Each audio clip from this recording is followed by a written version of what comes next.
Welcome, everybody, to the Slee Stacking Show. I'm your host, Lorenzo Sleestack.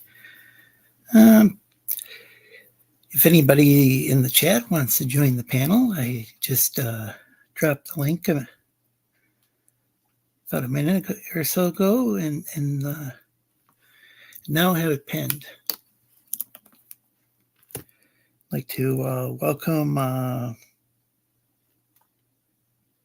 Dave to the chat, Shadowhawk Talks, Caleb, and I believe Suzanne was here earlier. For some reason, I'm not seeing her message. That's a little odd. Well, here it is. You can see it in StreamYard. Can't see it in YouTube, but anyway, how you folks doing? Gonna just drink some water.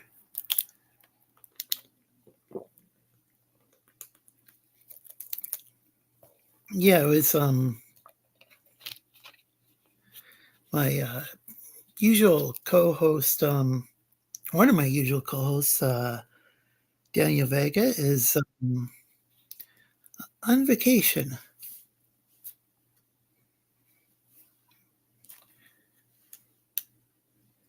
Is springing where you are, Lorenzo? I don't know exactly. It's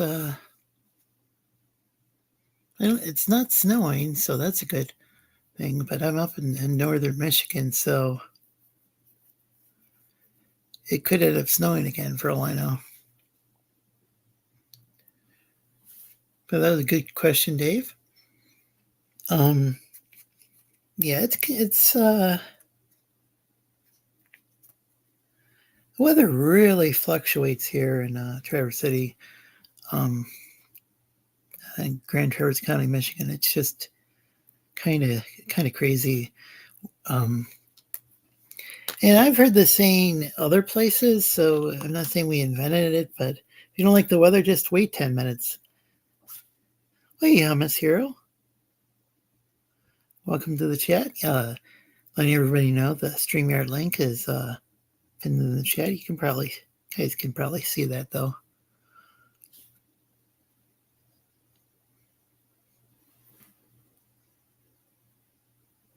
And Caleb was wondering, still in the center of the earth? No, I'm up in Michigan. Shadowhawk Talk says, hail, Lorenzo and chat, hail.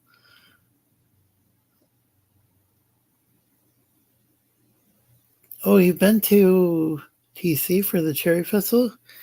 Yeah, it was a lot different when I was a little kid. It's got a lot more, ended up with a lot more corporate sponsors over the years. Just kind of curious if anybody wishes to join the panel. Man, we had a wild show last week. Stuff got it was kind of, and it was something that was kind of a spur of the moment thing. Was playing out the night before actually, but hey, what's up, Lorenzo? Oh, hey, welcome. How you doing today, boss? Said that you ran a open stream on Rex's channel. Oh yeah. So there was a cool seeing you on there. Oh yeah, it was really cool. Just kind of poking my head around every stream, trying to introduce myself. My name's Dan, World War Hell Dan, part of Tank Ferret Presents, and my book coming out is World War Hell. Wait, you're associated with Tank? Yeah. Oh, I can't be associated with you. Just kidding. He's one of the co-founders of the show. He's one of the people who encouraged me to start streaming in the first place. Yep. Hello. Welcome. What's up, boss? Yep. Hey, Brandon. The guy with the best streams. Well, thanks. All right. Yeah, but Tank, Tank's been really a part of, getting me to get my stuff for World War Hell organized, and Vin Phelps, the Regency, which is coming out, which is probably going to be the first thing that comes out ahead of World War Hell. And the Regency is very SCP inspired, like with cryptids and all that type of stuff. And we talked. Oh yeah, I heard about that. Yes, the Regency it's like we're doing it's almost like the SCP organization, but back in the 50s. And we're going to see it like when it's all starting out. And we're going to see it go from the 50s, 60s, 70s, 80s, 90s, and all the way up to modern times. And we're going to see how it progresses over the years. And how it's an official government agency, and then some things happen, and they have to go completely black ops to, being involved in, in a certain aspects of, some famous cryptids and all that type of stuff. It's going to be a pretty cool story.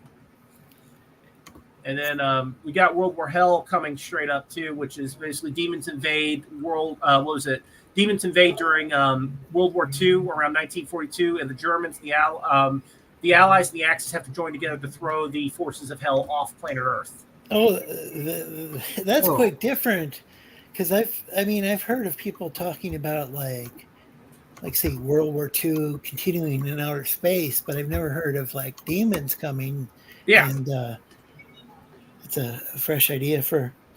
We have these things too, is that they get so desperate. I know you have a new user, World War Hell Dan. Yeah. Do you have a favorite Looney Tune character? What was that again?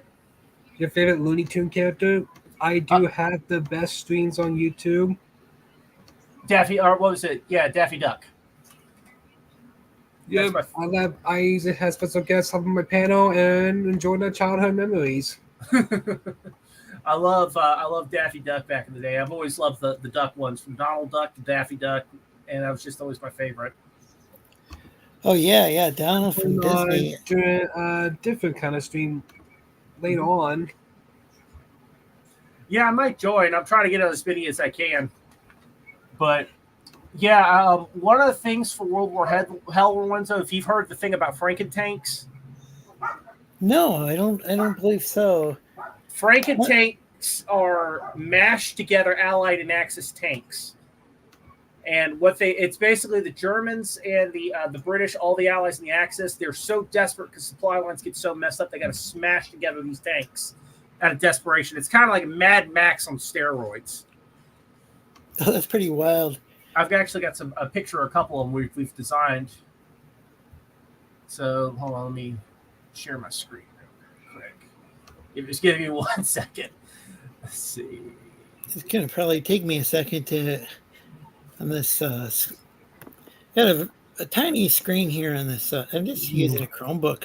Yeah. Oh. And so, and the reason I'm using it is, people were complaining, and for good reason.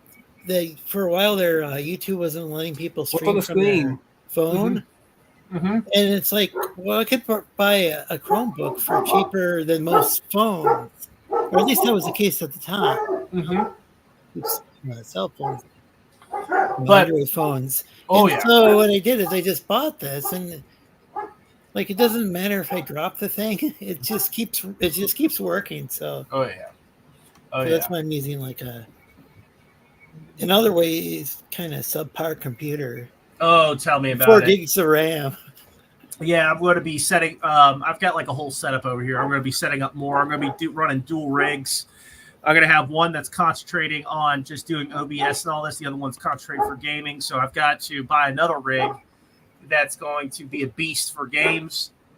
And to take the strain off of that rig, the other one's going to have a capture card installed in it.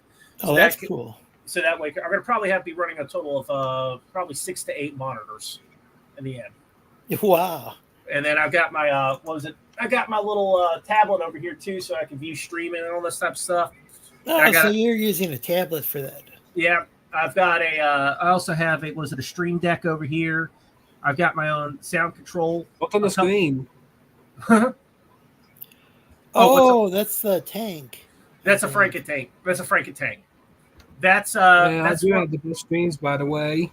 Mm-hmm.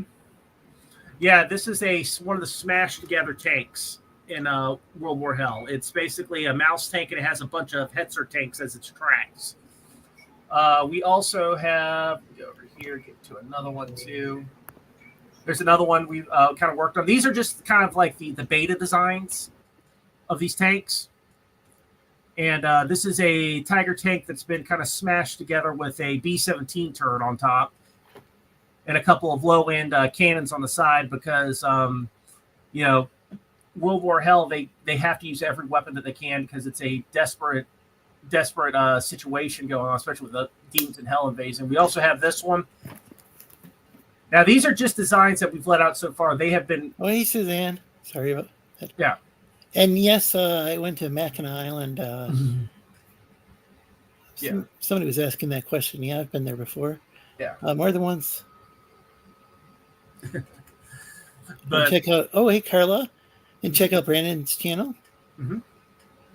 And check out Carla's channel. She's got an awesome channel. Go ahead. Sorry about that. I want. Oh, no. It's fine. That's fine. When I get going, I'm kind of like a buzzsaw. I just keep rambling on. But this is one of the early war Sherman. And what they did is that they slapped some armor onto it, and they actually made like a cart that they pull behind it.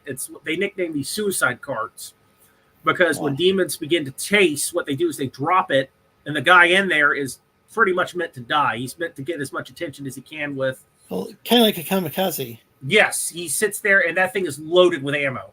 Wow. It's been upgraded since then, but it's got little slots on the side too. So he's got like handguns and also small arms too. And eventually, it's kind of like a sardine can. They're going to eventually pop it open and get to the stuff in the middle. But we've got Franken tanks like that. We've also World War Hell is also going to go, and we're going to talk about other parts of the world that in the 1942 that have not really been talked about before. We're going to be going into South America, Finland, parts of Africa that weren't kind of mentioned. You know, everybody knows about North Africa during the war and all that type of stuff. But we're going to probably talk about around the South African area. We're going to go into China, Russia, and just any place that is interesting. We're going to do that. Yeah, didn't the Axis powers actually have troops that were African? It was the Africa Corps. That was a mix between German and Italian forces. That was run by Rommel. He, the Desert Fox. Oh yeah. I thought that because somebody showed me a picture and it was. Oh yes. It was an African prince that wanted to. He was basically going abroad to get better relations with other countries. Oh, and he was with he was one of the German divisions, I believe. And that's wild. Yeah, they have a couple interesting things. Like if you go and look back at war and all that type of stuff. There was actually a guy that was at the beginning of World War II who was on a bunch of German propaganda posters. Had an Iron Cross, fought for the German army, and he was actually part Jewish. And they kind of disappeared him after a while. They just kicked him out of the army, and it's an interesting story about him because he had to help his father escape. Yeah, they really lost a lot of talented people in Germany. Yes, and lost them in multiple ways, but both with. Yeah, the racial the racial superiority crap. Yeah, and both with the Holocaust and also with just people like Einstein, fled to the U.S. and ended up. He what's interesting too about I would say with how do I put this? There were a lot of Jews that at the beginning of the war that wanted to stay and fight for the army, for Germany, because they weren't particularly religious. They wanted, they felt that they were German. Yeah. And they didn't believe, and a lot of them said, well, why didn't they leave and all this stuff? Well, a lot of them didn't believe that their government would hurt them. And it's like, no, they're going to hurt you. They're going to round you up and hurt you. And a lot of them. There was one guy said that a couple of them that were professional soldiers. Their religion was Germany and the army. They didn't care. But to Germany, that didn't matter. I know Prussia had what was it? I know that there had previously been what do they call that? Was it Westphalian peace, or what is that peace agreement that helped create the modern nation states? Yeah, but it was actually Prussia though that seems to have become one of the very an extremely nationalistic. I mean, a bunch of countries I think were like that, but Prussia was very regimented and. Mm-hmm.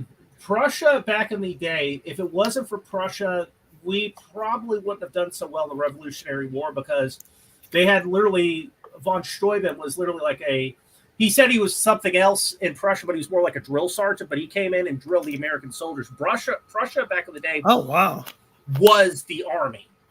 It was if you wanted to do anything and you had they were the model of the professional army. If you wanted to have a good fighting force, you got the Prussians. Also, the Swiss, too, had a lot of mercenaries back in the day. The Switzerland, if you look in, there's one of the games, too, Total War. You'll see a lot of Swiss regiments that are fighting for a bunch of, of the factions in the Empire Total War. That's true, because the Swiss also had a pretty decent army with, they weren't, great at defense, but, they sent they had divisions made of Swiss. And the That's Irish, interesting. Yeah, the Irish too. There was an Irish division that fought for Napoleon. Wow. They considered that the British were occupying the Irish Isles. Oh, okay, I see that. And I think there was a Scots division. There was a bunch of them that just there were weird divisions that came out. Yeah. So even though the French were, well, I guess it's because the French have had kind of this rocky relationship with the British. Yes. But then still kind of related with the Normans had invaded. Yeah. And so we got all those, we started getting all these French, these Norman French, or I guess what went on to become Anglo-French. Oh yeah, language, and then we got a lot of those words into English. Well, and also consider too what happened. With Irish, Middle English, I believe, was kind of a mixture of Germanic and Romance. The Irish are Catholic. The French are primarily Catholic, and that was yeah. There is a big division because of in the 90s, the Northern and Southern Ireland. I remember that. Yeah, and that was issues that popped up. So that was one of the things that the Brits always did, because I think the Guy Fawkes, one of the reasons he did that was the poor treatment of the Catholics. He was a Catholic. Yeah. Yes. And they leave it to the British for any excuse to torture a papist or to go hard on the papists. So that's they went hard on him, and that's that was a big problem with the Irish too. And I know the Scottish actually, even though they became very Presbyterian, they used to have the I think it was the Calvinists or something like that. Well, they used to have they used to be the kings before but back in the day, the House of Stuart, that was Catholic, I believe. So yeah, there actually is an English Bill of Rights that a lot of people probably don't know about. Mm-hmm. And one of the parts of it was that besides the right to bear arms, which is surprising that it's in there, but it was because of the war between the Protestants and the Catholics. It also made it so that the Catholic House of Stuart, or that any Catholic, couldn't become the king or queen. Yes. So that's how we got the situation with Welcome to the Stream. Yeah, and also think about this: that the head of the king of England is considered the head of the Church of England. Oh yeah. And so it's still to this day you can't have be Catholic and be like the king or queen of England. Yeah. And that's kind of I don't think a lot of people even realize this. At least like probably not a lot of Americans. Maybe more people in the Commonwealth. So welcome, Anubis. Always a pleasure to see you. Nice to meet you, boss. How y'all doing? Feel fine? How you doing today? Good fine, sir. Uh-oh. Dude, I understand his struggle. I have trouble with my dang phone internet. Oh, yeah. Your phone cut out, Anubis. There you go. Now he's back. Yeah, welcome back. Yeah, I know. It's because I switched from Wi-Fi to my phone. Oh, okay. Dude, tell me about it.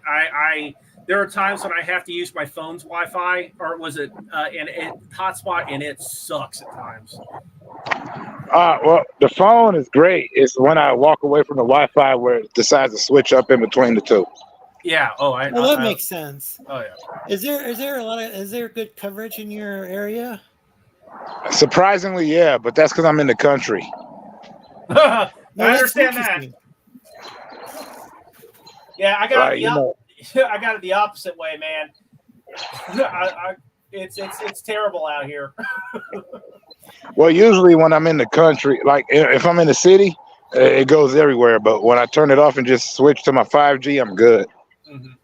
Oh, okay. Yeah, I don't even have 5G here. Oh, But I came to ask you, Lorenzo, Mr. Man who shares the first name of my middle name. You see that new Crow trailer? Yeah, people. Well, I don't know if I've actually seen the trailer. I've heard a lot of people debating whether or not. I've seen like a screenshot, and a bunch of people are arguing whether, some people are like that it's coming out, and some people are like, Brandon Lee fans or whatever, Screw that noise. I only got two things to say about it. One, as far as the people that want Brandon Lee to play Eric Draven, somebody else played him on a TV series, and that was The Crow, Stairway to Heaven, and that was Mark Dacascos. I'm not upset about that. I'm not even upset about. The only reason I'm upset about this new Crow is that they've got so many different people that can play the Crow. There's so many different stories. The Crow wasn't one person; it was a mantle. I didn't know that. I will say one thing though, is that we're lucky they didn't get Jared Leto to play him. No, I'm upset because you had Iris Shaw. She was a Crow, a female, and she was awesome. They have Carrie, which was the Crow, but it was a child, a little kid who got killed and was brought back, and she didn't kill anyone. So, like, there's so many stories they could have went with. Why are they messing with Eric Draven again? Courtney and Caleb, welcome. He's the most famous one, that's why. Yeah, none of them were that famous, okay? None of them until they made the movie, which Brandon Lee played Eric Draven. Mm-hmm. Like the other movies, those weren't comic crows. They have a crow that was set in the medieval times. They have a crow that was set like a native. They had a crow that was killed by the Confederacy, and he was resurrected 100 years later to kill the reincarnated version of his enemies that were all bikers. Mm-hmm. In other words, they had a million different stories to go with. I'm actually not too familiar with the Crow series. Oh, I love them. Those are some great comics. James O'Barr wrecked shop on those. Dark Horse, right? Was James O'Barr? It was independent. Yeah, but then they didn't he release a lot on Dark Horse though, or was he just fully independent? Fully independent. Then later on with Dark Horse. Okay, yeah, that's where I remember the Crow from, the Dark Horse series. So, speaking of independent comics, we've got an independent comic book creator on our stream right now. Mm-hmm. I'm just saying, like, that's World why War he didn't have Hell anything to do with the other players. He's got his own comic book that yeah. We started discussing, and then we started going into history.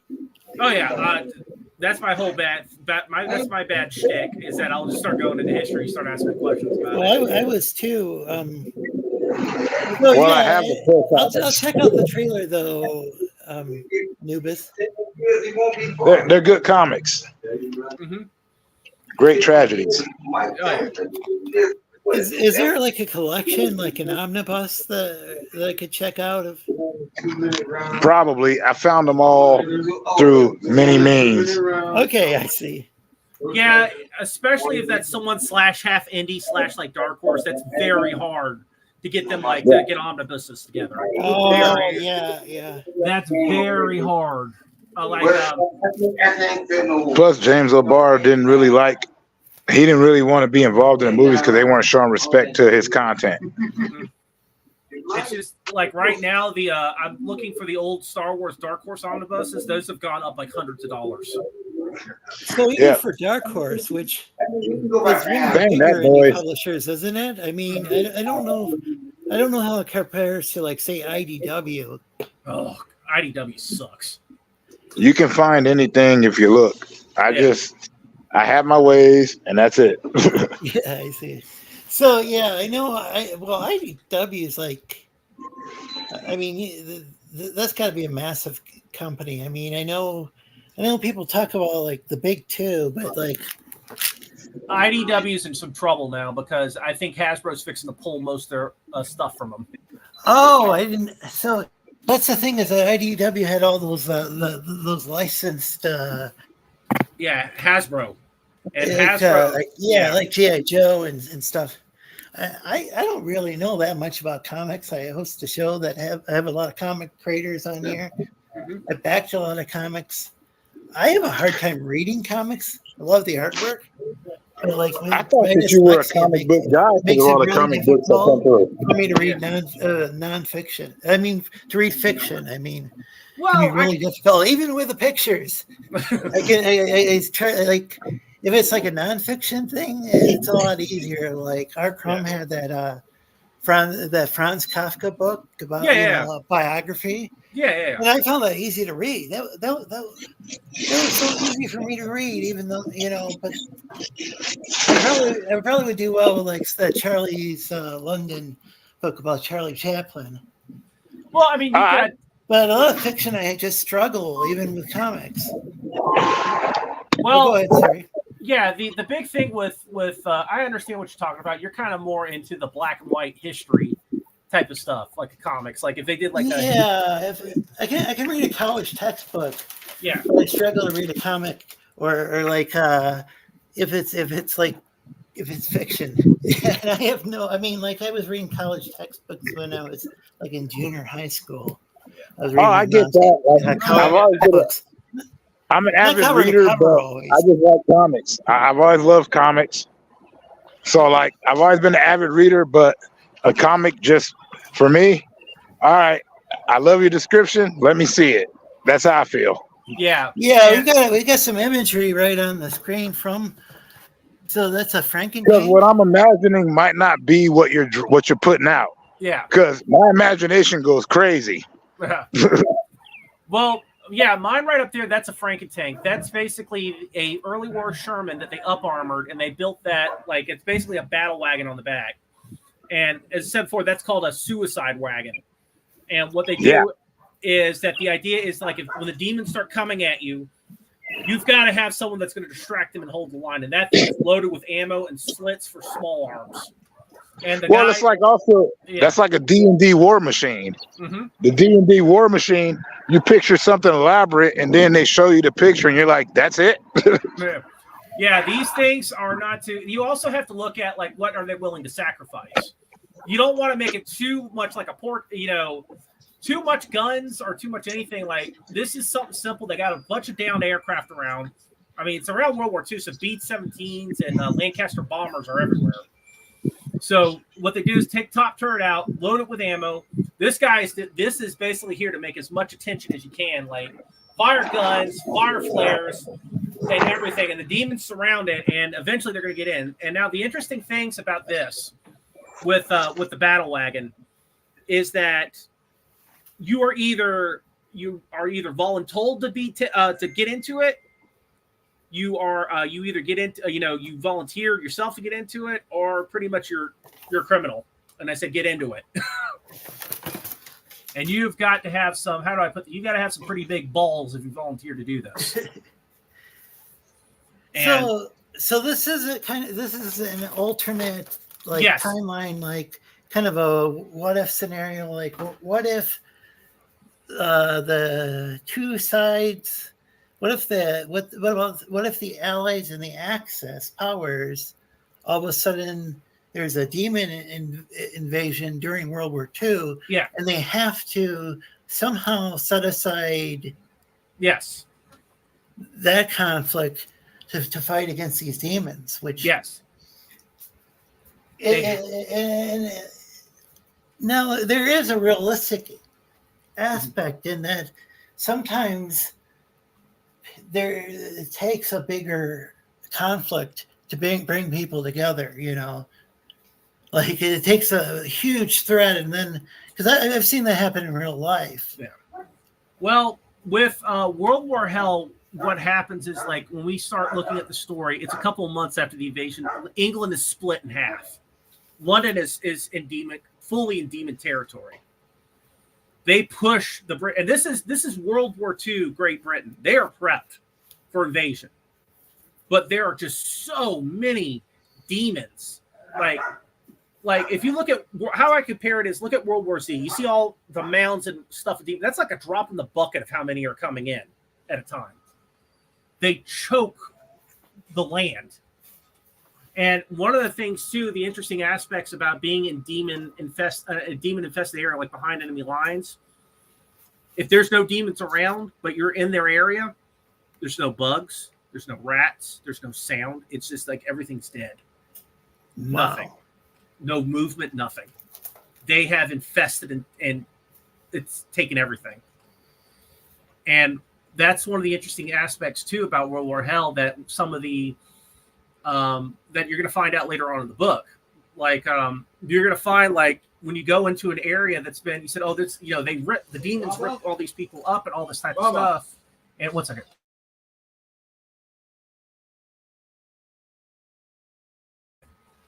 Sorry about that. I had a family member come in. But oh yeah, I stepped away for a second. So Yeah. I think we both kind of apologize to the viewers there. Yeah, sorry about that. We both went silent at the same time. Yeah, but basically, when a demon area, you'll go there and they basically treat it like a buzzsaw. They'll go in, they'll rip everything up. When, like, you first initially get there to a demon infested area, like that's just been, it's like bloody and gore and all that. But when you go back later, everything's gone. And that's the scary part. Like, where did all these bodies go? Where did they go? You'll see all this destruction. You'll see the blood marks and all that type of stuff. Maybe a couple bones, couple body parts, but like it's not like how it used to be. And that's going to be an interesting mystery that you're going to unfold later on in the book. That's kind of like when the rabbits invaded the Australian outback and ate everything. But obviously far worse. Yeah.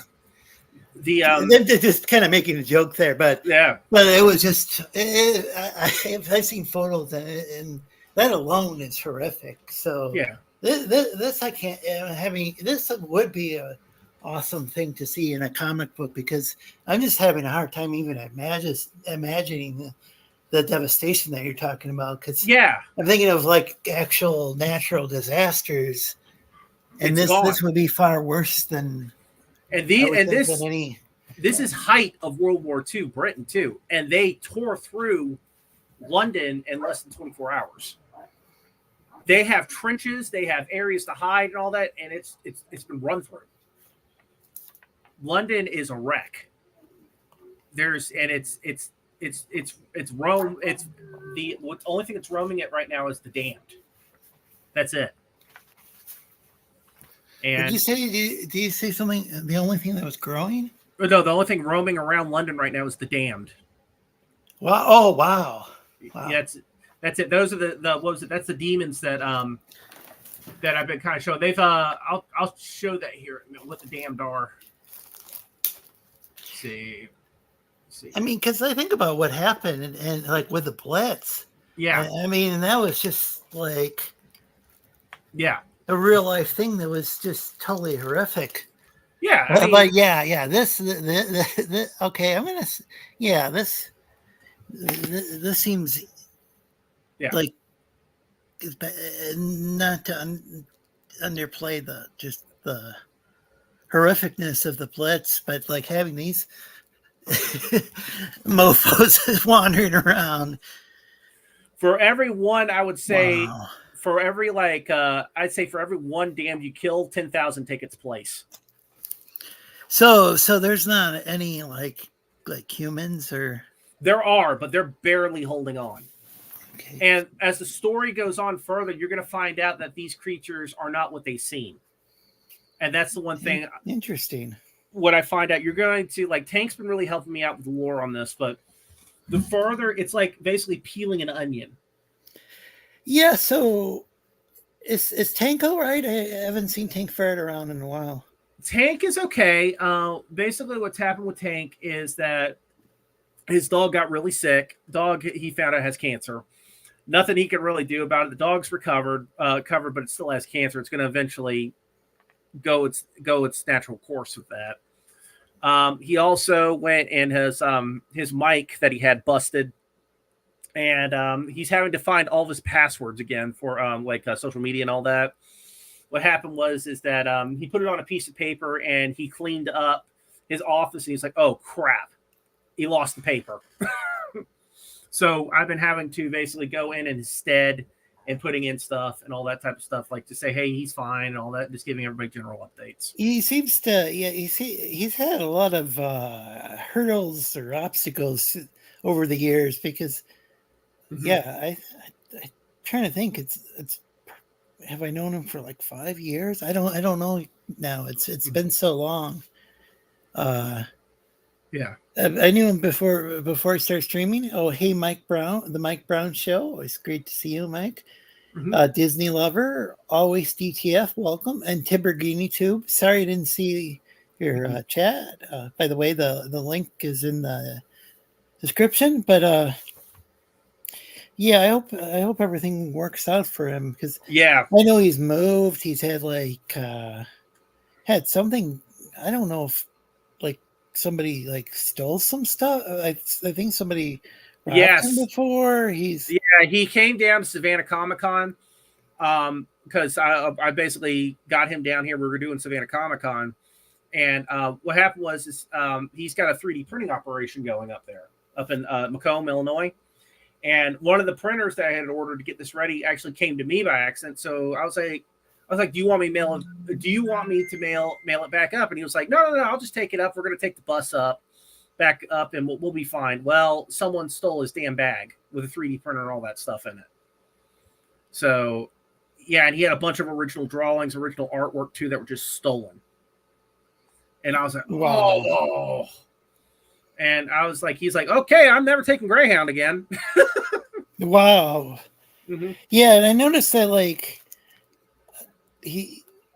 I know he's been had problems logging into his accounts before. I think he's created several YouTube channels too, and it gets kind of confusing keeping track of the guy. No, he's still got his original one up. As I said before, he's just got to get the passwords. He accidentally threw those away, so now he's got. Yeah. But I think he's created maybe 3 channels before, over the years. He still has his main one. He's just got to. The only thing is he's just got to get his main Google password back up, and everything will be unlocked. Yeah. And it's except for he's setting up a operation up there in Macomb. He's got a couple 3D printers. He's going to start working on some stuff. We're going to be getting some World War Hell stuff worked on. Let me see what else. He's also working on art. He's putting me, I'm basically going and looking around, and I think he's going to be working on my 3D models for the World War Hell tabletop game too, which that's also part of this too. That's going to come out later. And that is going to be simple, fun, and easily customizable because you can make your own Frankentanks with the World War Hell tabletop game. Warhammer 40K, never heard of her. Oh, I see. Yeah. Yeah. I remember he was talking about a tabletop role-playing game, and yes, World War. We got 2 of them. Omniverse Incursion is to introduce the rule of the rules, which is going to have a bunch of guest creators. It's going to have World War Hell in it, but then we're going to have the World War Hell game. What's going to be really cool about the World War Hell game is that you can build your models and all that. We're going to come with magnets and stuff like that. So you can actually go and change the Franken tank around. So you can pull turrets off, put them on. That's going to change the point value of everything. Also, the crew, like if you hit a tank and all that, the crew has point values themselves. So let's say a demon comes up and smashes the top of your turret, but everybody's okay, but you killed the loader. That's gonna be a penalty to reload speed for your tank. You also have shock factors. You also have cohesion, which is pretty interesting too. Like, for example, the Russians and the Germans are going to have terrible cohesion if you try to do a co-op assault against demons, because they naturally hate each other. They've done so much stuff to it; they're not going to work well. Is there an RPG that's going to tie into this? Or yes. Okay, that's really cool. This right now, we want to get the book out first and get the lore going, because eventually this will go and it's going to put more depth into this. The game, we want to keep as simple as we can. We want to have people to have as much fun as they can with it. We're trying to tweak out the rules right now. We've also talked about having scavenge tokens, because that's going to be the number one thing with the humans is they can scavenge things off the field to help them. There are a couple other aspects we were talking about too. Like, let's say, how Warhammer 40, have you ever played Warhammer 40K? No, I have friends who play it and talk about it. I've seen some of the artwork. Some of the fan art is just really cool. But what's there's miniatures and stuff. Yeah, we've got miniatures. We've got a couple designs of them right now. We got the damned kind of design, but we're trying to get different poses for them, because like how Warhammer 40K, they don't really have attack poses for them. They have where they're holding their blade in the air and all that. We're trying to get attack poses, because that was one of the things I was like, that's great and all that, but I want it where they have the gun up to their shoulder and pointing at things, and actually doing a slash. And but one of the things we did too when we talked about when we're designing this game is that we are going and we are we're trying to also work out a thing, let's say you bring a wrong tank to the battle. Let's say you thought this guy was bringing this certain certain army, and you're like, oh crap, I brought the wrong tool. We're talking about implementing where you can actually pull your Franken tank out. It's a turn penalty because it's being taken out. You're adjusting it, and where you can actually adjust it for the battle you're currently going at. So you pull your Franken tank out. You take the turret off, which is let's say a Sherman turret, and let's say you're facing just a swarm army, which is just a bunch of demons coming in, lightly armored demons, and they may not take out a tank, but they'll eventually tank it out. So if you keep rolling the dice at it. So what you do is you take the turret off, you put one with a bunch of 50 cals on it, and you sit it back in, but that's a penalty taking it out, because you're having to take it off the field, and we don't want it where people abuse it and just instantly come back the next turn. It's maybe 2 or 3 turns that you're losing your tank. So you better decide what you're going to do. Do I want to risk going with what I have, or do I want to go and risk taking this tank off this amount of time, and hopefully my infantry can hold long enough so that they can come back in? We're putting in a lot of factors in this, and that's the big thing we're doing right now is we're trying to make it at first simple PvP, meat and potatoes, but eventually we're going to really start advancing it and adding things to this game. We want for customization for Warhammer 40K, for example, the max you can really do for Warhammer 40K is decide certain units and basically change the colors and all that type of stuff. We want to go further than that. We want to go where you go in and you can customize the hell out of your vehicles and really make that army yours, how you want to play it. Yeah, that makes sense. We want that level of customization. We encourage that level of customization. And I'm hoping in the future that this will all how do I put this? That this will all come out, but it's going to take a while for the game to come out. But until we can get to that point, we want to bring the lore in and get people really excited and get them hooked into the lore of this world. And I know it's going to take time for it, but I hope people enjoy the first couple of books that come out. I mean, this one's going to be like a 40-page monster so far of what I'm working on. I opened up my browser, and now I'm seeing two of me on the screen. That's well, you are a snake person. You do multiply. Lizard. Are there any lizards in that game? Any lizard people? There, I will put this that for every front in World War Hell, there is going to be different demons. I'm not going to release too much about it, but there will be different demons you're going to slowly find out about. Every front is its own flavor of hell. Let's put it that way. It's like an ice cream store. Oh, so it's like it's basically like, what flavor do you want? Well, that's interesting. So, yeah, it sounds like Warhammer 40K is. So, do they have a bunch of races in there? I don't really know much about it. Warhammer 40K has a bunch of races, but since this is more based on World War II and Earth, you're going to primarily be dealing with, you've got your demons, and then you have your humans. So those are going to be your primary things. But as I said before, there's going to be more stuff that comes to light as the story progresses. We're trying to build up as the story provincially goes along, that more and more stuff is coming out. And then when we get to that inflection point of things, that enough things have come out about it, I'm hoping around that time we'll have enough, the game's going to be ready to roll.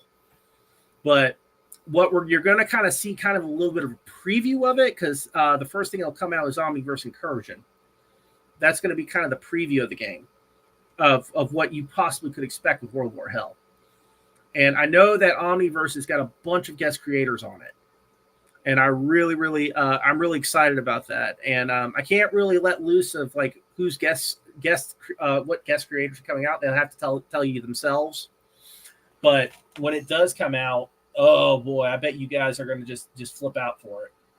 But so it's going to be like expansion modules? Yes, eventually. There's going to be more stuff that comes out. We're going to have other box sets with it eventually.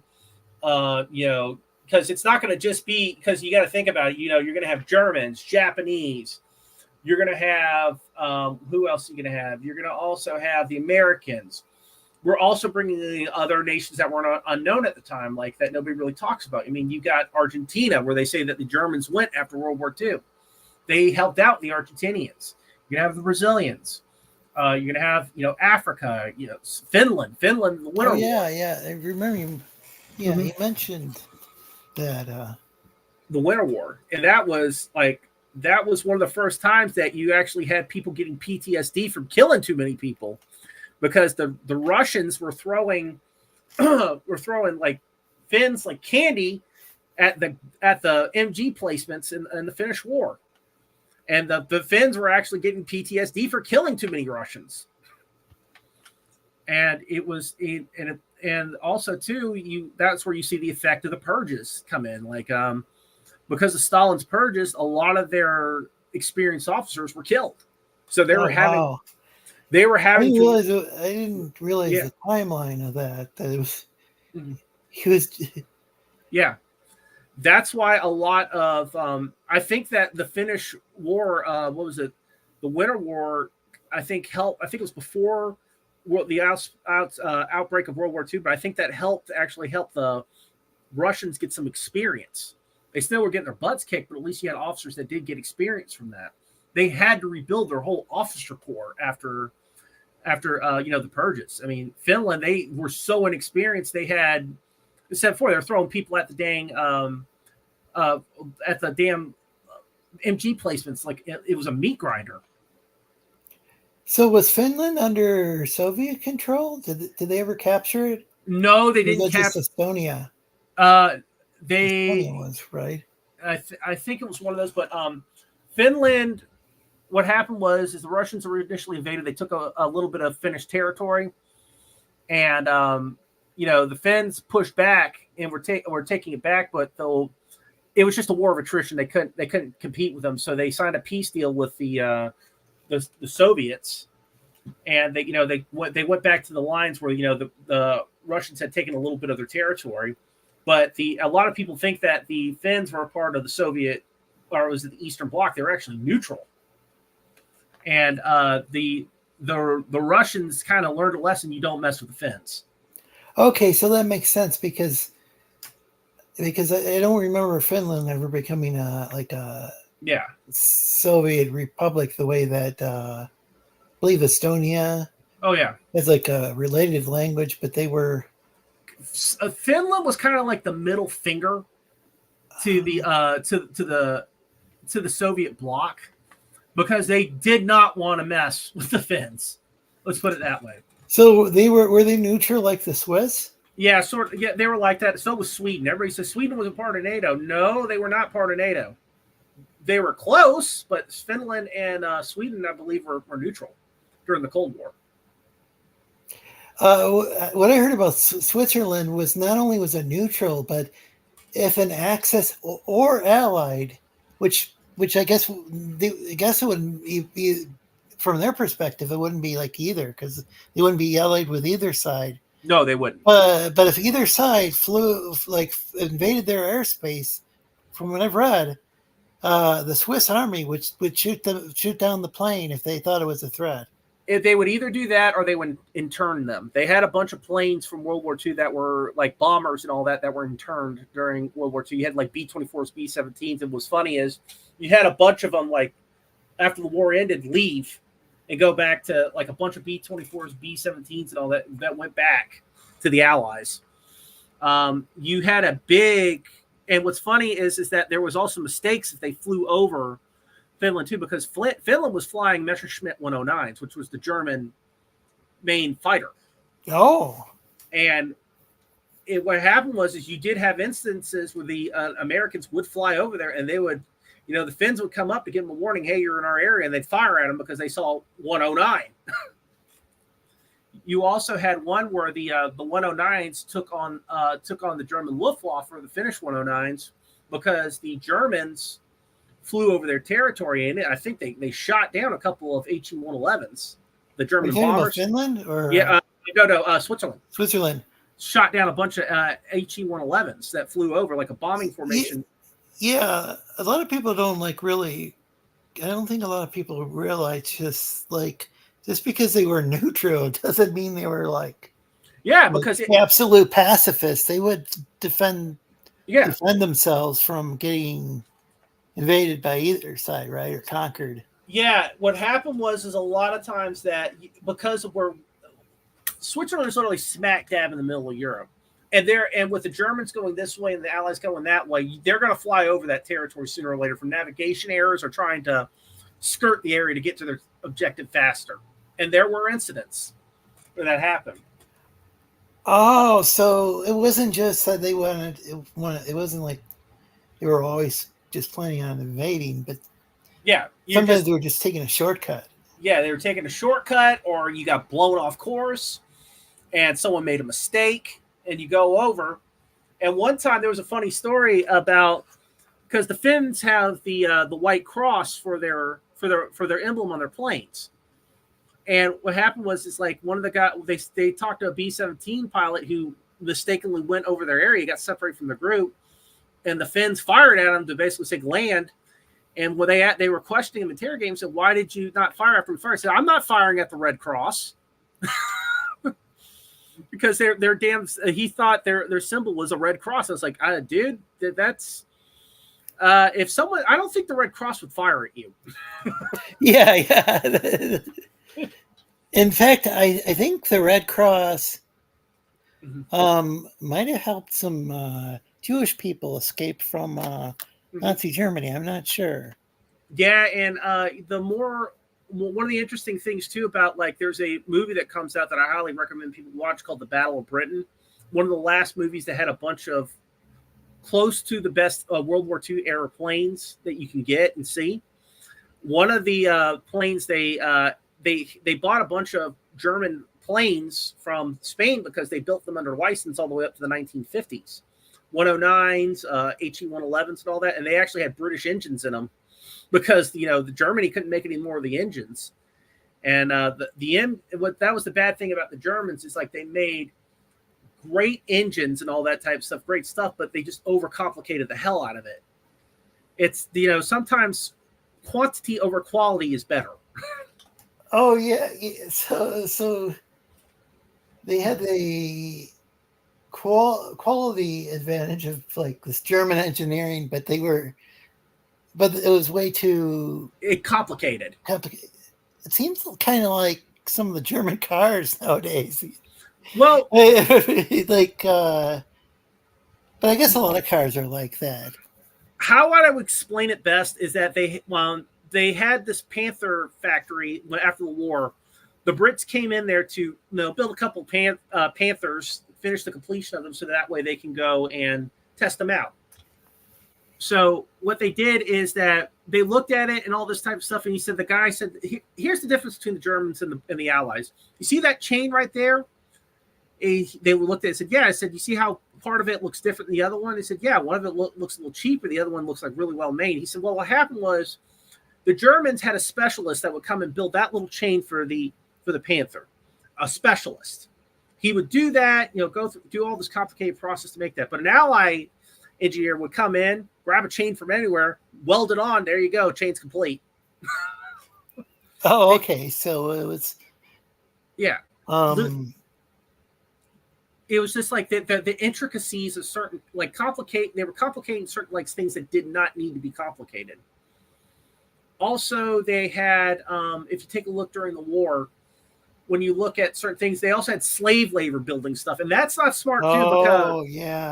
Because they would sabotage them. A lot of times they wouldn't tighten bolts; they would go and break parts of gears, and then they would like glue them together with cheap glue, so that it would break down in the middle of battle.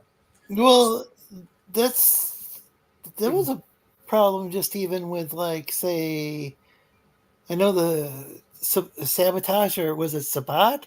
Yeah, was like just even like workers. Where was that? Was that France? It was French, but I didn't know if it was the Dutch that would do that, or Sabat. Yeah, go ahead. It comes from the word sabot, and it's basically from the wooden shoes in that the Dutch had, and they would throw them into the factory works. Yeah, and I think these were actually paid employees, but they were a lot. Or what was the deal there? Basically, what happened was the Germans. You can't win a war if you have someone handling your supply lines that hate you, because they will. Yeah. Well, you got some slaves. Yeah, they will screw you every chance you get. Like, there was a story that was on one of the History Channel things I watch on YouTube, where they were going, these Germans attacked this B-17, and they had cannons, not guns, not like machine guns, cannons that were meant to rip through armor, like 20 millimeter cannons. So this B-17 got all shot up, completely messed up on these cannons. They were wondering why it didn't explode. So when they landed, they opened up and they saw that all the bullets were still in there. We're completely in the B-17 itself. So they took the bullet out. Was it the shell? The casing was gone, but they took the bullet out and noticed one of the heads on the bullet was loose. So they opened it up and they looked. It was written in Czechoslovakian, and it basically said, "This is all we can do for you now." And what it basically meant that, we know we're going to die, but at least we could try to go and screw up their war effort the best we can. So you would have instances like that where they would fire cannon, like shells wouldn't explode, or if they or that you would have the shell explode in the gun. You'd have a tank breakdown. And as I said before, that explains a lot of because Germany looked like it was unstoppable with like how much Germany, Italy, and the Axis powers, and how much territory they were taking over. Germany, the biggest problem too, I would say, with Germany is Italy was their ally. Italy had a terrible army. Italy's army was their weakest link in World War II. Oh, they had both lost World War I, right? Germany lost World War I. I believe is World Or did- War One. Italy was on our side. Okay, so but Italy didn't get the amount of territory that They did get. Mussolini thought they should have, or something. Yes, yeah. Italy It's got. like- Italy knew. Germany knew what there were some problems because when Germany was invading Russia during World War II, they actually had to stop and help the Italians because they invaded Greece and were having trouble with the Greeks. To tell you how bad their army was, so they had to. That cost time. They had to pull all those forces back, and then they had to occupy it with the Italians. So the Italians were having problems with Ethiopia. They had problems with Yugoslavia. Their tanks were terrible. They were still built on the aspect of the last war, and they just refused to upgrade. They were still flying biplanes during the Battle of Britain. It was the best biplane in the war, but that ain't going to do much against monoplane Spitfires with stronger engines. They could barely make it over to during the Battle of Britain. They could barely make it over to Britain. Wow. Yeah, and the British or the Italians eventually did get a good plane called the MC-202, but it was undergunned. So it was like, yeah, that's great. It's very maneuverable and all that, but it's not. We're not penetrating anything. What? I heard like Moose, the thing said about like Mussolini and the trains and everything, but I heard that the technology as far as the trains went was so bad. I mean, like the railroad tracks, I think, and all sorts of things were so bad during World War I that they really couldn't get any worse, so there had already been stuff like because people say Mussolini made the trains run on time, and then I've heard there was infrastructure work put in place before World War. Yes. Before Mussolini even entered power, because that's what I mean. Because before he came to power, there was stuff in the works, which he took credit for once they got completed, because it took years to finish. Well, to put the mindset, if we go to Germany in World War II, what was happening? Why when you look at this thing, why would anybody want to join the I gotta be careful saying this because I know YouTube will go and put a little bit of a warning or something like that, or age restricted. But the bad guys from World War II, the ones that started with an N.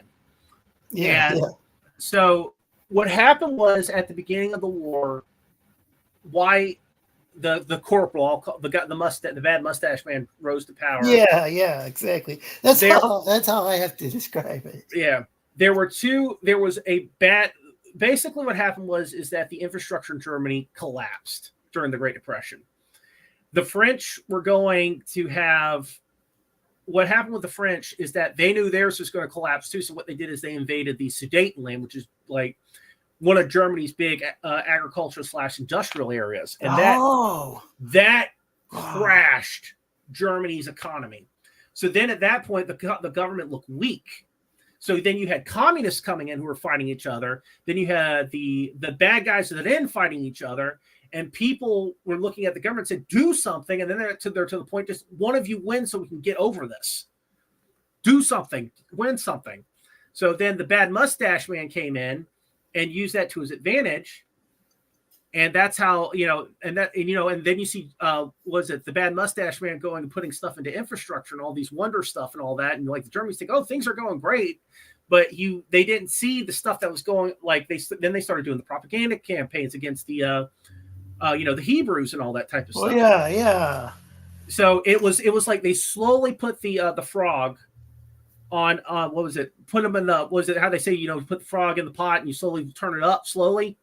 That's what they did. They slowly turned it up.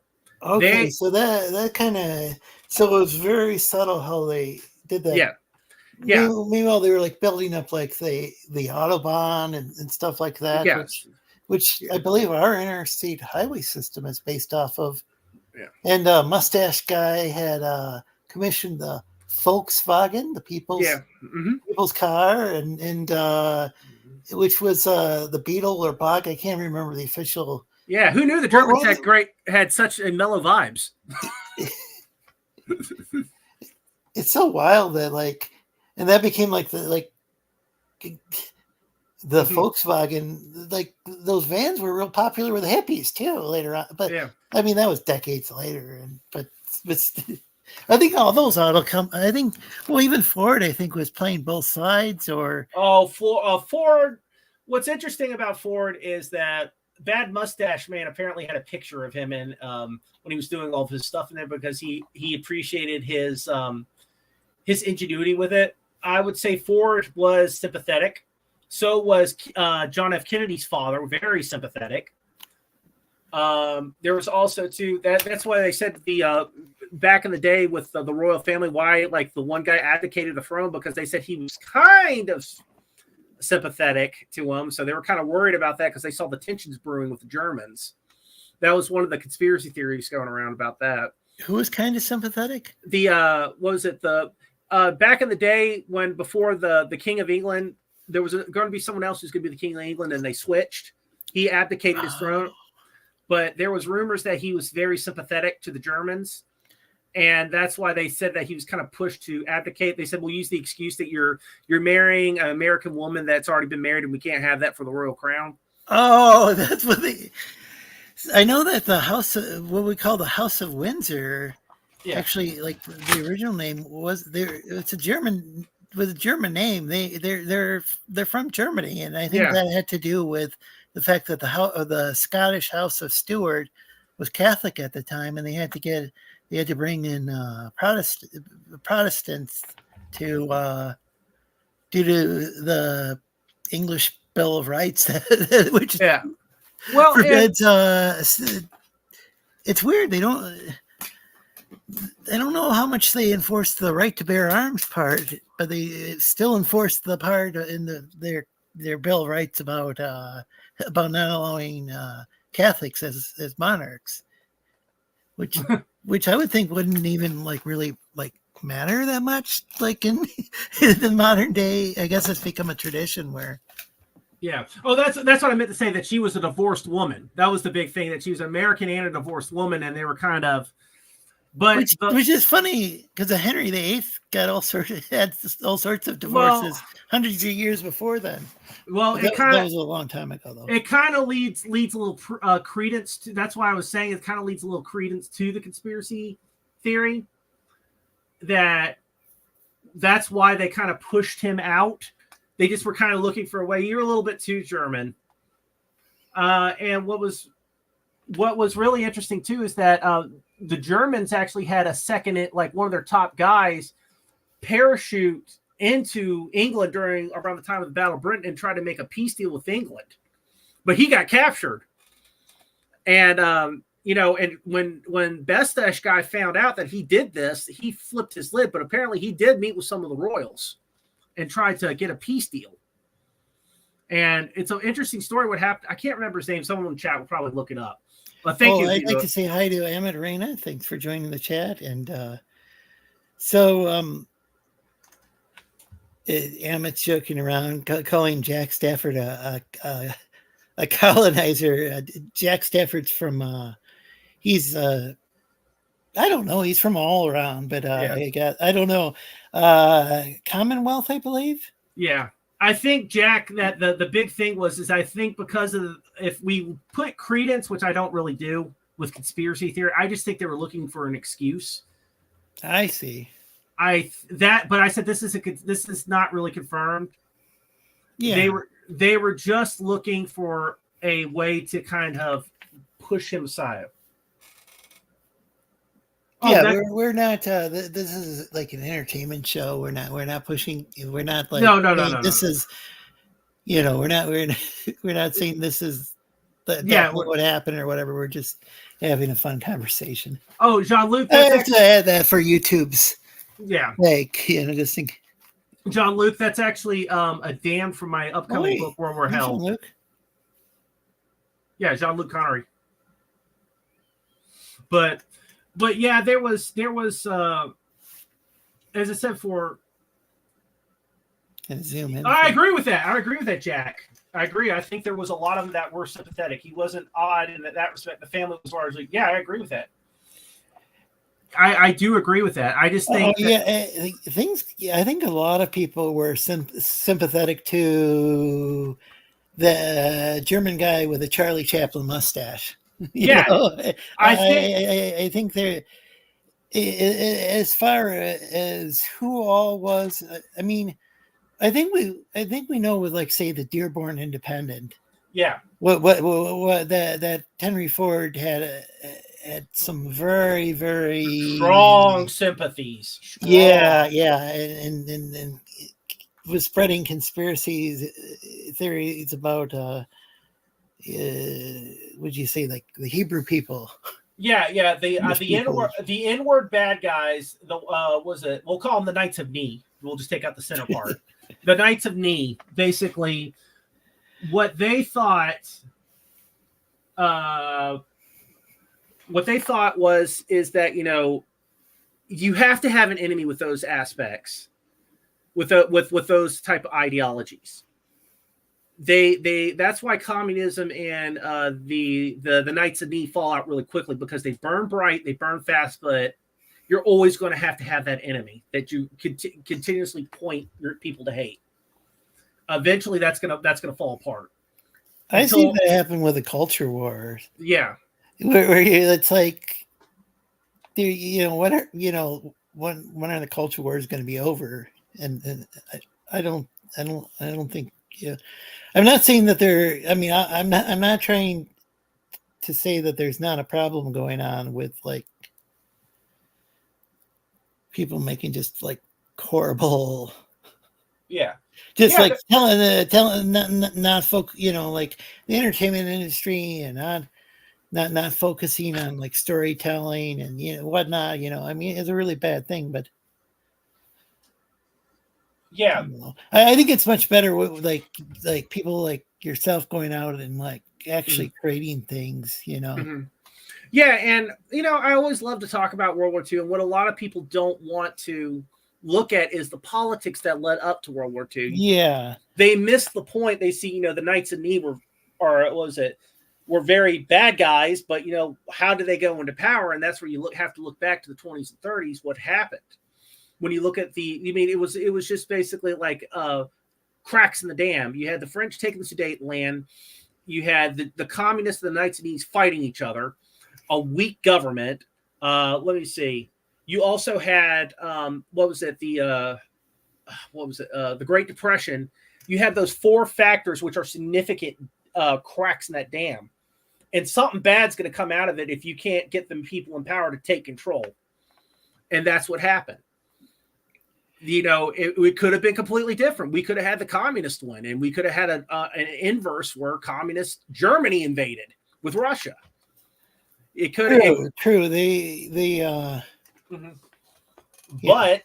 But you had that inverse.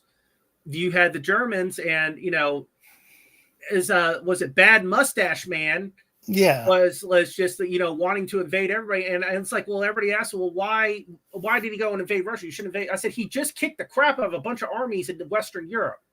He kicked the crap out of France, Britain, the Netherlands, God knows who else, and he's probably thinking, I just kicked the crap out of them. Those are the best armies. I can just roll over them. And one of the things too is, yeah, I agree with that. Pearl Harbor was the biggest acid slug at the time. Way too many Americans didn't want to get involved. Yeah, we didn't want to get involved. And I think, and one of my things too is that if Britain, if Germany I think we would have tried to skate around not getting involved if Germany didn't go into war.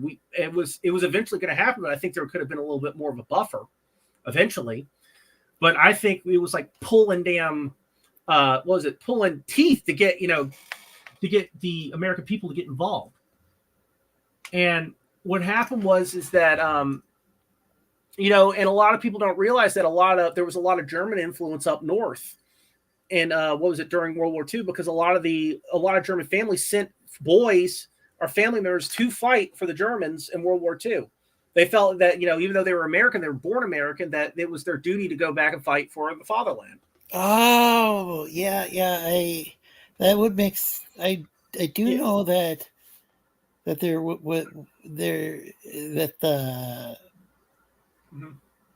the followers of Mustache Guy were, I mean, they did have people in America, Yeah. long before like the skinheads or whatever. They did have. And I'm not saying all skinheads is a complicated thing because I think some of them would like hang out with Jamaican rude boys and stuff, and then like It's later. I think as time went on, then like some what ultra nationalistic or ethnic nationalist type groups started kind of infiltrating the movement and recruiting. Oh God! Because early on, I mean, because early on they were hanging out with the Rude Boy. Yeah. Well, and they had their own cropped hair, like the old photos of the Wailers, Bob Marley and Peter Tosh and but it's kind of Bunny shocking. Wailer. It's kind of shocking why you can kind of see how things led up. You had a perfect storm of problems and what people don't realize, unless the government gets involved and kind of stamps this stuff out, eventually one of these forces are going to win. And you had, an extreme on both sides, and one of those forces was going to eventually win, and they were going to take control. So which time period are we talking about? Are we talking about the 30s? The 30s. Okay, in the 30s. Yeah. So, because I had heard about the people in America who were supporting the Axis. Yeah. In fact, the leader of the American First Committee. Yeah. This is kind of the controversy with, people nowadays using the term America First, which, I can understand. I got to be very, very delicate. I can understand people wanting to put their country first. Yeah, I think unfortunately, that it was there was also an American First Committee, and there were a lot of people who supported. I think was JFK alive back then, or was JFK's father? There were a lot of people who supported that. Because they didn't want another war, and they might, but it turned out what was the head of it? What was his name? He turned out to be allied with the square mustache guy or whatever. Yeah, there were a lot of what people don't realize. Was it Charles Lindbergh or Lindbergh had sympathies. Okay. Was he the leader of that? Yeah, well, it was sort of there was a lot of people. You will find out that usually how you know if someone's bad, look who Hollywood's aligned with at the time, are the elites. That's how you can find out, okay, I think I should steer clear of that. And pretty much everybody, like even like the communist folk singers, because the Soviet Union had signed a peace agreement with Germany, and also World War I. That's when these big corporations they were like just heavily involved in that war, is my understanding. So so you got the Almanac Singers with like Pete Seeger and I think maybe Woody Guthrie. I don't know if Woody Guthrie was in there, but and then you had there's a guy who played Frosty the Snowman. He actually ended up turning, during the Red Scare, he actually ended up turning in a bunch of people for McCarthy. Burl Ives. Watch what everybody. They sing songs against World War II, against joining World War II, because they didn't want because they were pacifists, and I think they thought this is just another war to benefit the large corporations. Well, look at some of the movies before World War II. There were certain movies that were pushing us to join World War II. One of them was Soviet. Like, one of the guys was a director who was Soviet inspired, or like really aligned with the Soviets, and he wanted us to join World War II against the bad guys with the mustache. Before, but there's always been, no matter what, a fight for the heart and soul of America if conflict is coming. Because think about it. There's going to be war on their lands, but there's not going to be war here. And we are a big supply hub that can supply people with stuff. and we're an army. We're a tide turner. I think both George Washington and Thomas Jefferson had stated they had like warned the American people in addresses, like in speeches, not to get entangled with like European. Yeah, we should. So there was all I don't know how many Americans at the time remember that. I do know that like World War I was so devastating too. Yes. And then the people were actually pacifistic then too, and didn't want to go to war. But so that's how we end up with all that propaganda. Yes. Was to get people to get all these pacifistic Americans to want to go to war against the Kaiser. And so yeah, they were just like these pretty outrageous like propaganda posters, and very similar stuff with the cartoons and comics during World War II. It's just like they had to get these people who were getting wary of war, because there had been all those wars preceding World War I, and then World War I was going to be the war to end all wars, and it just a bunch of people end up dying. Now quite a few of them from the Spanish flu, but still, just it was just horrendous, is my understanding. Like the fighting. We didn't want to get involved. We came in at the tail end, but it was still brutal for us. We did not want to get involved in it. We wanted to say it's a European affair. Let them solve it. With both wars, right? Or? Yes, it's a European. The only thing that brought us in was the unrestricted warfare by the U-boats, and also what was it? The sinking of the Lusitania brought us in. And that brought us in, and there, as I said before, that everybody has always, America is the swing. If like things would have been different, let's say the Axis got America on their side, that meant that they could run the seas with impunity, because we have America's Navy coming in. So yeah. So there now again, I'm not saying this was the case. The History Channel I've kind of found to be kind of careful with the History Channel. Yeah. Be very careful, because the first minute you lose respect from is when they did Ancient Aliens. And basically, yeah. That's when it like got. Yeah. That's the hardest where people really get bored with World War II, and you kind of get more of an aspect of World War II, is if you start looking into the politics that led up to the wars. Why this happened, why they did this. I mean, there has always been subversion. Like, it really kicked off in the early 20th century after World War I, and the communists took over in Russia. Yeah. Subversion started then. The Germans started subverting, when they started rising in power in Germany, when they officially took power, they started subverting us. And we've always been kind of the swing. If I see. So because we're thought about it that way, but that's true. Theirs was propaganda to keep us out of stuff. There was propaganda to get us to get involved in stuff. Yeah. And there's this. That's why we're marching.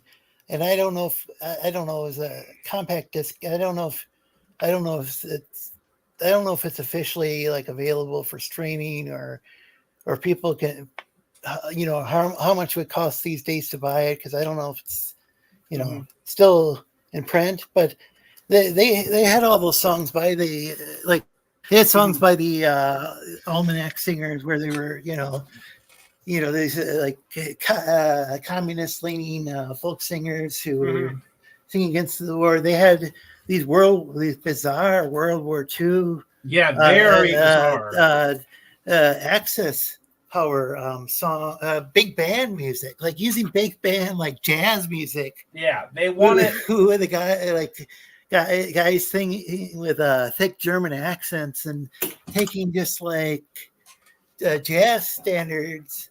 And changing around the lyrics, it starts out sounding like the regular song, and then all of a sudden they're complaining against they're complaining about the Jewish people for no reason at all. Yeah, It's just yeah, really listen- crazy.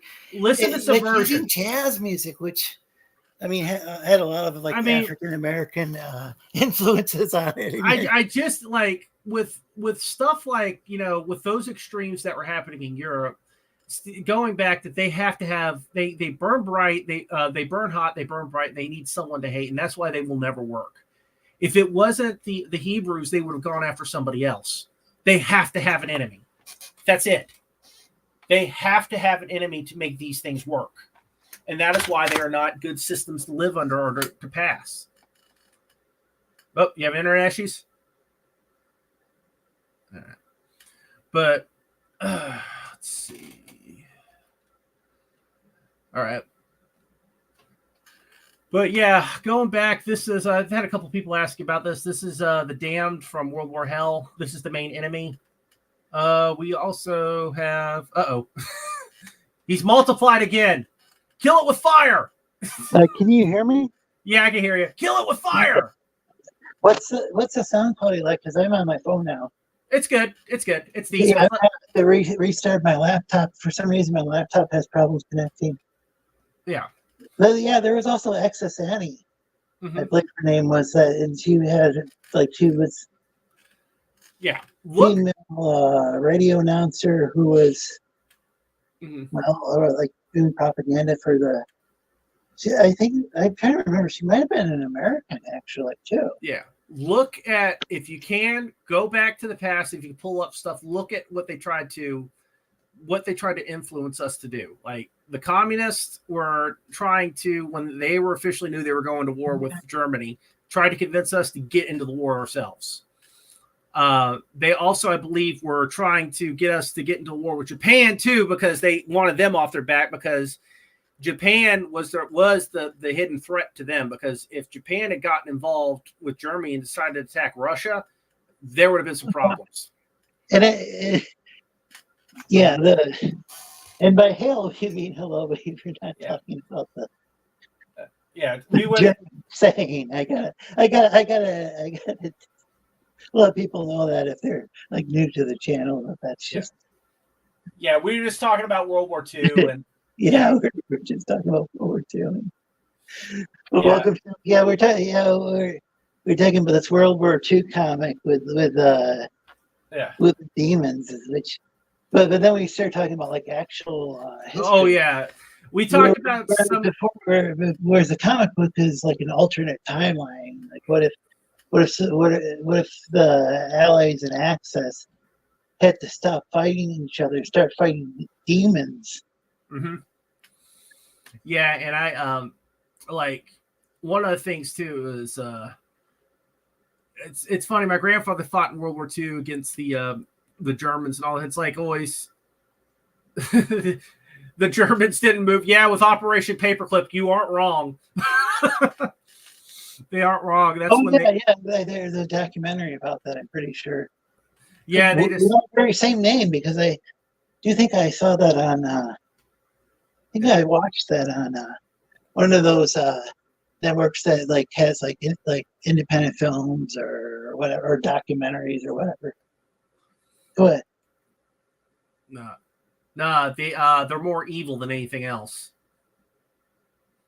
The bad guys from World War II are more evil than anything else, and they got rightfully stomped for picking a fight with too many people. Well, we were so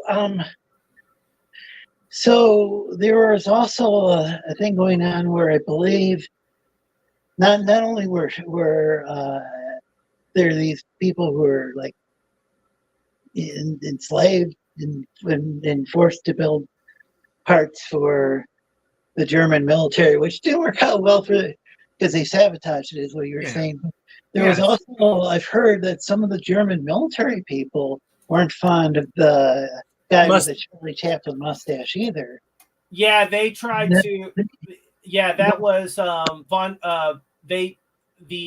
plot to kill Mustache Man, because everybody knew it when they invaded England. The ones that had some brains basically said, "Look, this is insane. We need to stop this." They're on France. It's not going to take them long. We're fighting a two-front war.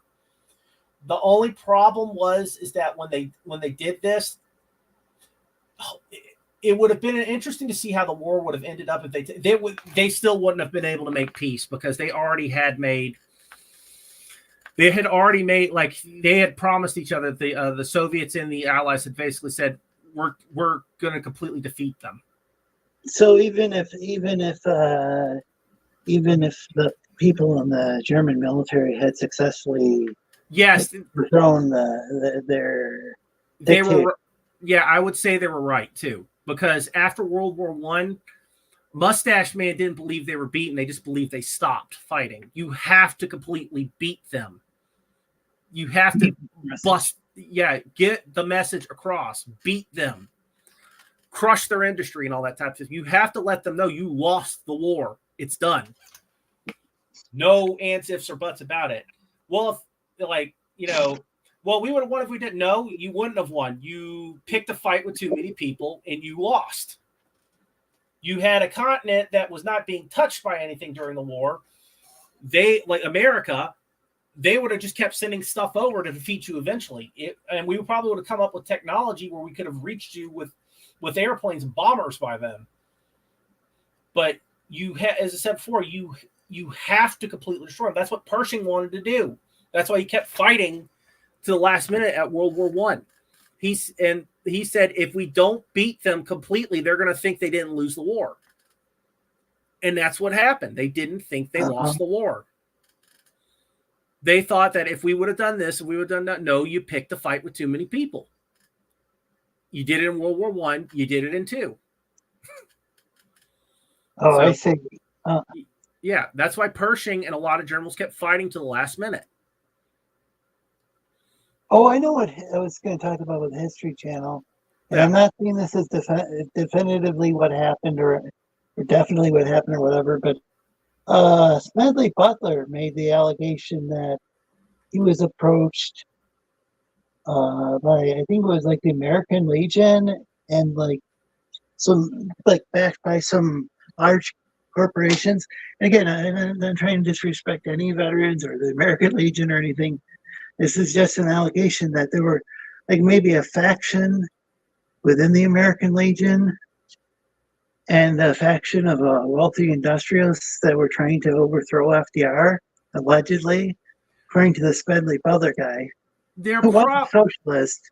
Yeah, they're probably... The plan was supposedly to install someone friendly towards Square Mustache Guy. I would not be surprised. That seemed to be the side that they were saying that Ford and maybe even General Motors were supporting the. Yeah, there was there were I think there was a lot of people that were still sympathetic to the Knights of Knee even after fresh off the war ending. There was even rumors of the Stars and Stripes hiding the Knights of Knee criminals in trucks to get them out of Germany. Yeah, for people just joined Knights of Knee or the bad World War II group that YouTube doesn't like us saying. Yeah, but we're not monetized or anything. Yeah, but Germany deserved the beating it got. It picked a fight. It went against. It was crushing its own people. And you're not going to win that way. You're not going to win by getting slave labor. You're not going to win by doing persecution to certain aspects of your country. You're not going to win. I don't care what you do. And even if you do win, let's say you got to occupy everything now. And you got a bunch of pissed off people that can get a gun sooner or later that will not care. But yeah, but the Knights who say knee, yeah, more like the Knights who Knights who say hail. Yeah, the fiat currency. That was another thing, was that the currency had gone to the point where with the Weimar Republic, it got to the point where it wasn't oh yeah, they used to the currency was so terrible. You have a whole wheelbarrow full of Yeah, and then it would be too little by the time you got there. So now the currency changed again. That price of bread went up. You gotta get 2 barrels of our currency. And so I don't know about the fiat currency. I looked it up the other day, and then like I don't know, a bunch of stuff happened. I ended up forgetting the research I had done. Mm-hmm. But I can't remember how they propped up. But also, how they propped up the. One of the bad things we took from World War II that we still try to do. Reichsmark. Yeah, the Weimar Republic. Yeah. So I don't know how they ended up propping up that money. Shep says, or Hiawatha Shep goes by both names. He says it was fiat currency. It pretty much was. They just had nothing to back it up because, I mean, with that other thing of the Great Depression, the Sudetenland going away, France didn't help. Let's just say after World War II, France did not help. And I would say that, and one of the things that was a big problem is, as I stated before, the paralyzation of the Weimar government, not having the ability to deal with, the Knights that say knee and the communists, not dealing with them. Oh, I had totally forgotten, but the mustache guy actually went into the beer halls. And it's like staged his own attempted revolution. Him and then like he had some other people in another beer hall. I don't know how many beer halls were involved. And he ended up I don't think he ended up in prison, or if he went into prison. Yeah, he went to prison. He went there, but not very long or something. He went for, I think, a couple of years. But okay, but he wasn't deported. That was the deal. That's where because he was from Austria and could have been deported, but I think the judge was sympathetic. While he was in prison, that's where he wrote his famous book. If you know what I mean. Yeah. It made him. You see, the government decided to get involved, and what happened was he had a decent, quote unquote. He made the people that died in that martyrs, and it was like a perfect PR storm for him. So it was just too late at that point. The government had let it go on too far, and that's what happened at that point.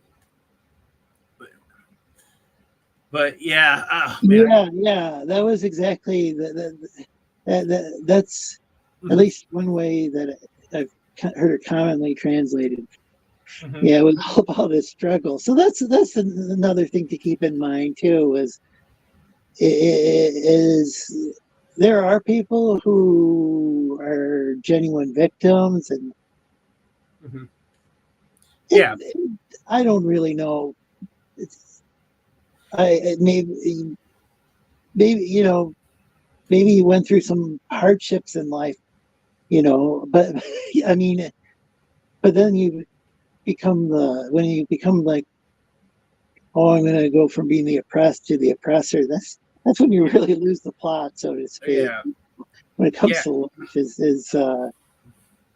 And what's really funny is people were asking why did he get that famous mustache? And I said, because a lot of guys in World War I had that mustache because they wanted to keep their mustache. They had to cut it down so that it wouldn't interfere with the gas mask. Okay. That's why they had that. A lot of people had that famous mustache for that reason. They just basically, you'd see it all over the place. It was just like, so it wasn't that they were just watching a lot of American silent films. Well, I guess they were all. Yeah, I eventually they started off all silent. Yeah, I eventually want. Yeah, I eventually want to go to England one day to see the castles. I know they're probably cookie cutter castles and not what they used to look like. But I eventually want to go there. But anyway. Well, yeah, Germany has. I think I remember my. I keep seeing my late brother and pointing out all the time, but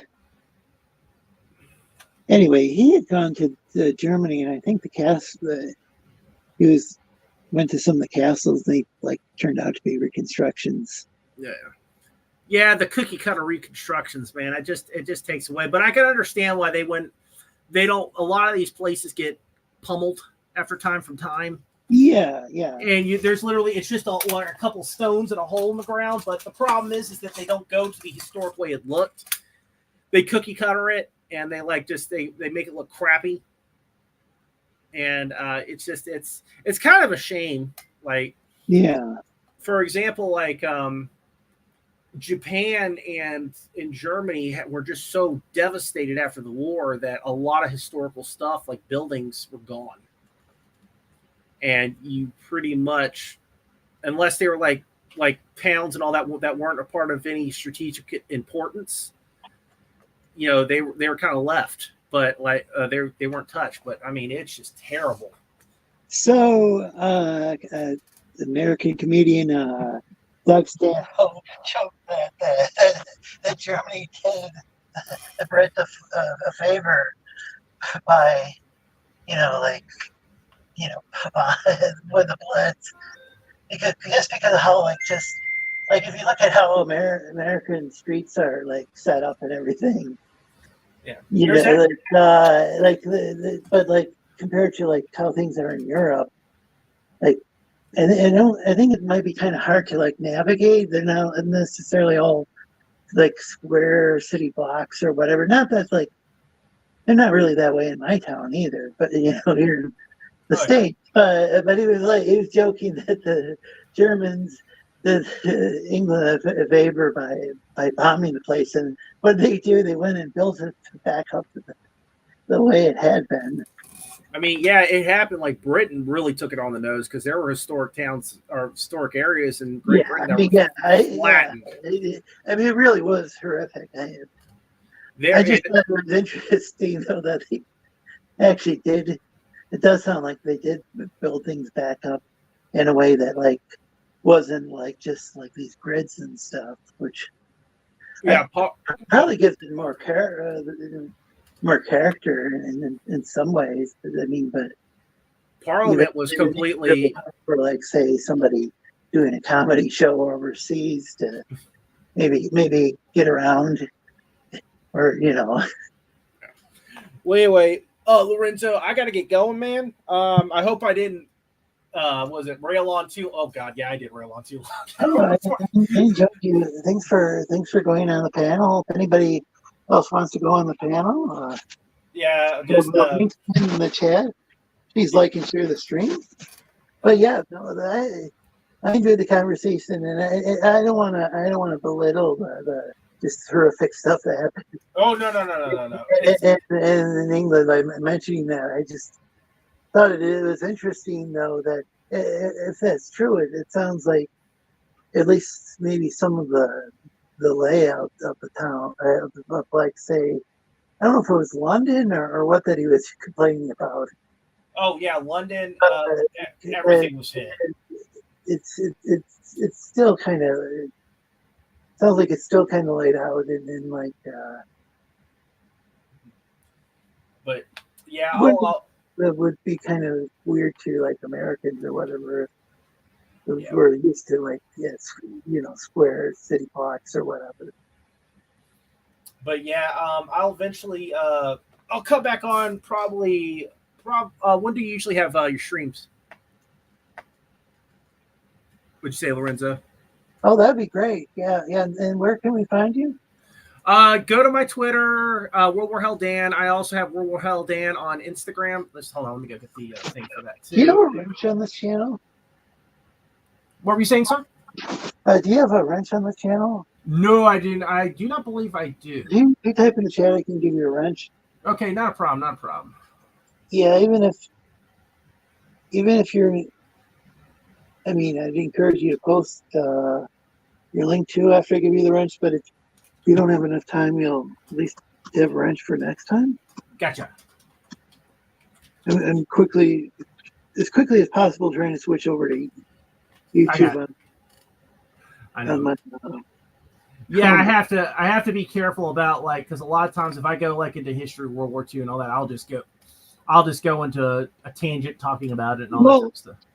I think it's important because there's all these people that are talking about culture and culture wars and all this, but they don't know. They don't always. I don't even know a lot about history, but I think it's interesting to talk about history because. Well, and also to learning about what happened and what led up to these guys rising to power is very important. Very important so you don't repeat it. Like going into the intricacies of World War II, very few people like to do that.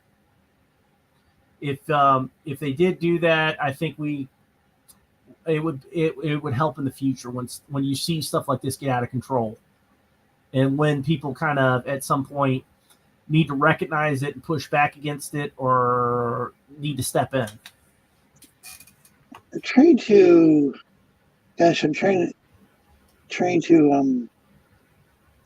okay, add as moderator. Here we go. Okay, now you should be able to drop your link. But yeah, it's not something I was taught in school really, other than I had one class that was I had more than one say world history class, I guess, but only one I remember in high school that focused on World War II. Well, you have to learn a lot of stuff, and the problem is that you can only teach so much. Yeah, the allotted amount of time that you have. But I learned over and over again. Thanks, Jack. About General Washington and all the the founding fathers and stuff, and that was great. But I had class after class after class. It might be just what I ended up taking. I wasn't very good in school. Maybe I ended up taking classes that I would, my guidance counselor thought I would pass or whatever. But I didn't hear much about World War II other than here and there. Oh yeah, this is also before I get going too. This is also the Sergeant at Arms. Sergeant at Arms, what they do at the beginning of World War Hell, they raid private collections and museum collections of armor because of how many demons invade at the time. I mean, you have machine guns and stuff like that, but there's only so many rounds you could fire before you're invaded or before you're overtaken. So these guys have to revert back to tactics. For example, getting maces. They go for more blunt objects because swords and all that, they're nice and and nice like that. But if you stick somebody with a sword, you got to pull that damn sword out. Yeah. It's that's why a lot of trench warfare in World War I, you see them using brass knuckles, shorter blades. They never used a bayonet, and also trench spades and all that type of stuff, and clubs, because they actually did bring back clubs and maces in World War I for trench fighting. So these guys have got these guys are veterans of World War II and of the initial invasion of World War Hell, and these are your crack troops. You see these guys, you want to get behind them because they will get you out.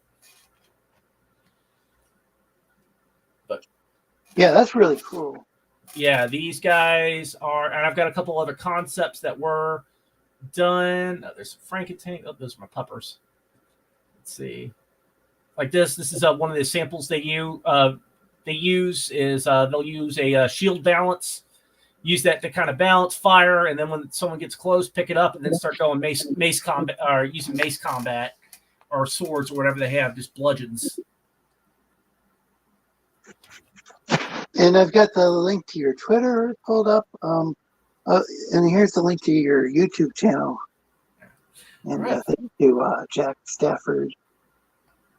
All right, thanks, Lorenzo. And I should be having my sign-up page coming up here real soon, and a couple other projects that Tank Ferret Present is doing. We're doing the Regency. which will have that sign up page. That's probably going to be the first book coming out this year. Followed up possibly by World War Hell. Then we have King Leak's The Revenant, or Neon Revenant coming out. And we also have Paul Roper's 21 Demons Part, I believe, issue 2 coming out. So we have a big slate that's going to be hitting here all at once in 2024. Awesome. All right. So anyway, thank you for having me on, Lorenzo. You have a good day, sir.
Oh wow, that was weird.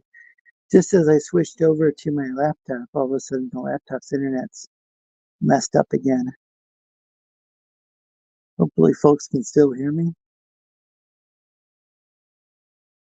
And thanks everybody. Please like and share. Never know what's going to happen on the stream.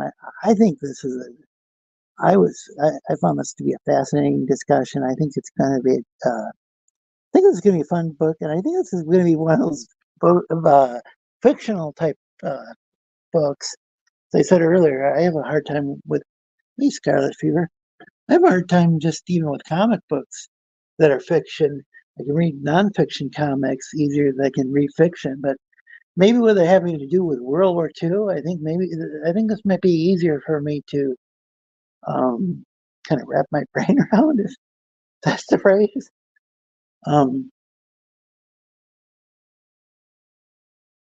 Just happy to help.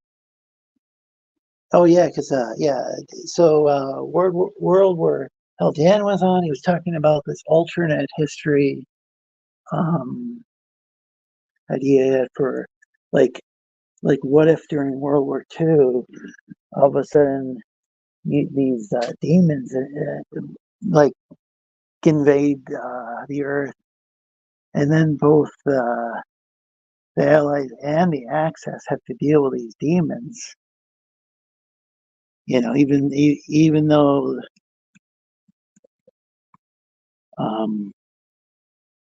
better enemies, all of a sudden they've got this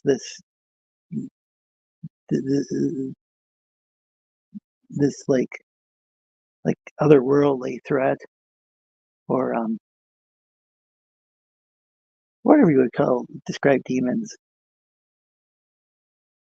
But welcome, Scarlet Fever. Always a pleasure to see you. And folks, please like and share the stream. I don't know. I think when my internet went out, I think we lost a few viewers. I might have to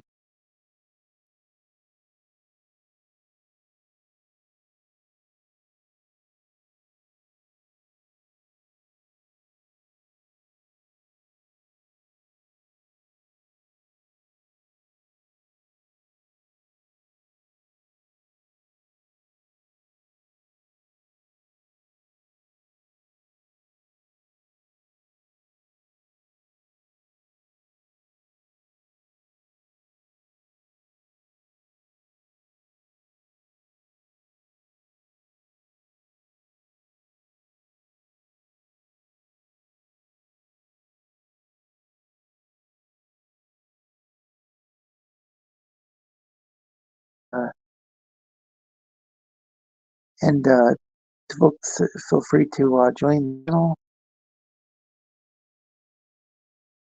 Yeah, I'm gonna have to talk to my internet service provider because this keeps happening where I'm.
It's still trying to connect. It's not connecting to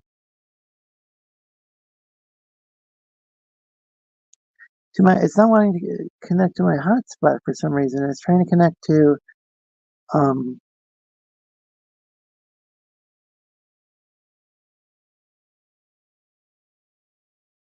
I don't know why it's doing that.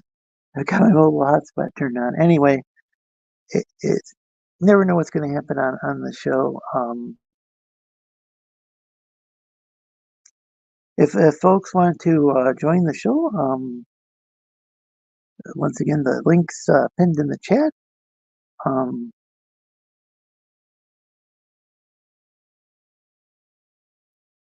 okay, but this is pretty wild. I've got a mobile hotspot set up, but for some reason it's not working.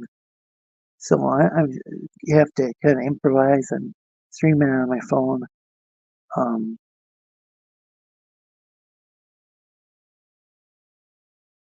I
Wait, Razzie?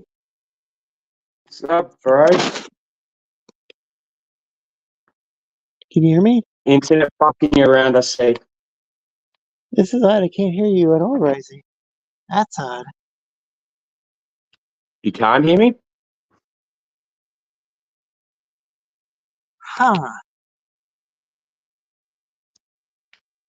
Shit. Well, I'm getting this attacked. is interesting. Looks like you're speaking, but I We'll can't see if hear anyone anything. types in the chat. I can hear you perfectly. Can people Yes, hear it's Razzie? Scarlet. I don't know. Maybe Let me know Scarlet if they can hear me. can. Yeah, I'll let you know what they type in the chat. What's up, Scarlet? What's up, Force of Ghosts? Always Oh, so you DTF. guys can We hear got Razzie. the square, Oh, man. so there's something going on Yeah, my end. yeah. I'll They're be right saying back. we can hear him. Yeah, it's probably your net. It's a pain in the ass, man. Trust me, I have the same issues all the time. Do I sound like a robot or Lorenzo? Someone on my mobile. Well, my computer's fucked. I can't really switch.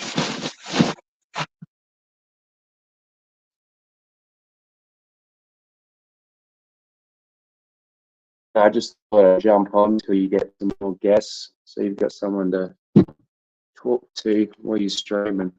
So I'm just playing Conan of Exiles. I sound like a robot. All right.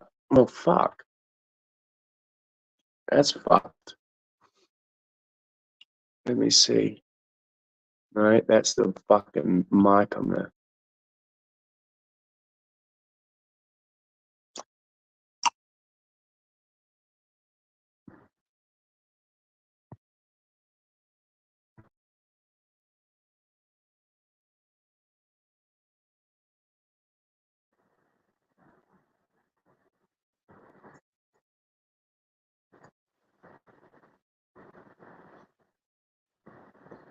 What about that? Is that any better?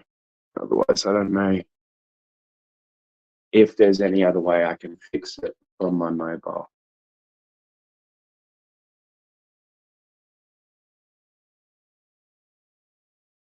But I can only stay for about fucking 40 minutes anyway, 40, 50 minutes. Hey, Roughly. sorry about that. I couldn't hear you for some reason. Oh, good. DTF was saying I was roboting, so I don't know if I'm still roboting though. You sound okay to me on my end, but Well, I did go in and change my settings. I changed it to the speakerphone settings, so I don't know if that'll fix it or not. oh, you're roboting a little bit. All right. I'll hop out and I'll come back, see if that helps. Oh, so it sounds better.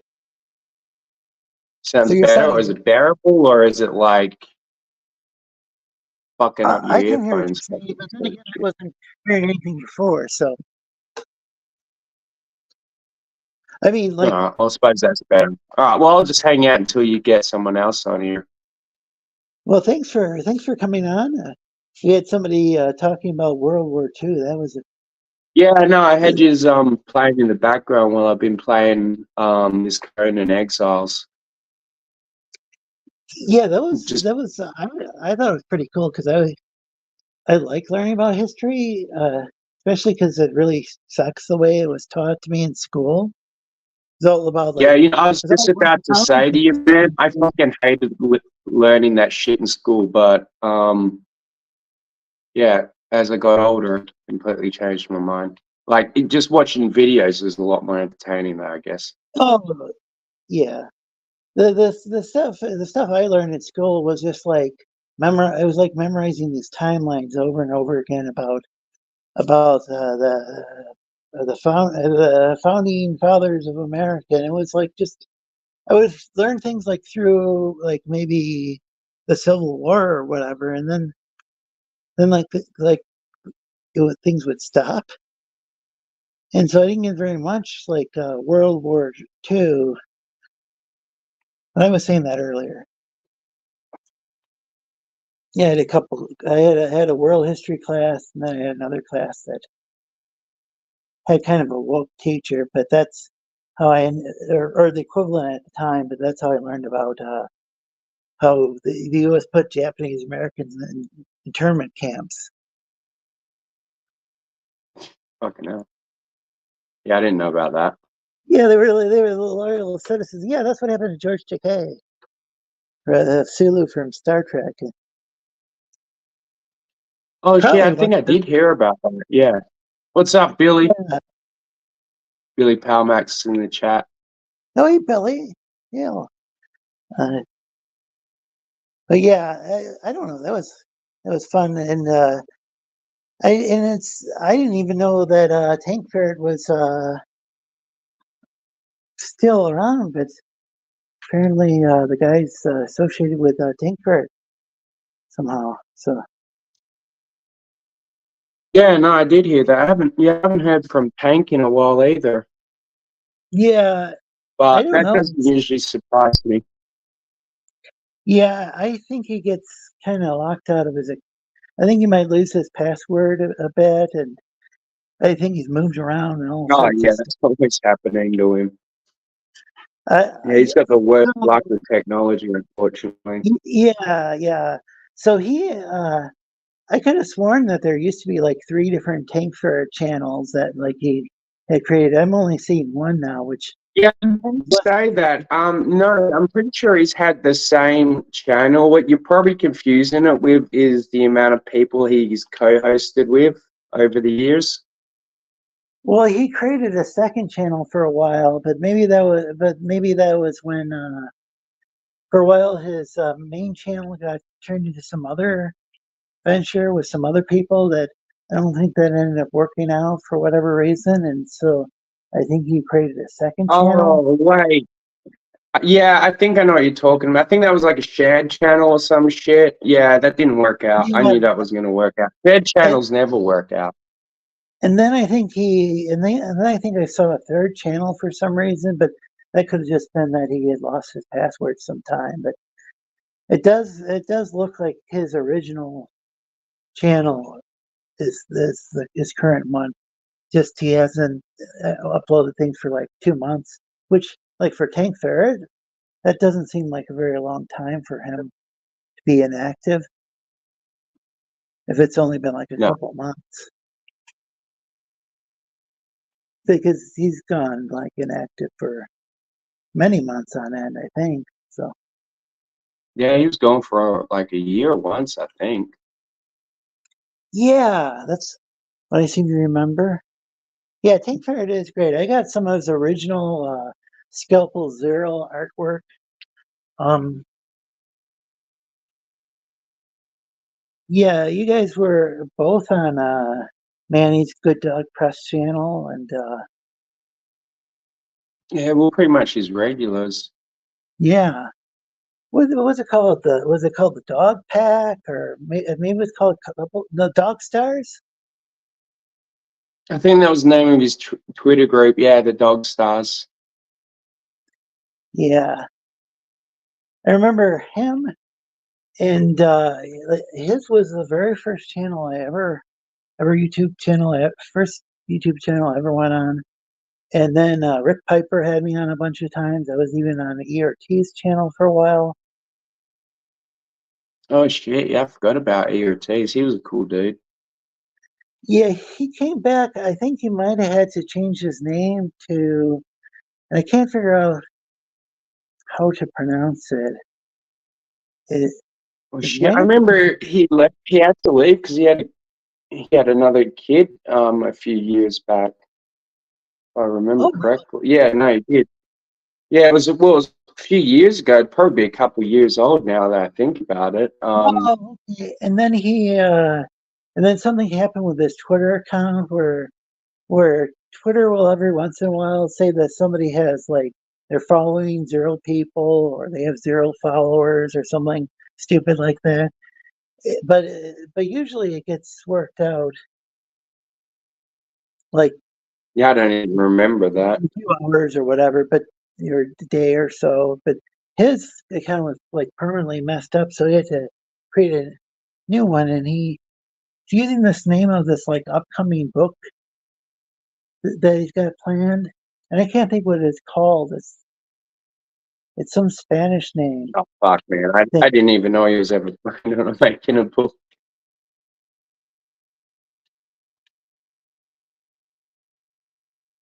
Yeah, I don't know if he's still planning on doing that or. I think it was like maybe a Spanish speaking battalion or just like a Hispanic battalion, like in the U.S. military. Can't remember if it was World War II or when. Can you hear me? Yeah, no, sorry, I was just getting attacked by a fucking werewolf. Oh, But yeah, are there no, mountains no, in I didn't hear Australia? anything about that. How long ago was that? That's a darn good question. Maybe it was like a year or more ago now that because I remember him like maybe what had happened was he deactivated his account and when he reactivated it happened. I don't know. But it's just that it made it so that either he wasn't officially following anyone or people couldn't follow him or something stupid. Oh, so you're like fucking shadow banned. That's the thing that they say, shadow? No, that's not what it is when you lose your followers. Actually, I've never heard of that before. Yeah, it's pretty wild. I've heard Fuck no, that. I've had things where I've logged in before and things temporarily disappeared and then they come back, especially since Twitter's under its new ownership. As much as people talked about how much better things would supposedly be, and I was gonna, I was like, I thought it was kind of funny, like how people were kind of flipping out about, like kind of more kind of left wing oriented people are flipping out about Elon Musk, but I actually think that there's more censorship now than there was before he Yeah, got he fucking took away my account, the bastard. I want to fucking back Elon, you piece of shit. Would he take it? What did he? Safe out there, Risey. Man is fighting off werewolves. Yeah. No, it's on a video game. Dangerous, Yeah, no, I can't even remember. They didn't even tell me what they kicked me for, man. So that's what pisses me off the most. I mean, at least I could like brag about it, like, haha, they kicked me off for this. But like, all I just know is they just kicked me off. Hey, Cthulhu. Folks, please like and share. We Everybody lost loves Cthulhu. when I think it was when was having internet connectivity issues. But I'm on my mobile connection.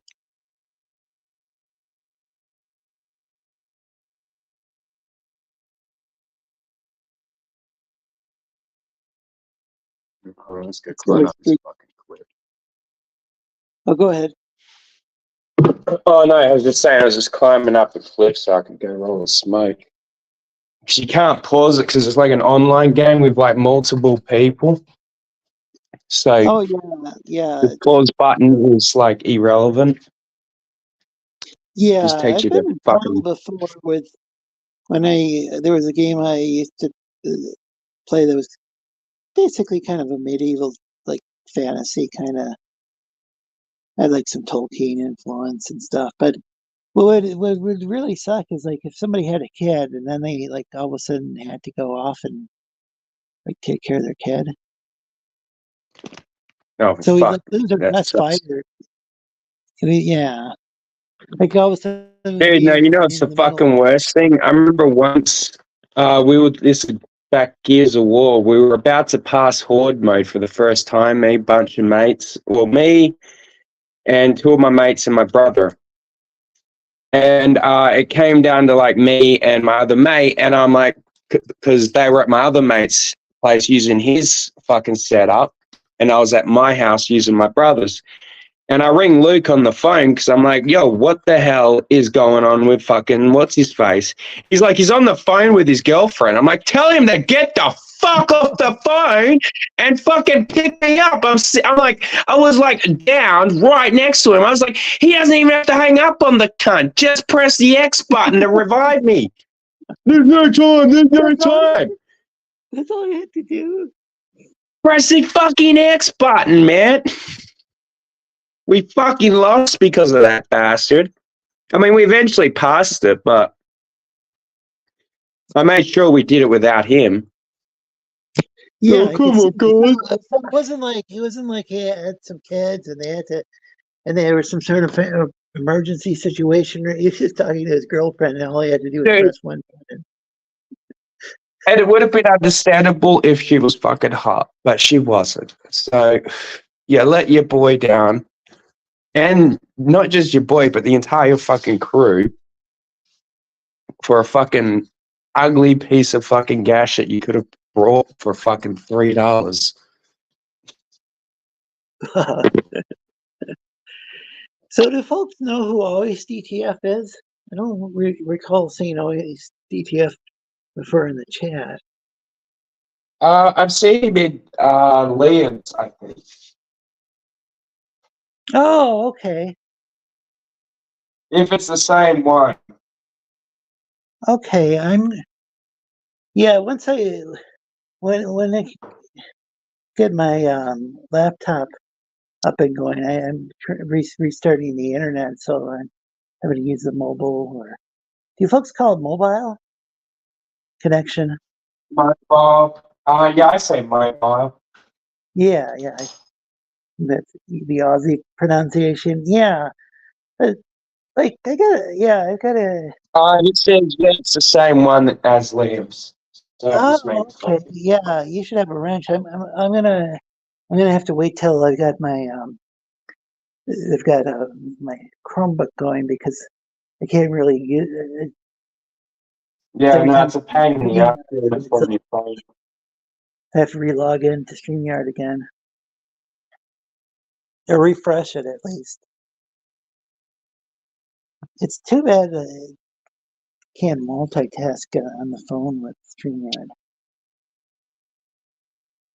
It's a fucking pain in the ass. I wish they'd just make an app for it so it wouldn't break the bloody battery as well.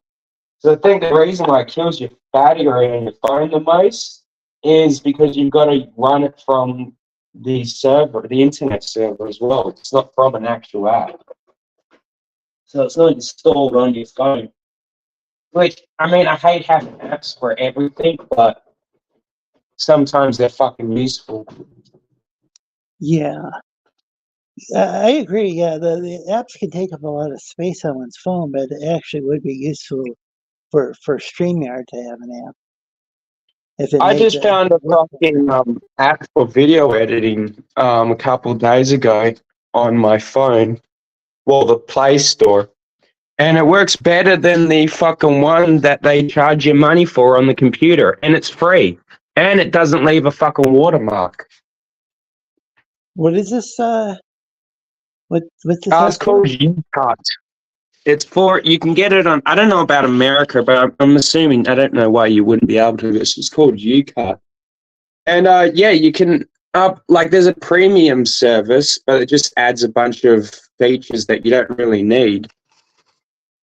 And yeah, to convert your video, you've just got to watch a 1 minute ad. I mean, a minute's a little bit long, but you know, it's for a fucking quality free service. What is it converted from? Which format to which format? What is it converted into? I don't know. It works well for me at the moment because I'm mostly doing everything on my phone except for gaming. I mean, is it so you can like download a video and then have it viewable? Well, no, see, what I did is I would go into, you know, those dodgy sites, and then I would put the URL of whatever video clip I wanted into that site, download it to my phone. Then I upload that clip into UCut, and then I just trim the parts that I want to keep and cut the parts out that I don't want. Oh, And welcome. then I just trim Yeah, the parts sorry. that I want to keep and cut the parts out that I don't want. Oh, you got an echo, I think, DTF. You might want to Hello. close your tab. Sorry about that. Oh, Can you hear me? Easy mistake. oh, sorry, I didn't give you a wrench because there's. Hold on, I this- can't hear you for some reason. Wait, can you hear me at all? You can't hear Lorenzo? Can you hear me? Huh. Hello? Well, this is getting confusing. It's a fucking like Right, shuffle put in of like, headphones. Can you hear me now? yeah, can hear yeah, you. we could hear you. We could hear you. Can you hear Can you us? hear us? Stupid phone. I guess he can't hear us. Well, so that's He'll exactly. probably, yes. Go try it. Oh wait, if he can't hear us, there's no I've point got my trying to volume all the fucking way tell him. up. What's going on? See, yeah, I know we can hear you. Maybe try going into your. No, because yeah, why the fuck isn't that working? Yeah, I know we can hear you. Maybe try going into your. No, there's an audio setting thing in the StreamYards. Go into that, see if your headset's connected, what it's connected to. The StreamYards. Go into that, see if your headset's connected, what it's connected to. I wish I could tell you where it is Hello? on the computer, but I can't remember. I've been using the phone for too many weeks in a row now. Oh yeah. Probably because I keep switching back and forth. Okay, there's that. It makes life interesting. So we can hear you, but I don't think it's I gonna. still prefer give me anything. StreamYards over fucking Google Hangouts, man. Trying to fucking run I never figured out how to get Google Hangouts to run and stream at the same times. I knew how to do off-air Google Hangouts, but I didn't know how to make it go live. Oh, Hangouts. Google Yeah, Hangouts, but I weird. didn't know how to make it go live. Oh. Now I'm having a hard time hearing you. Gosh. Oh, I like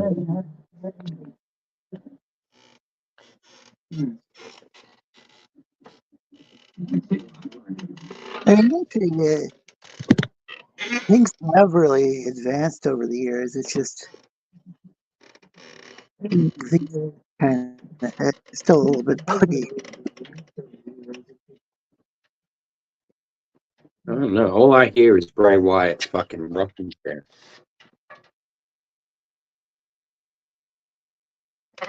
Yeah, I want a rocking chair now that I think about that. All right, let's test this. See if this Can you hear me? works. You're coming in perfect. It's weird that you can't hear us.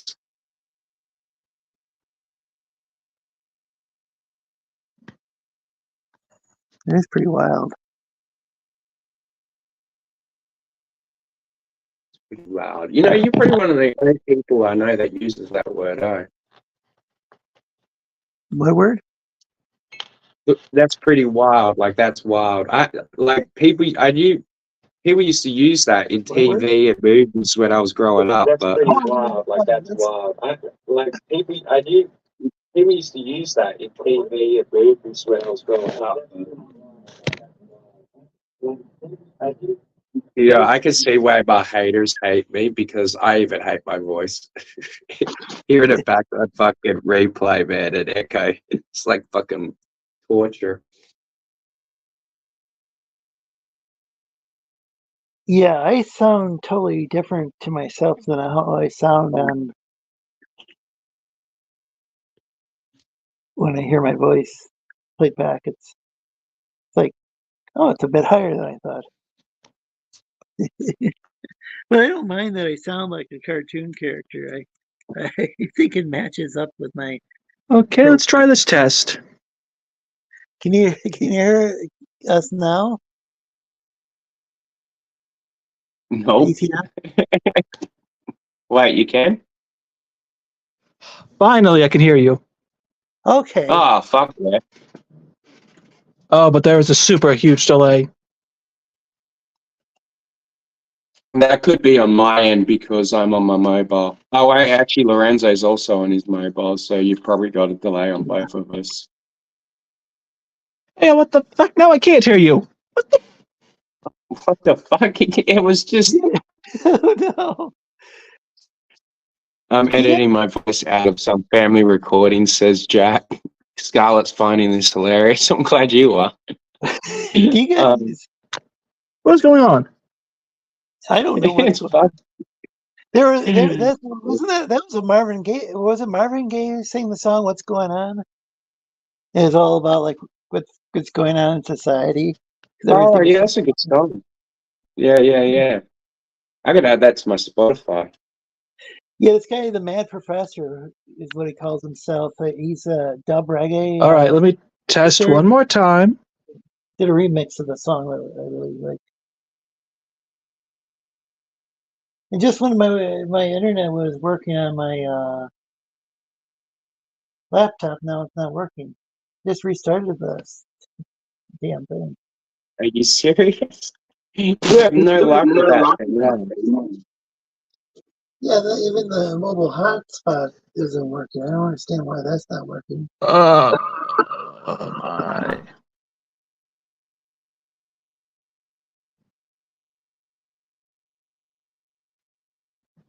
I swear, I think I just knocked this fucking chick out.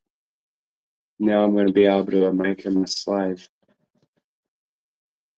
That's pretty much the main reason I got into this game. My brother told me you could capture people and make them work for you. I was like, fuck. I can hear you yes. guys, but there is like a super long delay.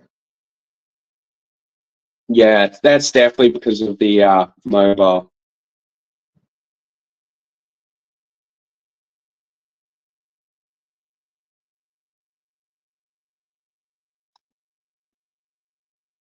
Laugh out loud. Oh shit. Oh well. It'll be fun when it works. I mean, edit because I was running the camera. My voice was right next to me. Mm.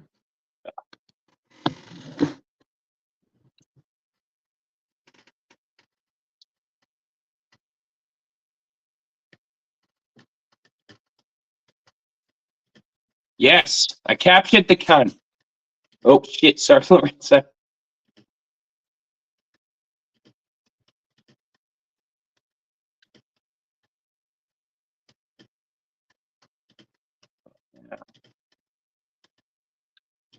Oh no, it's glitchy now. Bastard's gone stuck underground.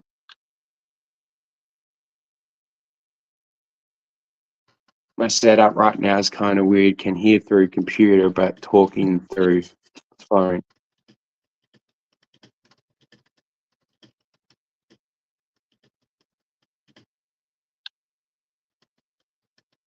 Yeah, it wouldn't be a fucking proper stream though if.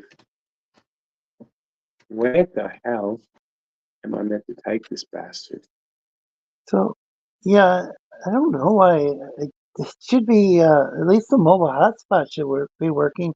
I might be having problems with both my network card and my Wi-Fi because my Wi-Fi doesn't work always that well with the phone to begin with, and it's even worse with laptops. So, laptop might have problems because it's not even.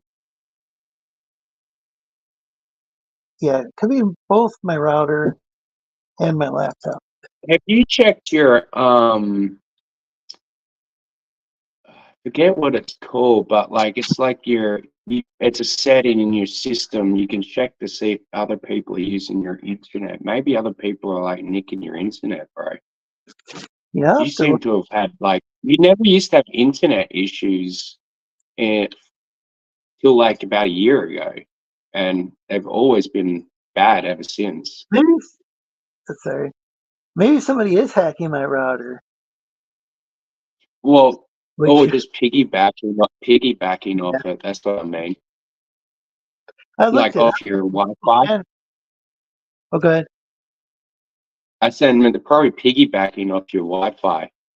That's a possibility. But people can indeed hack routers. I'm okay. People tuning in. I'm talking about issues I'm having and issues that people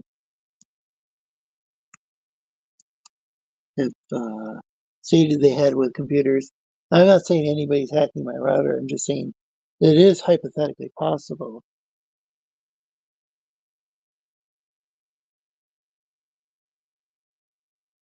No. Well, yeah, So, that's what I mean. Fucking fly keeps going in there. hacking my router. Yeah, it's become a meme, but it let's see if this works again. Maybe the third or fourth time's a charm. Hello? Welcome. Can you hear us? I love it. I can hear you. Wait. Okay, now that Well, I I muted can you. barely hear you. But I'm going to switch over to my laptop now that I got. I only have a I can hotspot hear going. him. It is a little bit lower. Oh, Yeah, I can barely hear you. Let's see. oh, dang. Oh, I can hear him. Just you might just try to raise his volume a little bit. Yeah, how about this?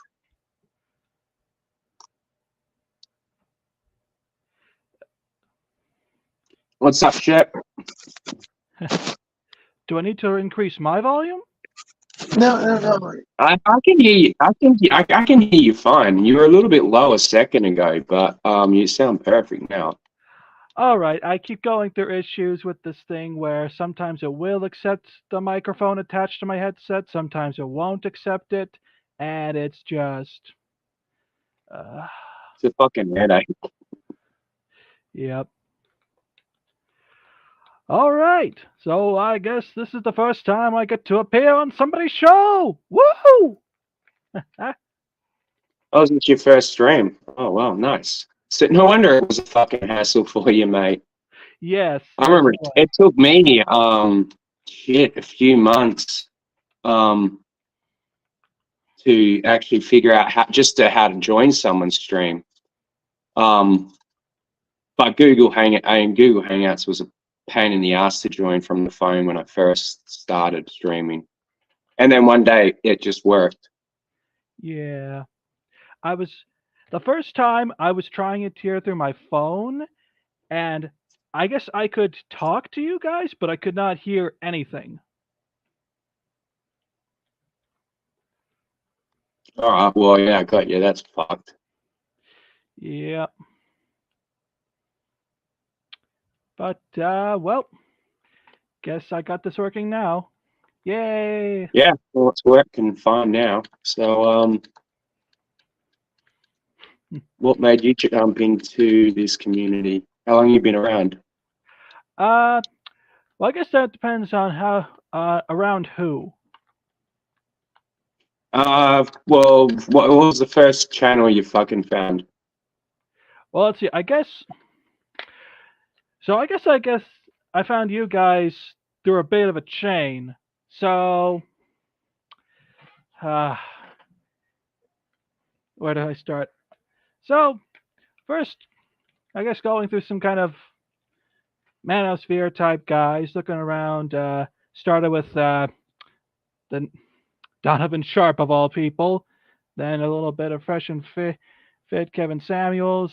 That led me to guys that actually know what they're talking about, like Better Bachelor, Aaron Clary, and then Raging Golden Eagle.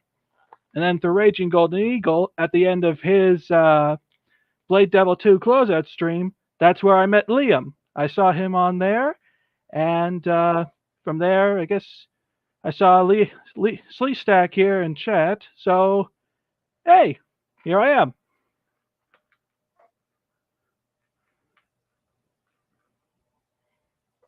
Oh, there you go. So I just realized I fucked up something on my game here. Okay.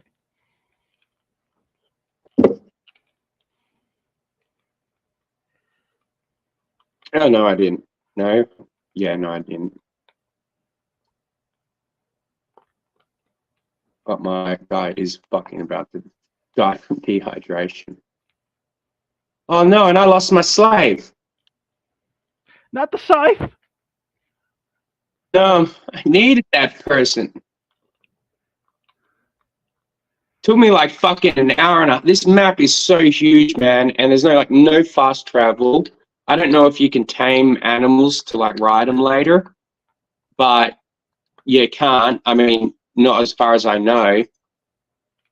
And yeah, it took me like an hour and a half to just come back to this side of the map because I don't know why, but my brother wanted to go all the way to this high level fucking place yesterday. It took us like 4 hours to get to this fucking area. And we get there and you find out that, yeah, we're all too weak to fucking fight these people.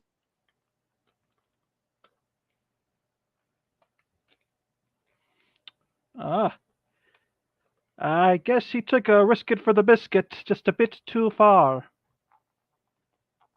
Well, he fucking did. I knew we were fucked.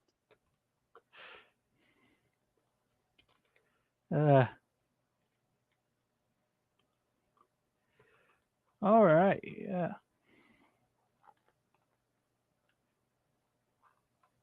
Crack that whip, keep those.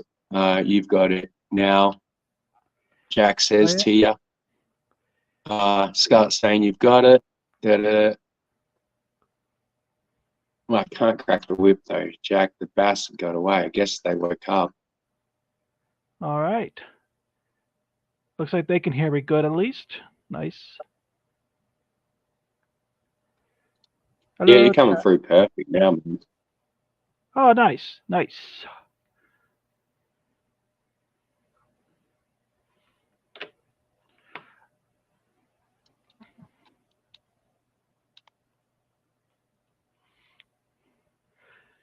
So yeah, I guess let's see.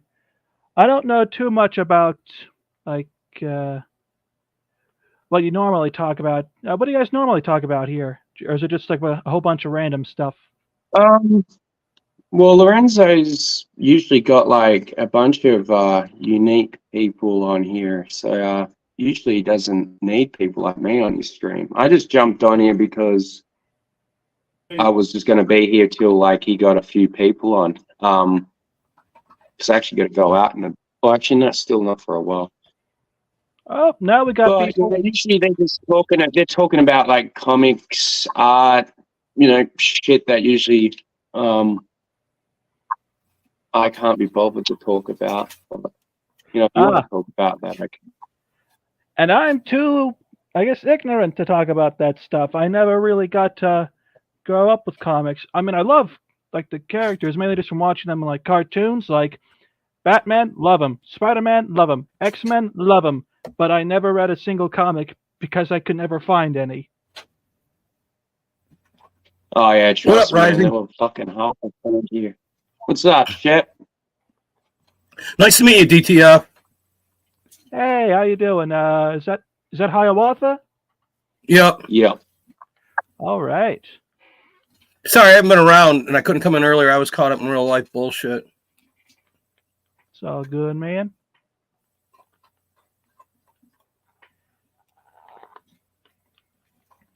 All right. Oh, thank God. I thought that thing was about to glitch. What's up, Ethereal Dragon? Hey. Hi, Ethereal Dragon.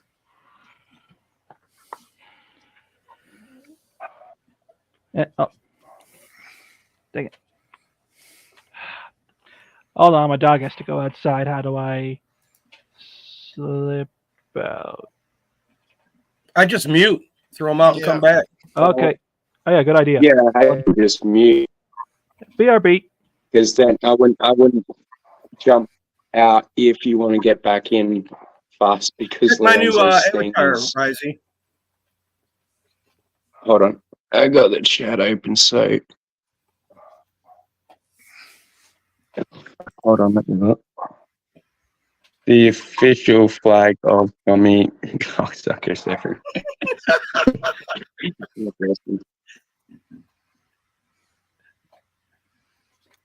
Wasn't expecting to zoom in on that. Sorry, Lo, to get you in any trouble, but I'm gonna start using it for a minute.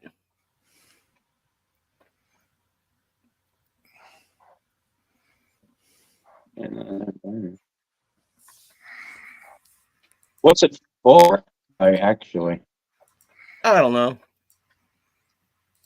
I'd send it to the Oh, politician. I thought it was like some politician thing or something. Yeah, I sent it to the politicians. That's why I get timed out on X all the time, because I go home and my mom's yelling at the TV at the politicians all the time, and I tell her I yell at them in person. Fuck that. Right? Yeah, fucking life.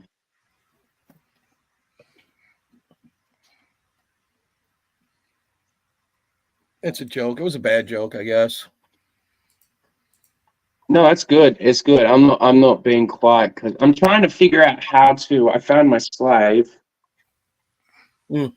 I think I did. I'm just trying to figure out how to put him on my wheel of pain, because you got to put him on this wheel of pain. What the fuck are you playing? Conan Exiles. I think it's called. What's it called? Hold on. Conan Exiles, some Age of War. But you can get companions and shit. I just don't know. Oh, it's like Skyrim, where you can put your companion in that thing to that god, and it murders it, and it gives you a weapon. No, this one you can actually make him work for you and shit. Cool. I thought you were still playing that Pokemon game where you slaughter your people and all that. Well, when I get my computer working again, I'm going to. There's just no point playing it on my Xbox because I can't fucking server share, and my brother's lost interest in it since he played Conan. Oh. Which I can't blame him. I mean, he goes to the gym and boxes and shit. I mean, I can see why he'd rather play fucking Conan than fucking.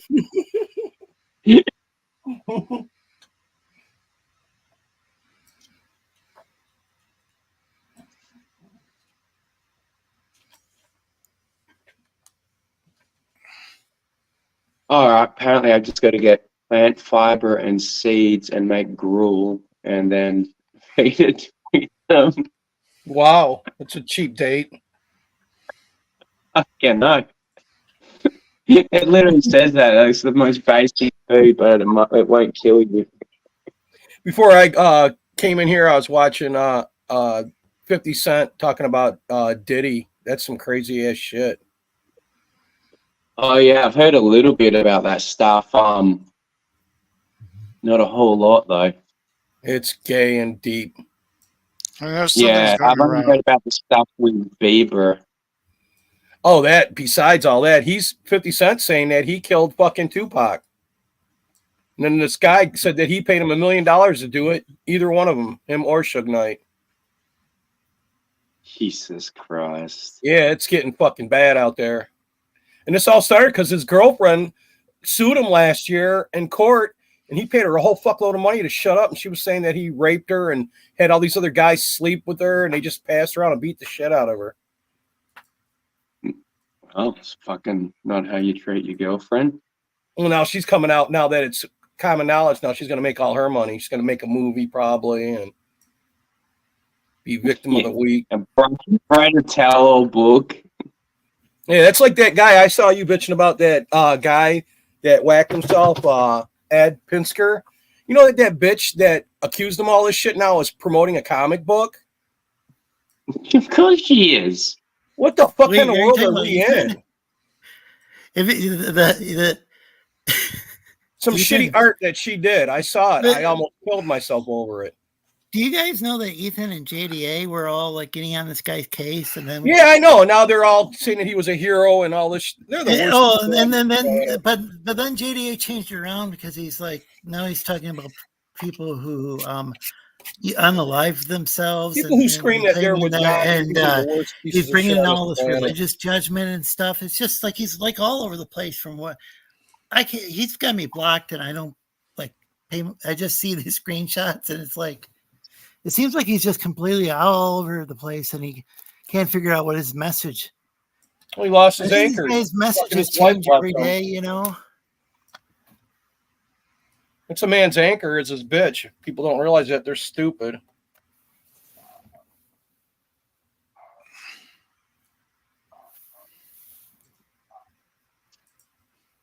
Well, this whole thing's a sad situation. I don't know. I don't know what all happened. You know, Don't talk to women that are under your age. That's my whole rule. My whole life has been let women hit on me. It could have been avoided very easily. Yep. Yeah, it's Joke but she- them. All bitches are a joke, especially if you don't know them.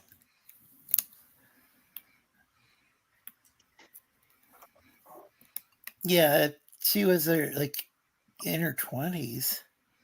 But yeah, he was older. I don't know. It's just If she's in her 20s, man, it's almost legal. My book, it's 21 is legal, and you're stupid to mess with a bitch under 25 anyways. Their frontal fucking cortex isn't even formed yet.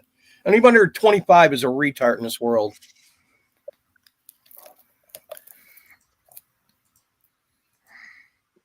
You're fucking children. I have heard that. Yeah, that when I don't mean that they're literally retarded, but no, it's the truth. Why do you think they get them in the military? They even admitted that in a court fucking lately. The government did. They that stupid bitch Kalima Harris said it. She said we want them young so we can fucking make them think what we want them to think. Stupid bitch. Well, she actually admitted that. Yeah, she admitted it. It's how stupid this fucking administration. It's the worst ad man I've ever seen in my life. These clowns. Well, I remember when Trump was like, "Yeah, we're in Syria for the oil." No shit. Why you think Everybody the military knew that. lied It's to just him when he like, said well, pull the military out? And they everybody, did. They but, said, "Oh yeah, we'll pull it out." They never did. They fucking lied to him. It was thing's a something that, scam. and it was something that, yeah. Did they lie to Trump? I mean, in Minecraft, Some of the military didn't, some of it didn't, because you know what it is. Every time a president comes in, they try to replace their people with the old people. But there's a deep state you're dealing with now. So yeah, you got people. the military complex is a military complex. And the whole deep state thing isn't a conspiracy theory. It's just there's people that last multiple. Yeah, it ain't anybody who's because they're not because of their position. You know, it could just be the person of the DMV. They Yeah. could, I mean, that could be the Yeah. deep state, and that no they're just shit. like That's how deep it goes. it's just that's what we call them civil servants. The or hive whatever. mind. They're in there like when It's communist state within our government. I'm not saying that everybody serving the government though. It's Just 80-90% of them. I got friends that are in there, and they tell me that 85% of their time they sit around and wonder what happens if we revolt. They don't do their fucking jobs. They worry about their jobs. They're pieces of shit, one and all. I've seen so much dirt. well, I'm just saying that, like some of the people who inspired me to start streaming, like I think we're like kind of civil servants and stuff like that. Yeah, I'm sure that there are some good people, but most of them are like bad cops. They all got to be compromised so that the compromised feel safe. You don't know that, Lorenzo? Think about it. Well, I just You ever see Serpico? You ever read that book? See that movie? Hashtag not all humans. One of those things. Hashtag not all civil servants. You know, but yeah, some there's- dude there's said always that his gonna- daughter there's turned into a always gonna be lizard. I was going to send you people that who clip. I'm just saying, there's always going to be people who are part of the who are like they just go and they blindly follow orders or whatever. They're weak. You know? The weak always will follow the fucking crazy. Follow. Yeah, it's Fucking, I call them sheeple. I don't think you coined that term though. No, so I think what? a lot I of still use it. I think a lot of us have used that term before. I Fits with probably my used last that name though. word. I'm a sheep herder, so I heard sheeple now. Like fell victim to that sort of mentality. Like it's very tempting to this person seems to know what they're doing. Nobody knows what the fuck they're doing. And I was telling that to my doctors. We're all winging it. The stupid doctor was telling me the other day that her kid's going to join the Marines because he wants to be formed or some shit or into a better man. I told her the Marines don't make you in anything. They expose what you are. So whatever you are, they shine it like a goddamn rock. Oh, welcome back, always TTF. Hello. Yeah, I know my uncle was in the Marines, but I think he was like involved in like radios somehow. I don't know if he fixed them or if he was. If he was humping a radio, he was getting shot at. Those fuckers got the shortest life fucking time than bazooka fuckers and flamethrower dudes. They're about right up there. Yeah, so I So if don't. you're humping a fucking radio, he's a real dog, man. Yeah, I'm gonna have to talk to my uncle sometime Yeah, it's about that. hard to get He's stories out of like, people like that. I got family members, and last thing they want to talk about, you'll get them lucky once in a while on a holiday when they're drunk, and they'll tell you some good shit.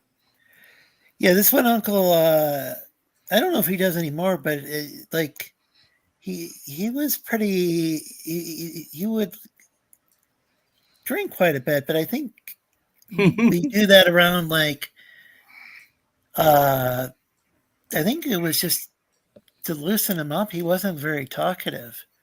Mm. I mean, after like several beers, he might say something, but it was just, I don't know. Do you know any like people who are kind of silent from the military? Almost everybody I know is. Okay. Yeah. My grandpa doesn't really talk about it much. He was a nom. You got to get lucky. Oh, like yeah. That's when it's really hard to get. If somebody's been in Nam, they're not gonna. A lot of the people I knew from Nam, they don't really talk about it at all. Even my World War II relatives, they don't want to talk about that shit. Like I said, unless they're hammered. And there's other people talking about it. I remember I used to be. I think I don't know if I really got up at like 6 a.m. I think I was probably up all night before and went to the breakfast place one time. That's where you go. Go to the VA Hall if you want to hear stories and there from were old warriors. Huh?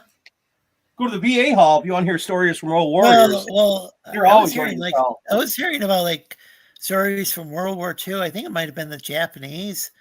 Like I think this one guy was stationed in Japan, and like hearing about that at like 6 a.m. at the local diner when I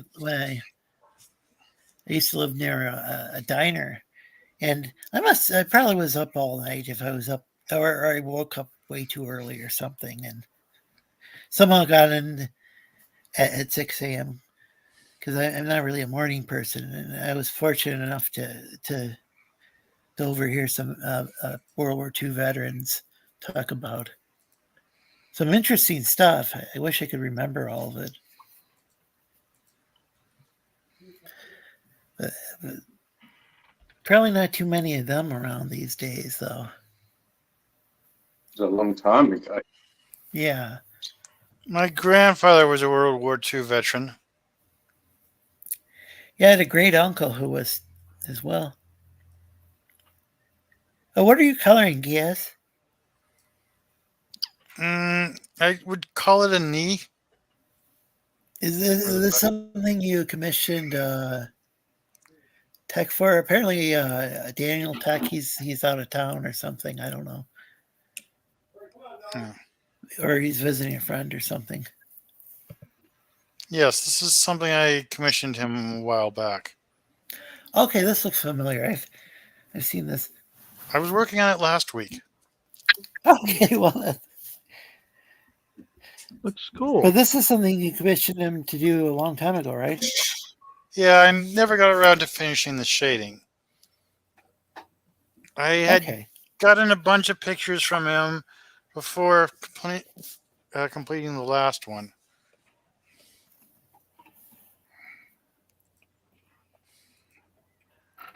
So DTF does have a wrench, yeah. Sorry it took me so long. At first I was like, there's this guy who's been popping up using a bunch of different names, and I didn't see like any videos posted on your channel, so I didn't know for. Oh yeah, no, it's cool. I don't really make any content myself. I'm just kind of hopping around chats, trying to talk to people and stuff. Yeah, a lot of people who, I mean, there's a lot of viewers who don't post any videos on their channel or post live streams. That's perfectly fine. I just didn't know because there's been this one guy he just probably has dozens of accounts that he creates or he keeps in, or sometimes he just changes the name of his main channel even like every month. So Yeah, I there's was just no trying to make shortage of sure that you crazies. weren't that guy. Oh, yeah. Oh, yeah, no, I don't blame you. There's never going to be a shortage of crazies in this world. I know. I deal Am with I quite a few of them. roboting? A little bit. Not that bad.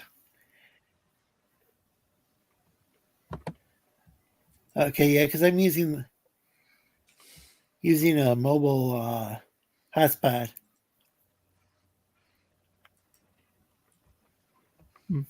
Oh, wait, what's going on here? Hey, Oh, Chris. wow. Looks like we got George. Hey, George. More people. Welcome. Yeah, there's Hey. certainly a lot of people now. What's Yeah, up, folks, guys? please like and share the stream. Are you here to defend Hargrave's honor, George? I honestly, I was just in Dark Gifts. I was bidding on a fucking painting. He just ended the stream, and I saw you guys were going, so I just figured I'd come on and say hi. How's it going, Derek? Lorenzo? Hey, welcome, Chris. Did Dark Gift did he actually do some artwork? No. They just did a who was it? It was a Lasmat versus Narwhal. They just did a big draw stream. Yeah. I bid too. They were gonna auction off pieces, and I tapped out on one of Elasmat's pieces. But Elasmat actually got more money than Narwhal, even though Narwhal beat. They did a poll, and Narwhal won the poll. So I think just Narwhal's threw it out more well known. I mean, he's worked with your boy Zach Richardson. Narwhal was the favorite going in, I would say. Yeah. Narwhal, the unicorn of the ocean. Is that Anyone a remember song? that song? No. I think it came out around the same time as Badger. Oh, yeah, I remember that. Mushroom. That was one of those early Flash videos, I believe. Because I remember JavaScript was a big thing back in the day, and it would seemed like it would take 5 or 10 minutes to load a page. They have all this psychedelic artwork, be real trippy stuff, and then there'd be all the a MIDI file playing in the background. That's what the internet was like when I first started using it. Dude, the Back in internet the was so Stone much Ages. better. Yeah. It was creative, and then Macromedia Flash, I think, was better for animation than Oh, I think Lorenzo, JavaScript I'm was going to even leave and come back, bro. I'm just going to jump on my brother's phone so I can charge mine. I'll be back in a Okay, minute. sounds good. Cool. Yeah, so I just got out of work, and then I got home. I saw you were streaming after the fact, after I was already kind of engrossed in Dark Gifts stream with the battle challenge between Narwhal and Elasmat. I thought you had a wrench on this channel. I'm sorry. I'll make you. No, it's okay. Yeah, You're mod no, now. no big deal. I thought, thanks. I thought you've been in the chat before, Dude. Well, thank you for. Let it happen, Chris. No, it's cool, man. I see you like some of my posts on Twitter and shit. I just post a bunch. Oh, Look, yeah. I like comics and shit, but I'm pretty much a music guy. So I don't know sometimes jack I'll shit watch about shit. comics.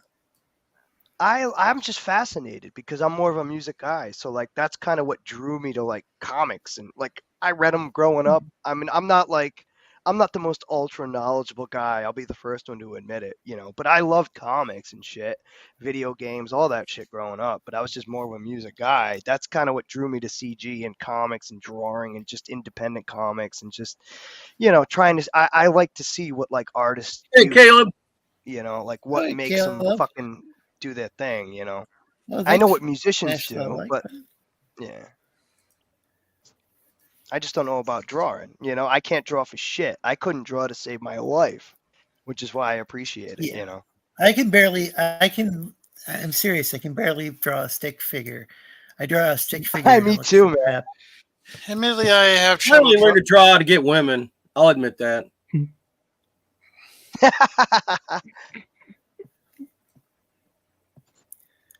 That is weird. George came on, and then Well, that's normal for George. Well, he came But on he to didn't say anything with that I could Rising. hear. Since Rising left, he left. Come on, Lorenzo. Oh, is that how it goes? I Fuck see. you, George. Fuck you, George. Fuck No, let him George. do his gig. He's a fucking loser. Let him be his loser self. Oh yeah, one His time there self. was one time there was a few there was a stream where people were complaining about Dark Gift, and he was on that stream, and at the same time he was on a stream George is with Dark everywhere. Gift. Yeah, he was like on a stream with Dark Gift and on a stream that was anti-Dark Gift. Then that all got figured out later on between Dark Gift and As long as he can grip this comic.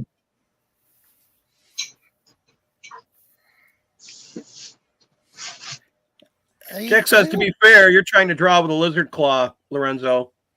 You just get a human Oh, area, Lorenzo.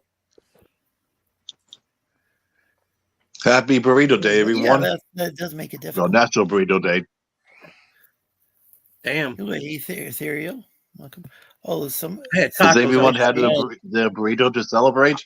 I'm a taco guy, but I'm down with the burrito. Oh, I'm definitely a burrito. Welcome back, Risey. Hell yeah. I think that's Risey. I can barely see it on my screen, but that's fine. Hey, Risey.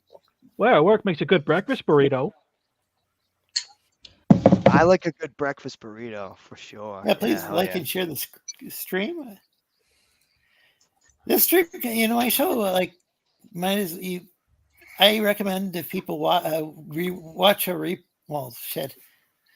if they're watching the replay, then they're gonna see me next time when somebody tries to watch a replay, just skip ahead a little bit till we actually. No, watch every minute and give them the watch hours. Put this on and let your pets watch it. Well, I repeat that, but you can just always skip ahead through. Kimsit Even says, when Jack, I was he ate a at burrito DJ, today. my announcing wasn't the big thing, huh? Jack ate a burrito today. He said, Kimsit, I could have had a burrito, but I ate a taco. Fuck me. Dude, I make bomb ass fucking tacos. You at make more home. tacos more than I do. I know. Every believe week, dude. I know. No, I'm getting out of it. It's been months. You go through phases. So I Oh. gotta get into another phase, I do chili a lot. Buffalo meat. Dude, I was gonna say that. I know And, chili was like the next one to do. Buffalo's awesome, Lorenzo. I love buffalo. Yeah, buffalo's great. We have you've probably had Olson's buffalo meat, haven't you, Shep? Oh, fuck yeah. We have Butcher Boy here in Sterling Heights where you can get any kind of animal meat there is. Not a sponsor. But it's a cool place, man. I go there. I get rattlesnake. You can get alligator there. You can get anything you want. Dude, I've had rattlesnake. My grandfather was like hardcore hunter. He was into all sorts of meats and shit. And I've had rattlesnake. It tastes like chicken, kinda. Yeah. No? You're a little bit. That's what I hear. A little bit like chicken. Yeah, it's a cliche. It tastes like chicken. It does, yeah. Yeah, yeah, you know what else they say tastes like chicken. Alligator. Yeah. Well, okay. Well, Tail. I love the tail. Hey, Mr. Yanafui. You don't like eating strange animals, it sounds like. I'm not like the Chinese, man, where they eat all that weird shit. Cats and shit. Yeah, right. Fuck all that. Yeah. The buffalo, man, it's really fucking low on fat, and it's good for you, man. Wagyu, right? Wagyu beef and shit. Bison. I like bison. Yeah, that's buffalo. So I think different cultures will have different ethnic groups, and some of them will and won't eat dog. Oh fuck! My brother's got a great story. He was in Korea, and he fed their people's dog every day. He'd bring them food and bring extra for the dog. And one day they had dinner, and he's like, "Where's the dog? I brought him extra food." And they said, "Dog was dinner." And they saved him. Yeah. Yeah. Well, so I had some friends from Laos. And they had a dog, but then some rival group of people came and ate their dogs. Another. Oh fuck! That's Holy shit! Yeah, eat your dog, bitch. They were a different ethnic group that I think my friend's ethnic group, they didn't eat dogs, but the other ethnic group did, and they ended up becoming refugees. That's a cunt move. I couldn't eat my dogs. Nope. Yeah, that's rough, man. You got to be starving and fucking out of all hope and options to do something like that, right? Mr. Crescent Hey, wants Crescent, to know, where's welcome. that guy that was talking about Gundams? As a dragon, I do eat a bunch of real food. And I've also had a number of princesses. I don't know why, but it's like a bunch of kings just left their daughters tied up on a stake in front of my cave. Back when I was living under the earth. Hmm. And then I removed the gag, and she starts talking, and they're like, "Oh, she's a Karen. That's why." Because they won't call Karens back then. But you get the point. They were just unloading her on you. Yes, basically, to get rid of their Karen daughters, they just fed them to dragons, and then lied about it later on. Oh So that we no! demanded them. What a tragic accident!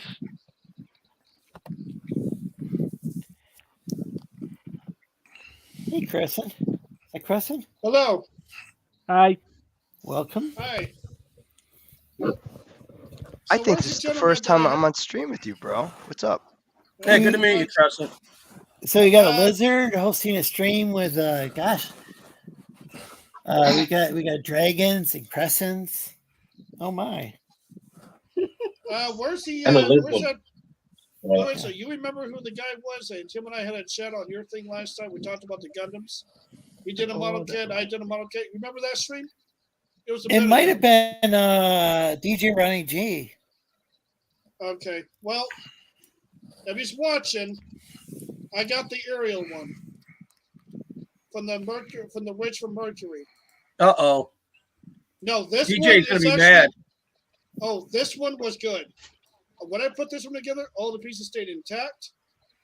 The weapon's good. The storage is fine. The shield is actually the best one on this one. I'm gonna try to zoom in. I'm gonna have to. Put me on the main. Put me on the main. Zoom in on my phone because my Chromebook. There's a limit to what I can do with each of these devices I have. We'll try to zoom in on you. I'm going to use my phone this because one I think was that's a little impressed with. easier. Some of the pieces though that she came with, like if I can zoom in. If you look on her chest a little bit closer, I don't know if you can see it. Oh, he's check out the chest. Yeah, the translucent pieces, those were hard to snap onto this thing. When she came with these, it was hard. But I figured that part out. But they came together, but she actually holds up pretty well. She's actually been this one and Wing Zero's My actually been the only one I actually brothers got. has been making. I don't know. I see some of them in Hobby Lobby, so I had to carefully choose which one I want to do. They have a green one that's like army green, but he's like loaded with what? He's got a rocket launcher right here. He's got a metal plate in the back and a gun. And think about getting. So, what is your favorite Aero Gundam? Can you show us? Whoa. Lorenzo, you're roboting horribly. Oh, good. So it's not just me over here. Yeah, I don't know. So, what's your favorite Gundam era?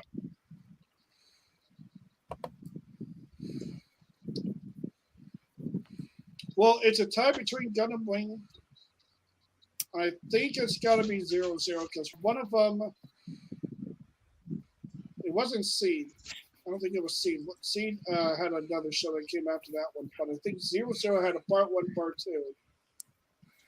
But one of the Gundams had a twin brother. Then a twin brother joined in for the fight.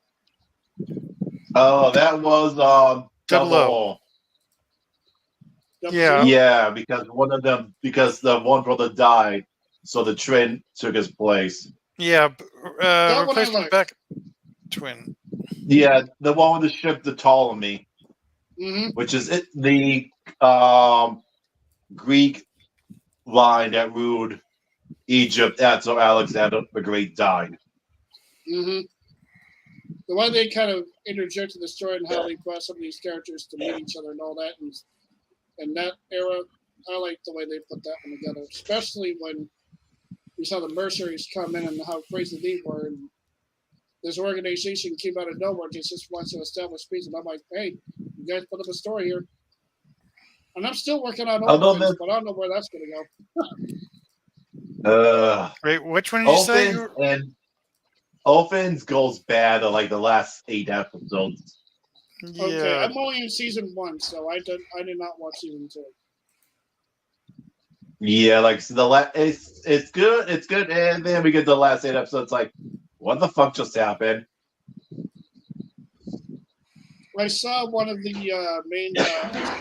I saw the Gundam, the one. Forgot what to call it, but he has like this giant spear weapon only, and I'm like, that's it. You didn't give this guy a gun or nothing else, just this giant looking weird spear. Nope, pass. I'm like, no, I don't want that. Give me something that's loaded with weapons and guns and maybe a beam saber. I'm happy. Trying to remember if Iron Blood Orphans had beam sabers or not. I can't recall. Not really, because I don't think they did. At least not the Gundams, because they were made to fight the mobile almost.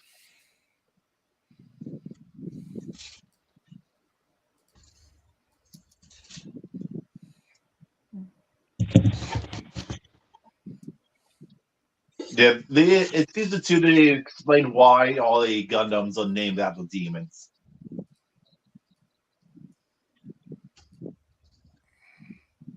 There's one I found on Amazon that I'm going to get nice, but let me pull it up real quick. Hold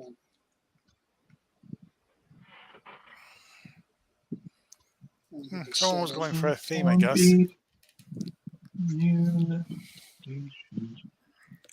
Although I did not care much for Heavy Arms and Heavy Arms. Heavy Arms was one of my favorites when I started Wing.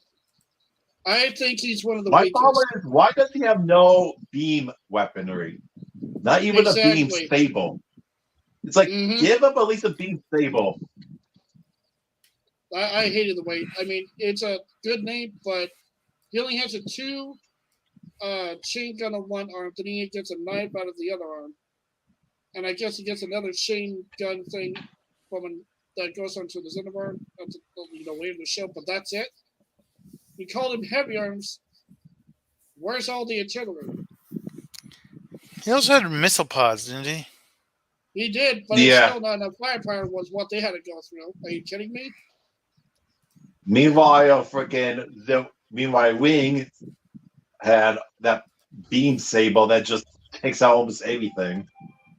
Well, him and Wing and Zero, or Scythe, were actually doing a good job. The link I just posted is the one I want to get from Amazon. It's called, let me see, Rising Freedom. If you look at him closely, this one's a real deal. He's got cannons that goes under his arms, over his shoulders. He's got a beam gun. He's got 2 beam sabers that can actually dual wield in one hand, like it's a cross weapon. And he gets a shield that has a hidden blade that flies at someone. So he's got multiple things going on, and I want to get that one. I see that link. It's down 32%. That's actually a reasonable price too. Yeah. I even saw Unicorn on here, and I put him on my list too. And I'm like, yes, because Unicorn was fun to watch, so I like Unicorn. Well, the only thing is you put it in the private chat. You got to put it in the public chat, right? That is a very long link. I'm not sure if you can get away with that. It's a very long link. That's why it's in private chat. Let me see if I can post it. Hold on. No, good luck. Let me see. Yeah, you're right. Yep, won't let me do it. Too many characters. Yep, It's denied. the link. I don't know. Denied. Sorry. Damn, I wish there was a way I can. This share is why it we on had here. a nice thing. All right. Yeah, I don't have that option. Never mind. I know there's something called like Bitly that you can do to like shorten links, and I'm pretty sure it was actually made for like Amazon stuff. I'm not sure exactly how to do it though. The real question is, why the fuck is the link that long? You know what I mean? I don't know. That's why I know. hate Yeah. sometimes. But it just became a hobby for me to do on the side when I found some of these models so many times, and I just grabbed one. I got into doing it, that I grabbed another, and I just done about 3 or 4 of it now. And Yeah, it looks good, dude. That's a good deal too. Really. yeah, I Yeah. look for ones that are on good deals, and I'll just grab it and make sure it's the one I like, and I'll put it together. So yeah, I'm happy with it. Jack says tinyurl.com works great. Yeah. Might be. But other than that, what's been going on? I've been watching Resident Alien. Now, is that a cartoon or is that a live action show? It's based off the Dark Horse comic. I've been watching it too. It's decent. What's it on? Sci-Fi channel. Oh, gotcha. I think I'm watching it on Netflix. Okay. I just finished okay. season 3. I'll check it out. Cool. So what is it, an animation or is it? No, it's live action. It's got this actor. He fucking looks like an alien. It's fucking hilarious. Oh, Alan Tudyk. The guy who played He's talking Sheldon? to a fucking No. He played Wash on Firefly. octopus. Because octopus are the alien's cousin. It's pretty funny. okay. It's got a couple woke things in it, but you just avoid it like everything else in this world. I mean, that's like par for the course, right? Yeah. Yeah. I It's look for things on Sci-Fi Netflix Channel. that can. I look for shows that are new, that are out of my. It's not new. It was on regular TV, and then when I cut the cord a few years ago, I didn't watch anymore. Like I missed like the last episode of the first season and all that, but I didn't give a shit. I was like, fuck, I'm cutting the cord. And then it just came on Netflix, so I said, all right, I'll check this out again. Or I think maybe it's on Prime. I'm not sure. It's on one of the two. I think it's on Netflix. It's on Netflix. Well, Yeah. it's funny. Yeah, I got a new phone, and part of my plan was I got free Netflix with commercials. So now I can fucking check out a bunch of Netflix. Yeah, my whole family, we So I'll go check in it on out. it. Oh, there you go. Yeah. Well, I Yeah. turned on HBO Max again, so I'm happy for the year. I got a good deal for that. Despite There's the no ads. ADHD, comic books have now always been woke. Because for one thing, Stan Lee would be against all the crap they're doing. All this race and sex and sexuality changes.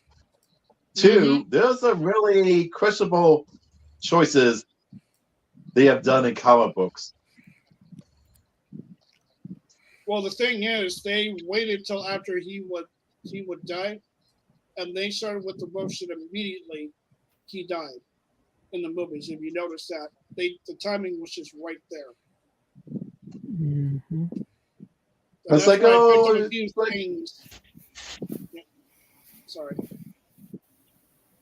Yeah, they talk about respect.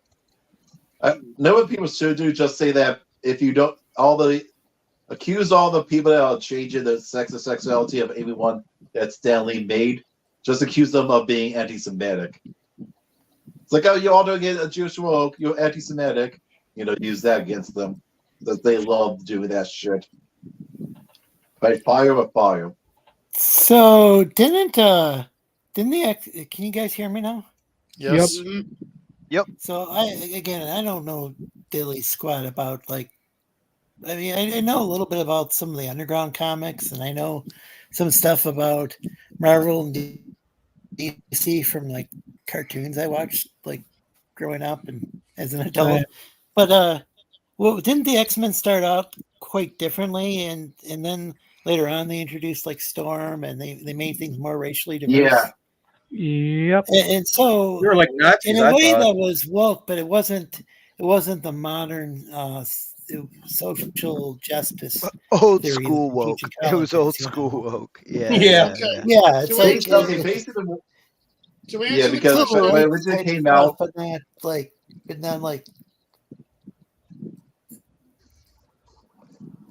you know To what? answer the question- Even back before say Obama got in office, I used to hear a lot more about solidarity. I thought at first when I heard the term intersectionality, I thought that was just going to be some sort of solidarity, but then it turned out a lot of times it's just kind of like this Reverse pyramid racism. of, Solidarity victimhood for or their whatever, own you group. know. Yeah, solidarity for their Yeah, own group. whereas like before it was Yeah. just like working class solidarity, and so Communist. yeah, but like now it's gone to become like. Dude, a lot of it's people are fucking saying it's a Red Sox front versus for, Yankees. you know, It doesn't Frankfurt matter School what's or right and whatever. wrong. It's just, you're on one side and you just pick a side, man, and you dig in. It's kind of how it goes, To answer Lorenzo's question about the X-Men, in the 60s, I believe, or the 50s, X-Men was first started, and if you pay attention to the early wave, the Beast was actually a muscular man. He wasn't like a beast like you saw in the 80s cartoon. Then there was Wolverine and a few others in there that started off first. But then, I guess, either they took a break from that, and they kind of changed things a little bit, reinvented the characters in the 80s and the 70s. And that's when our cartoon show came out. And that's what, to most people, how I grew up with, knew the X-Men as. So there's that answer right there. In comics earlier in the 60s, things were different in there. Sure, some of it was wrong, but it was, they all had a place in the story, Not like now, Yeah. No, you're right. Yeah. There was a natural place Yeah, for but characters Stan fit Lee- into a story. Yeah. That's why I hate what they're doing right now. They think they're heroes of what they're doing. It's like, no, you're erasing what was good already, and you guys are going to get slapped. You guys are going to get thrown out of the building with a foot up your ass. I'm wondering how much of the problem is. Shit. It seems like this sort of stuff started happening once all these corporations, all these media companies became this like, it's like almost like it's not just one, but there's only a handful of these gigantic media conglomerates. It seems like once these mergers started happening, like whether it be with video games or comics or everything, motion picture everything. studios or whatever, Dude, everybody started buying out everybody, and Yeah. they became subsidiaries. Look at Disney, ABC, fucking yeah, They own 'cause, so much shit now. It's just becomes, Buena Vista Television Gargoyles. Yes, I greatly remember preferred that? that over when they went and they rearranged. They went and rearranged that, and they got totally different writers for the Gargoyles, and they called it the Glass Chronicles. I mean, I still enjoyed it, but it wasn't the same thing. Right. Funny how they got rid of the well, they got rid of Illuminati the out there Creed, too. I'm not saying that the Illuminati is real. I just think it's kind of funny that they got rid of it as soon as they came up with the Goliath Chronicles. You They can said, deny "No air too, reason." it's still around you. I mean, that was what the whole show was about, and then all of a sudden, like, it totally changed once they Lorenzo? restructured their company. Because Buena Vista Television used to be like I don't What know. was it? It I remember different though. At the end of the before- show, they play that fucking Buena Vista. At the end of Yeah, show. yeah. I think that company yeah. I think that division of Disney got restructured. I was reading, I think even Wikipedia was just talking. Well, I mean, not talking, but I think it was in the Wikipedia entry where you look it up with like Buena Vista Television ends up getting restructured or something. And then I think that They all get bought out and subsidized. You know what I mean? And that's kind of like the era of the 2000s. Kind of like from there on out, it was just like everybody, buy everybody else out, take their shit, and then promote it. It's almost like mini monopolies nowadays. Kind of. No, I don't Speaking of remember the gargoyles- Illuminati being that big of a deal in Gargoyles. It's something that popped up every now and then, but aside from a few episodes, it wasn't really that important to the plot. yeah, it wasn't. What was wish that guy's there name? was It began with a Wikipedia, Z or an X or something. He was. Xanatos. David Yeah. Xanatos. Yeah, I thought he was Yeah, like yeah. I thought he was like the biggest villain on the show, but yeah, I don't think it wasn't like each and every episode. It was Jonathan Yeah. Frakes, right, Yeah, from but he was a Next Disney Generation. guy. And meanwhile, Demona was, you know who Demona was? There was the Counselor Troy. And yeah, and Cold Steel is Cold Steel was Goliath's brother, wasn't he? Clone. No, wait. No, No, wait, I'm It was a no. confused. but Cold it Steel was, was the cyborg. Who Yeah. voiced him? Yeah. Was that another Star Trek actor? Yeah, it could complete the love triangle. I see. Hmm. Yeah, Cold Steel was this Frankenstein cyborg gargoyle. Like they combined the pieces of 3 gargoyles, and as well as some robotic stuff, which I guess make up for the missing parts, Mhm. and It's basically Michael brought a new Dorn. gargoyle to life. From Yeah, Michael Dorn. Well, it was an existing gargoyle, but apparently he got injured or something like that. So they found him, and they No, turned the- him into what he was. the No, it's backstory one of the is last Goliath's ones. clan was just wiped out by Vikings. They were almost all killed except for the Manhattan clan Right. and the eggs. Never forget the eggs. Mm. I forgot about the But the only reason that most of the girls was by is because they were in the rookery. Yes, the Vikings completely missed the rookery. Goliath and Hudson were away from the castle at the time. The kids and Bronx were in the rookery along with the eggs. I guess Vikings did not find the door to the rookery, and they And Demona was outside because she betrayed them and wouldn't say anything. yeah. You're like, she- oh, it's not my fault. Wait, so humans It's not once my again. fault. So wait, It humans. is completely her fault. Humans If destroyed she the could have egg. said something. Humans destroyed the eggs, though, like No, they Demona typically went do. What's that with Demona- what's that with the humans and the eggs? Why do they always destroy these eggs? Because I just saw a They didn't- picture from. I just saw a screenshot from the Land of the Lost where that had happened, and gave me some. They didn't flashbacks. destroy the gargoyle eggs. The eggs all hatched. Oh, okay. That's an Yes. improvement. And then we get the whole trouble because of the fact that they put back Goliath and Demona's daughter, which goes seeing the fact that she's the only girl and surrounded by a bunch of hormonal teenage boys. So did Demona show up in the Goliath Chronicles? Is that when she first showed up? No, Demona first showed up in the 3-episode premiere movie thing. Like she was Goliath's second in command back when they were still in Scotland. Well, she had a daughter too. Eventually, Yes. right? She His and daughter. Goliath was had the an name. egg. Goliath. It was one of the eggs that was hatched and was raised by the princess and Tom. Yeah, on Avalon. A good egg. Mhm. So the big thing was like that they were like if they were raised in the same rookery, they were considered like siblings, right? Yes, they Yeah. Rookery brothers. So And it's starting to come back to me. It's been decades since I've. yes, Cold Yeah, Steel man. called They don't Goliath really his have brother. the concept of parenthood and child, a parent-child, like we do. Yeah, the same generation were all considered brothers and sisters, whereas Okay. the next generation was be considered the children of the entire clan. Huh. That would make sense. Which sounds a little dirty because of the fact that you be, quote, mating with your, quote, sister.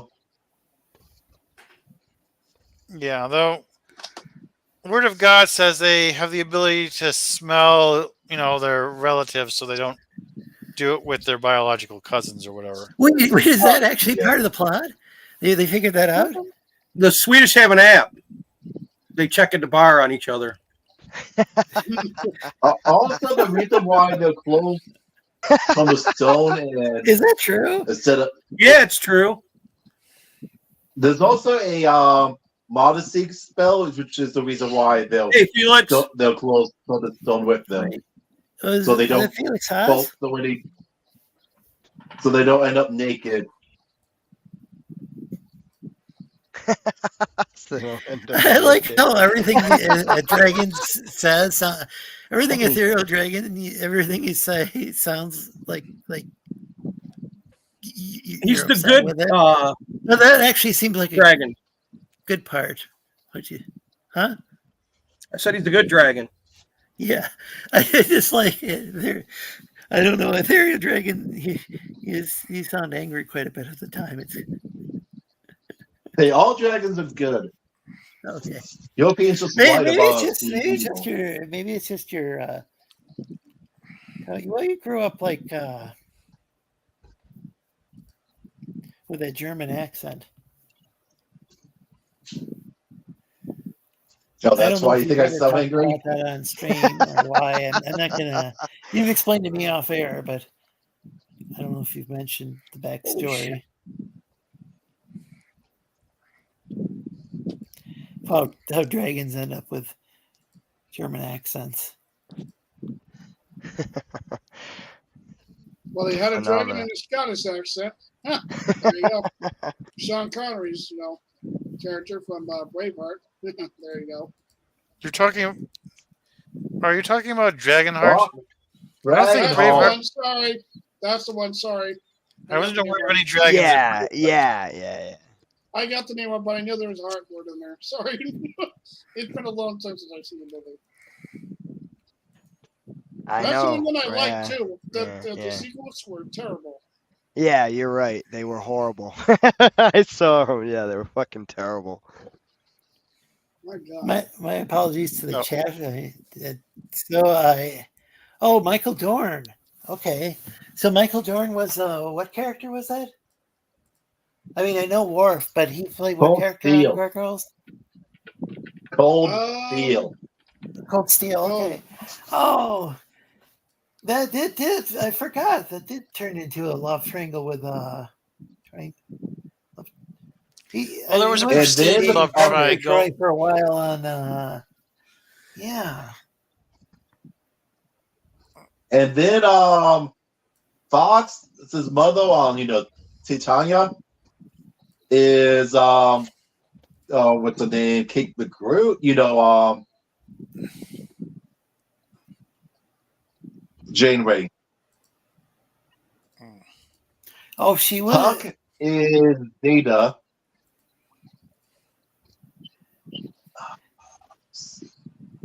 Trying to It's remember who pretty Julia amazing was. how many different people they got from that show, considering it was like totally different company than Captain wasn't Janeway Paramount, was it from was Voyager, Disney. wasn't it?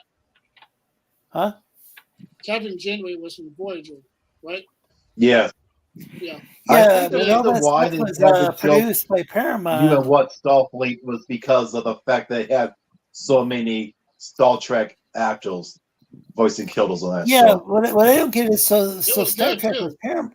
Star Trek was Paramount, but the whole thing with the Gargoyles that was Disney. That was So I on don't. Fox. No, it was on Totally. Fox. Yeah. Totally. Yeah. Yep. And then Well, Disney bought Fox, which is why Gargoyles and X-Men or something ended up on that thing. Because you had the Amazing Spider-Man and you had some of the other cartoons that Fox would air on Fox. No, Saturday Disney. morning cartoons. Gargoyles No? was always on Disney or ABC. Okay, oh well, but- it was Alright. actually in syndication. I think on Fox. Like Yeah. I think there was a syndication came into syndicated play. version. Yeah, it did come There into was play. reruns, and then there was. Yeah. It got really confusing because there was. I remember a lot of Disney stuff being on Fox before. I mean, before Disney even bought. Disney recently bought Fox, but they used to have. I think a lot of their Buena Vista television stuff maybe aired on Fox. Oh, in Netflix syndication. seemed to have all the Disney movies on some of there too before they. I thought it was maybe just my local Fox affiliate. I didn't realize it was other. Okay, because they had like Tailspin and Chip and Dale's Tails and all Rescue that Rangers. shit. Yeah. And I Tailspin think it was a was on Fox, but it was. I think it was probably distributed. I know through what you mean. Buena I Vista think the Television. afternoon. It was like the afternoon block was the distributed block. You know what I mean? I don't know. I know what you mean. It's I think weird. it aired Depend- before, like I think it aired like early in the morning where I. Well, that where was I the know, but- original. Well, that's the original. But the Oh, syndication okay. was during the week. I think after school when kids got out of school. depending where you lived. You know what I mean? Yeah, mine was. I remember things airing before school, like Tailspin and. Well, yeah, well, People being maybe, yeah, rescued. yeah. It was Yeah, regional, like and we early in can- the yeah. morning, Yeah. or maybe it was like during the summertime. I don't know. It could have been like when I Yeah, was at man. I was a school. fucking kid, dude. Yeah, it's like trying to sort this shit out. It was pretty wild. It is wild, yeah. And then they bought, and they also bought up Disney, but like everything changed though when they bought up Disney, and they changed around. They're saying like who with gargoyles and stuff, and had brought in all new writers because they had switched divisions or switched. I don't know what they did. Yeah, I'm with you, man. Yeah, I don't know. There was a version of there was an episode of Gargoyles. I don't know if it was the original or the Goliath Chronicles. Though I'm tending to think it might have been the original that like aired once, but they didn't air with reruns. Where what's the younger? There was like a younger gargoyle or a less mature one, and he ends up the Brooklyn, female cop, he Lexington, ends and up- there's a fat one. You got his Well, there's Broadway is the teal Broadway. one. Okay, Brooklyn but is the. what happened was that the cop, she leaves her gun sitting Okay. where it shouldn't be, and then Broadway. one picks it up and accidentally shoots her, and there's blood. I think there might have been blood all over the place, and that was only available like that was like banned from TV, and people could like. I don't even know if people can. I don't know if people can even Yeah, like, because they're stream that stupid. anywhere, but Because we can't have, we can't have these things even if it's about learning a lesson. Because Yeah, because- people are stupid. Yep.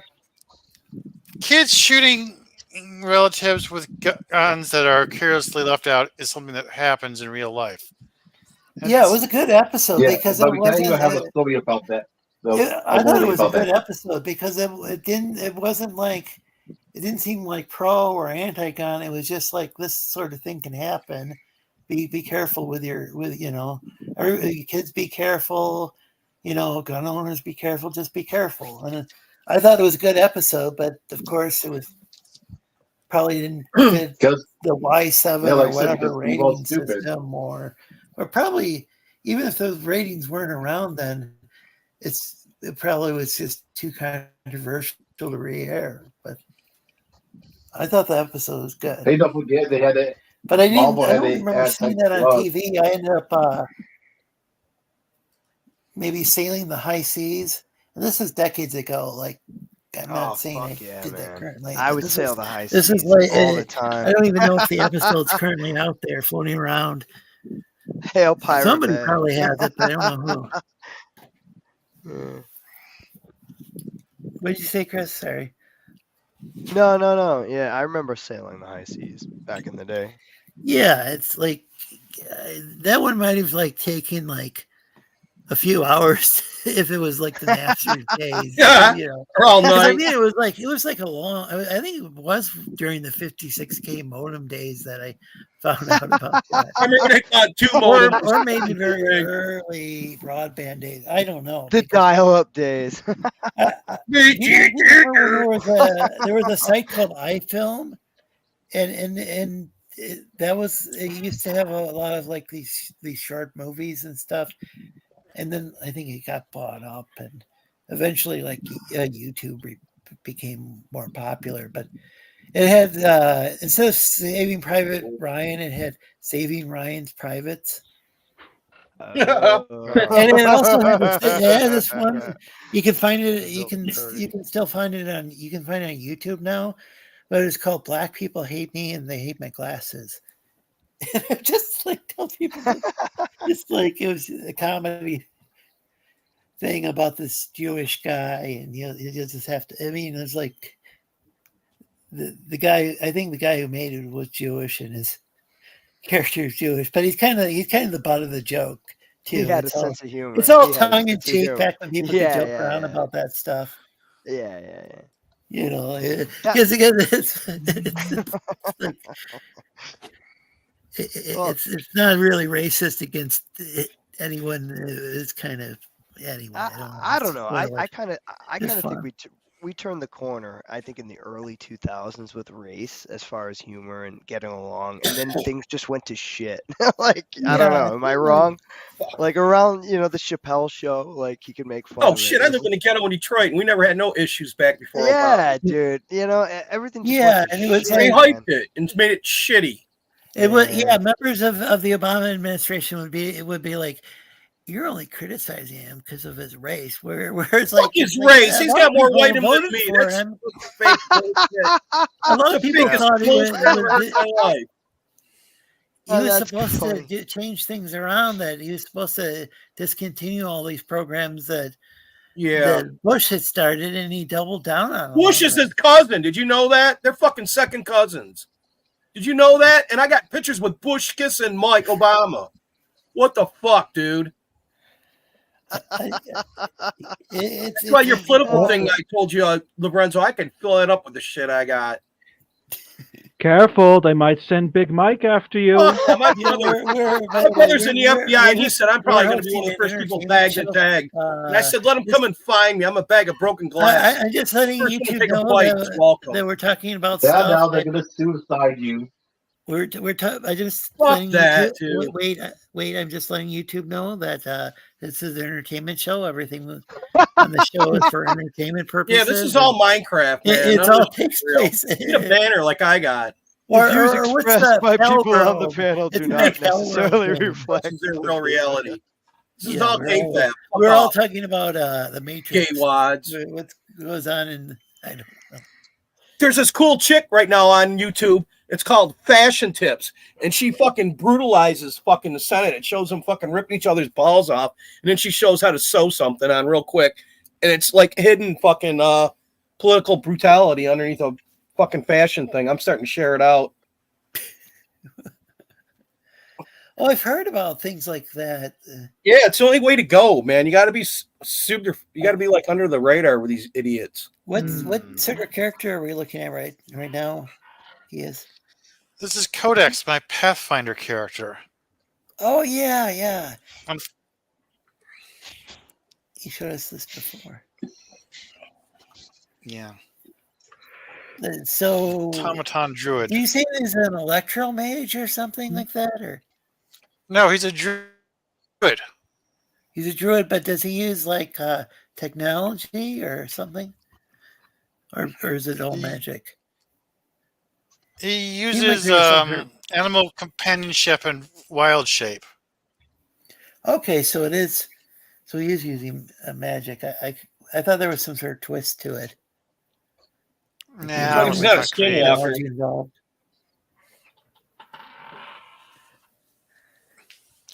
Unfortunately, I never actually got around to using wild shape before the game fell apart.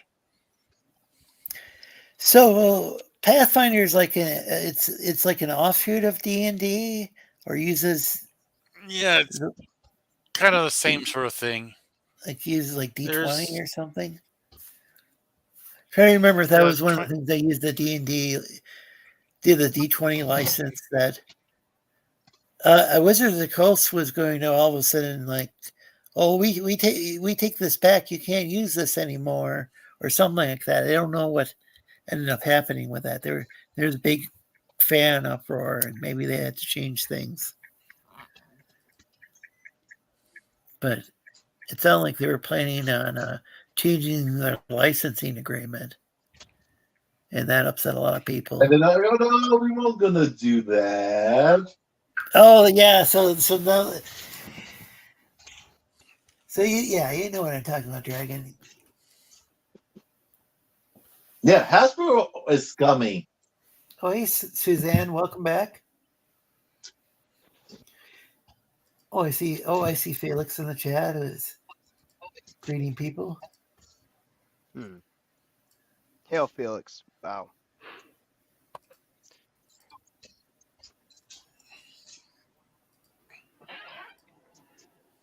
If you can make it into a dippable nugget, most people eat it just at ranch or buffalo wing dip sauce. It better not be about humans.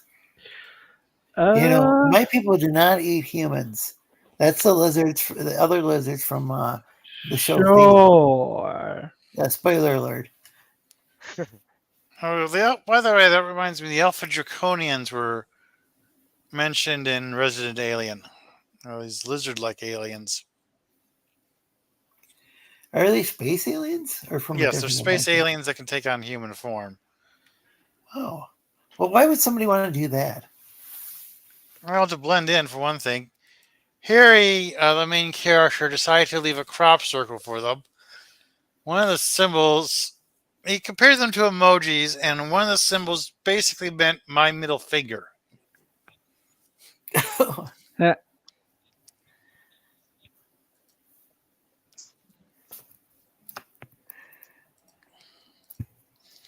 The Greys showed up to yell at him about that. Asked him to stop sending messages to the Alpha Draconians.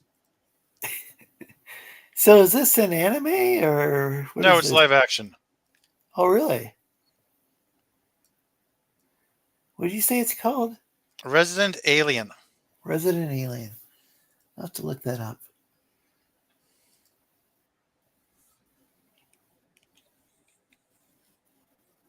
Yeah, I've got 2 devices going now, so.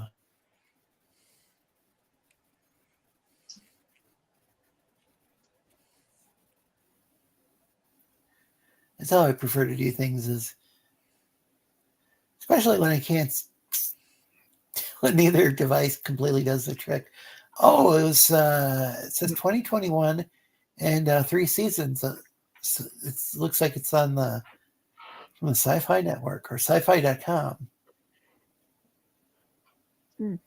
But it's spelled SYFY, like the Sci-Fi Network. The alien language, as seen in the series, is actually Esperanto, written in the right-to-left script. This phrase, okay, so I am looking Oh at... no, right to left. entry. Right to left. Oh, like, God. yeah, like the Semitic languages. Like manga. Yeah. Oh, yeah, yeah. Yeah, right? Yeah, I think that was the...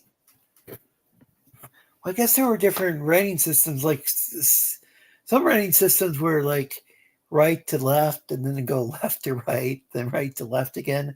For the next, Right to I left. think That line per feels line, good. it would go back and forth. Right to and the left is letters would wild flip. to me. I can't comprehend that. It Yeah, blows I my don't mind. think that was ended up becoming too popular. I think most writing systems settle on either right to left or left to right. Dude, I'm left-handed, so like I learned to live in a right-handed world. Don't make me fucking read backwards, bro. Oh, shit. Oh god. Hail Liam. Is Liam left-handed? No, he but was- didn't yeah. his book go printed backwards? Oh, yeah. Joking. I like Liam. I'm just fucking I'm trying Yeah, to. Odie did a bit of a fucky wucky there. I like Liam. I'm just busting balls. He said Liam's that was a cool. Korean manga. I can't verify whether that's the case or not. I didn't back that book, and I heard it was actually a well written and of course what was it? What was the guy's name? Odie, like just awesome artist. Odie. Oh, Yeah, just yeah, the- yeah. Yeah, Odie, I'm sad I didn't back that because it was just. Odie's Um, talented, dude. if He you- got fucking smothered, man. And I heard the thing was the solid story too. I remember watching well-read reviews and back when Smugpug was still on there, and those folks were still getting along, and I think he got a pretty good review from Yeah. Yeah. from like a lot of different people. Dude, it was a good book. He's a good artist, you know? I think even Yeah. Ethan tried to hire him at one point, and something happened with that shit. I can't remember. Yeah, Odie got a bit of a big head, and he kind of suffered for it a bit, let's just say. Yeah, I'm not sure Yeah. where. Well, I'm not sure where Odie is, but yeah, that I wish I had backed that. You could have if on Dino King he what was it, the Platinum Ketchup, Plus? right? Ketchup tier. I think he called it Oh, Platinum Plus, where it included a whole bunch of crap, including a Xenoverse, and I think he's gonna add some Xenotype to the Second Chance campaign here. Be a good Once idea to do he it. sends Yeah, out, yeah. well, he just has to figure out how many he has right now, and he's going through some other crap right now. But yeah, I think he said he's going to be adding some to the to the okay. Second Chance campaign. One thing he's got coming up, I think, is really interesting. Is this Clown World? Yeah. Yeah, I'm really bad at reading like fiction type stuff, but I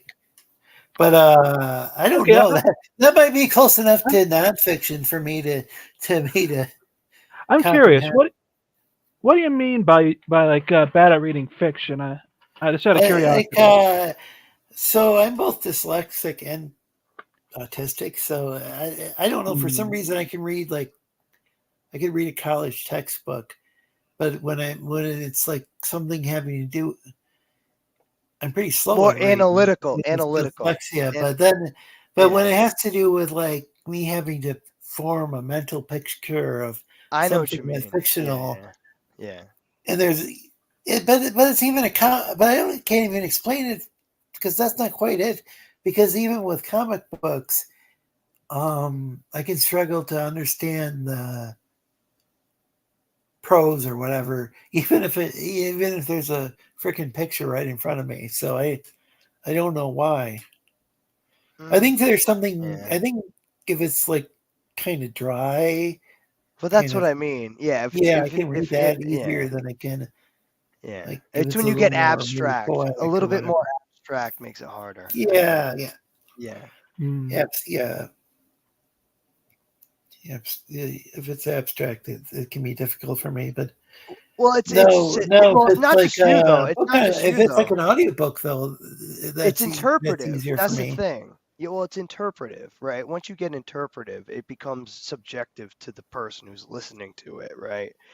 And sometimes at that point, that's where the comprehension and the understanding comes into play, and everybody's variable at that point. I think you know what I mean. Whereas Yeah, I like think a college textbook is like, here it is, A plus B equals C. You know what I mean? Yeah, I think if I think an audiobook where and it can be difficult for me to find, but like an audiobook where it's like where something's read more like a radio play where you got different voices or whatever. I think that would be the easiest for me to understand, comprehend.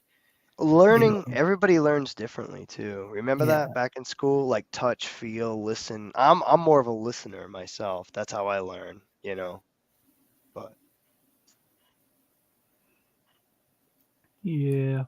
you got the visual, then you got the visual and audio, and then you got the audio Yeah. people. I'm more of an audio person myself, but Yeah, I see what you mean. Yeah. everybody learns kind of differently at their own kind of thing. I look, I'm a drummer, man. I taught for like a decade. I don't do it now because whatever. But you learn from the people you see how to teach them. If you're a good teacher, right, you have to adapt to their learning ability. And I just found that certain people learn different ways, and you have to kind of tailor the way you teach them to kind of like get the point across. Not everybody's the same. You can't Yeah. teach everybody the same way. Though all humans do look alike. They do No, have I actually do have similar a features. problem with. I do really have a problem distinguishing faces. Like I can recognize my mom. She lives like 3 miles away. I mean, even if she lives in a different state, I think I always recognize her. But there's like some friends or friendly acquaintances. They get a haircut or whatever. You haven't seen them in a while. Well, I think even if they just get a haircut, it could be a problem for me. So I don't know if I got some sort of face blindness or if there's different degrees to that. I have problems with that. No, it's kind of a combination, right? Sight, seeing, hearing, you kind of put it all together, and the brain has a funny way of kind of connecting everything, subconsciously or unsubconsciously or whatever. Yeah. Brains are weird, man. Brains are weird. Oh, go ahead.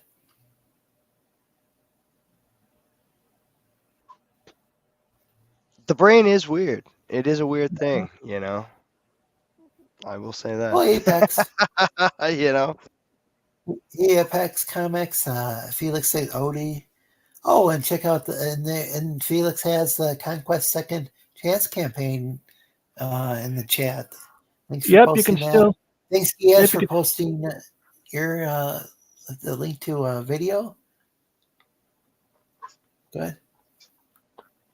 Yep, I was gonna say, yeah, I think Liam was saying, okay, so I think he was saying with how he has to do the Second Chance campaign, the number of Kakashi Murder dolls is wrong, and I think the number of Dino King is wrong because he set it up so you could buy both at the same time to like save on shipping cost.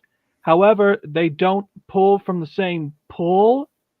So I think he said he actually only has like 10 of Kakashi copies left Oh, wow. because it's not able to actually pull them from the same pool of how many comics there are. They're not linked like that.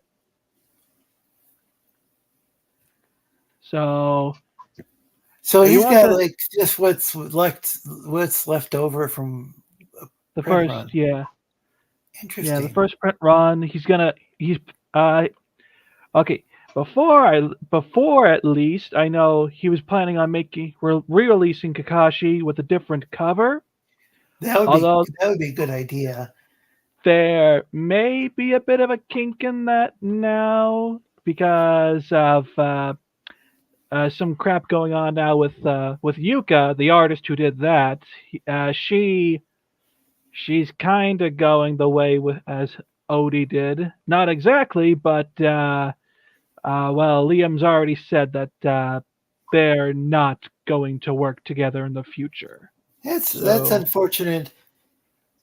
yeah. Has there ever been any like, oh, you got to pick this side or that side? Because I haven't really heard that from Liam. Like, oh, you can't like. No, No, yeah. Liam's cool. Liam's cool with that. Yeah, Yeah, so yeah, that's I the haven't heard big that. thing that's happened with the comic book scene that just keeps, which causes Dude, things to get guilt by very- association is the worst Yeah, thing it's that I've ever seen in all the this whole community. it's worse than junior high. Dude, I swear to God, if I got judged by the streams I went on or like the books I backed, like everybody would fucking hate me. It's like Yeah. junior high bullshit, man. Yeah, I got it. Well, I got into that myself for a while, and it's like I got to the point where I had like so many people blocked. I was like blocking. What am I doing, right? Yeah. Yeah, No, well, I it was hear like ya. it's like Yeah. No, might have I had hear it hundreds because of people blocked, and I got in this echo chamber, and it's like, oh, dude, no, not well, you good. know what? To be fair, it becomes instinctual at first, and then you have to step back and go, wait, okay, first of all, it's the fucking internet, right? Yeah. It's the internet. So, like, first of all, everybody, you could be the nicest fucking guy in the world, and there'll be somebody looking at you going, look at that fucking guy. He's the nicest guy in the world. What a fucking asshole. So it's like, you just have to kind of just go with it, like, if you're in the community, you get to know people over time. Obviously, we're all anonymous and nobody knows anybody in real life for the most part. But like, you see people over the course of time and you can kind of like gauge, Yeah. where they're at, and the rest of the people you see like the alt accounts and the people who are just there to like cause shit and stir up drama. So it's a weird world, man. And it's not as easy as it seems. You can come in and just get triggered off like the first stream you see from some guy who says something, and then you find out the guy's been there for like 5 years and you're just busting balls. You know what I mean? So it's tough. It's tough. Oh yeah. Yeah. you know. But just have fun. Look, I don't come here. I don't do this stuff, to bust, to get into fights and have a hard time. Like, life's hard enough. Like, I come here to bust balls, have a good time, and just like Yeah, joke around. You know what I mean? Like, Well, that's just me. We got like people Oh, yeah. like Gias is not even like we've talked about this before. Gias, you've heard of Comicsgate, but you never You don't followed have that. to be Comicsgate to even just like people. Like, you know what I mean? It's like the whole thing is just. I mean, it's cool. If Yeah. you're Comicsgate, that's cool. If you're not, that's cool. So, like, if you like I don't. facts, I don't think he is like that. Like follows the Comicsgate versus critics of Comicsgate type streams. Like, dude, I'm friends of anti-CG. because like I really, Giaz, you're from Daniel's Picardo streaming. Yes. Which is I like Picardo. What little I've seen of it, I like it. It's all art oriented, and people can like two artists can have their streams going simultaneously, and you can watch those two streams. Like they can be kind of. I don't know if they still have that. Do they still have that feature? I haven't seen that in a long time, but at least it used to be that two people could be sharing streams with each other's audiences, like a dual stream. Yeah, I haven't seen. Yeah, I've seen that. Not lately, but I've seen that. I haven't seen. But that doesn't. I've only checked it out a little bit, but it doesn't seem like it has it's not like drama oriented. It doesn't seem like you need to use drama to get clicks on there. And I'm using an indefinite U. I mean, I don't think one needs to do that. The way that YouTube is set up, it seems to encourage people to engage in internet blood sports. And I think that's what happened with. Well, I know that's what's happened with CG because we got some of the people from the internet blood sports community. Dude, it's not even just CG. It's just the fandom. Like, I was on a stream, and it's like, I went through it. It's like, okay, Tug, who does he stream about? Amber Heard. Look at Yellow Flash. Vic. Look at Geeks and Gamers and fucking Gary Nerdrotic, fucking Disney Star Wars. It's like, look at Ethan now with Eric July. It's like, Jesus Christ. It's like, how many times do I have to fucking watch a stream about these people we fucking hate? Like, what the fuck? Like, after a while, it's like, it's like, fuck, man, I don't need to watch this shit, I was, I got better shit to do, Yeah, I was poking fun at Eric before it was cool. And I now know. it's no longer fun anymore. It's no longer. If people like his stuff, that's fine. It doesn't harm me if they like. I know, stuff. but it's I just thought it was funny because he used to get so riled up and just start. But I think that was another thing where like I think he was like monetizing his haters, which okay, that's fair enough. It was just pretty wild, but it does become brain rot. It becomes brain rot. Yeah. But Jesus Christ, for the 1,000th time, yes, Star Wars sucks. Yes, Amber Star Wars is dead. Star Wars is dead. Star Wars is dead. Right. Give me your money. If somebody now, some people say they really like Eric's stuff. I don't know. I haven't read Ice, and what I've seen and heard about it sounds kind of bad. But then again, I'm not a comic book expert.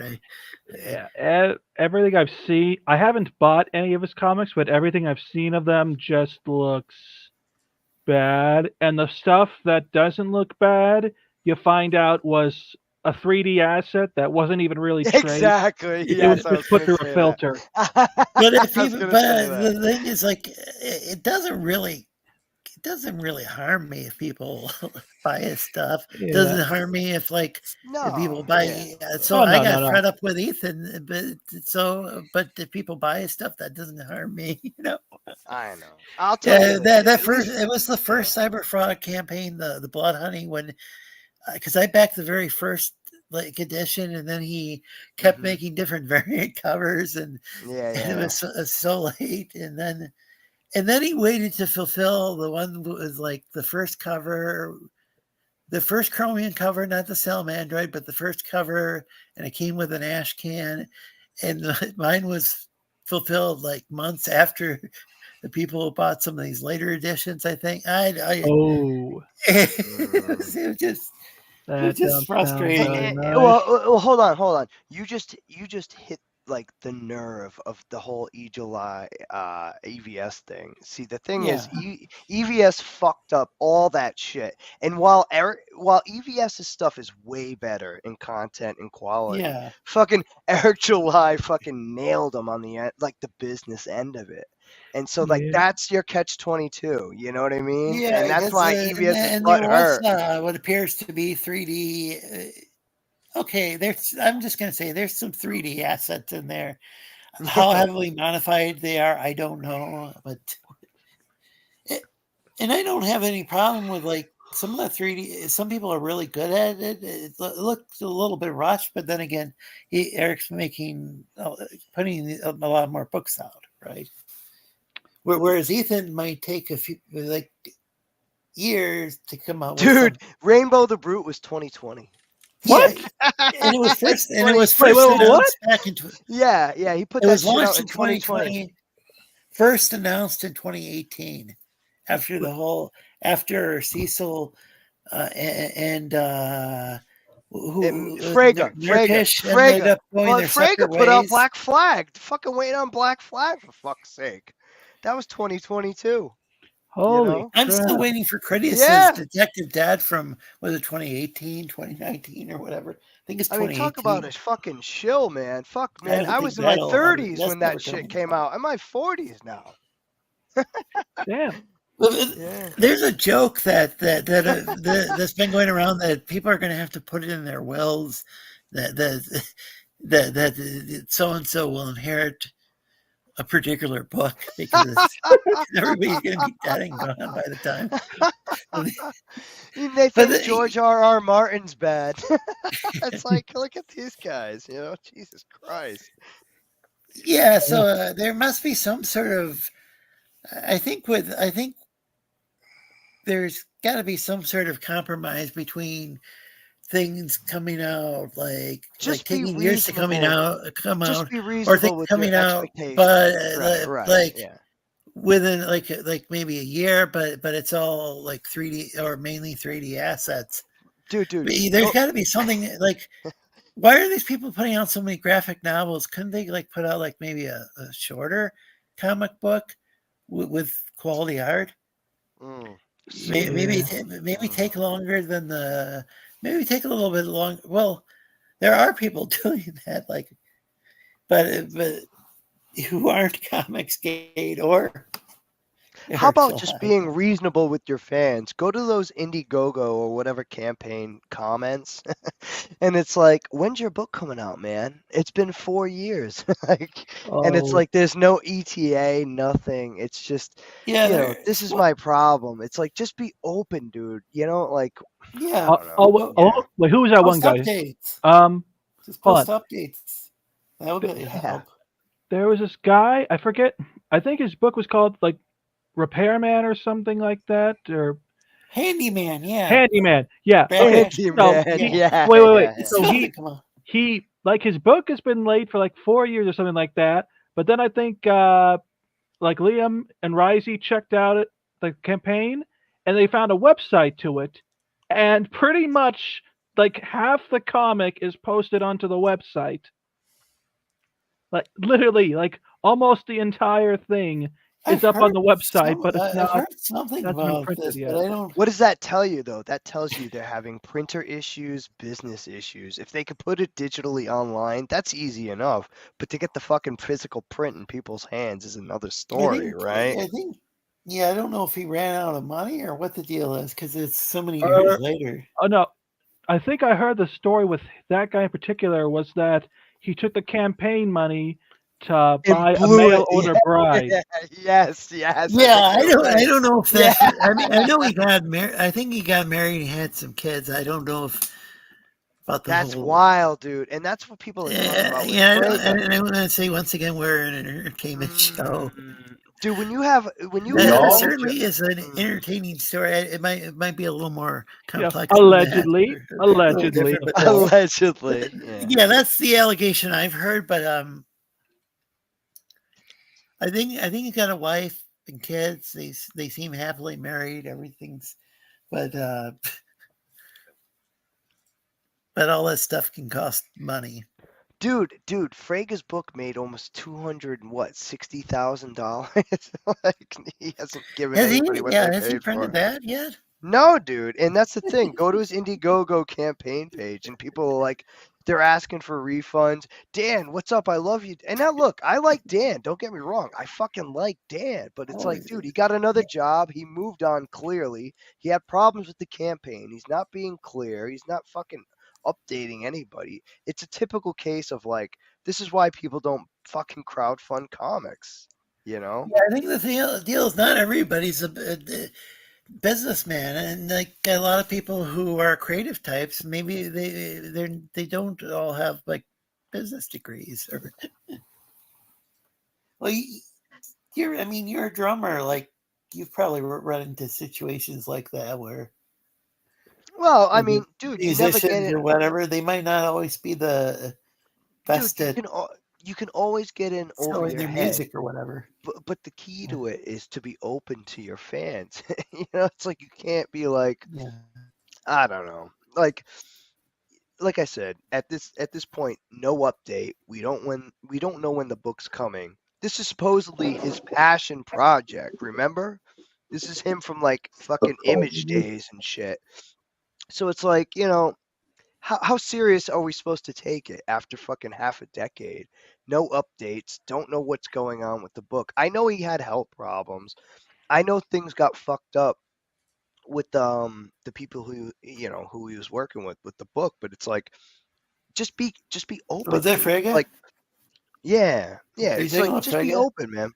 Yeah, Yeah. I think Ashworth had a bunch of things happen in his life too. Like I think maybe I don't know. He might have had a death in the family. Well, But then you hear he got another job and he moved on. So now he's worked.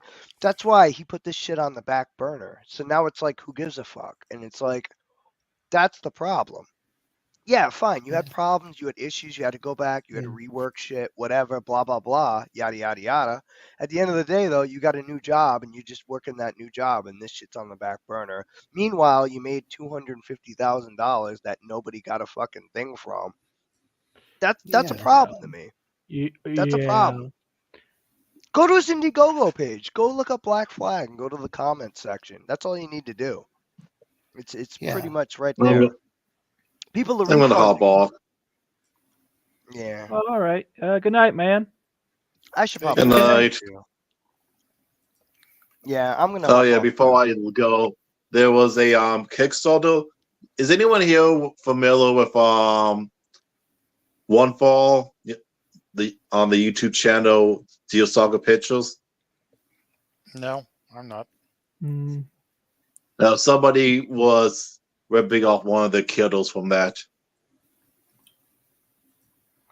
Huh? There was some stuff that.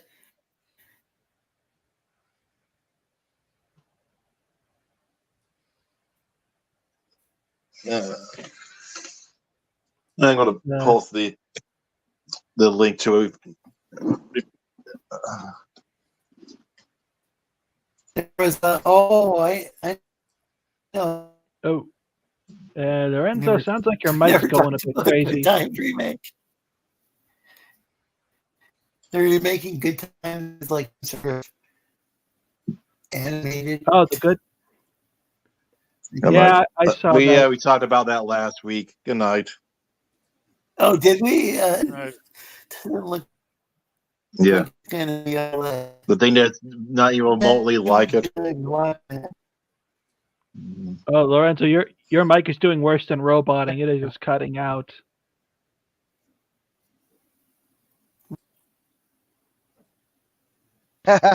It's pretty bad, yeah. Oh no, we lost Oh, somebody you're else. taking off. Oh, All right, guys. Yeah, I'm gonna bounce off I too, don't- man. Thanks for having me on, though, Lorenzo, man.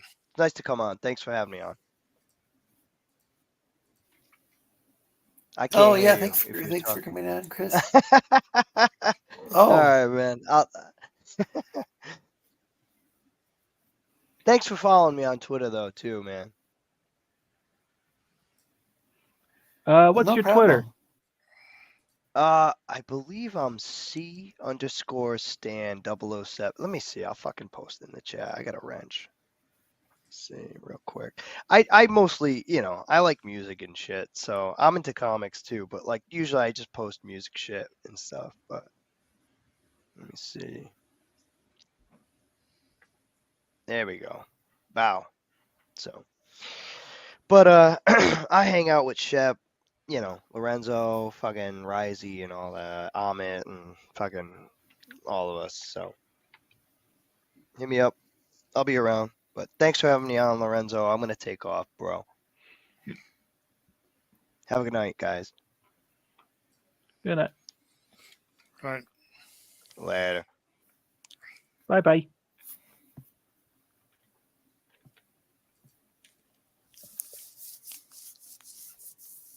Can you guys hear me? I can hear you now. Yeah, I can hear you. But I'm also going to bounce. Good night. All right. All right. Okay. Man, I really need to stretch my legs.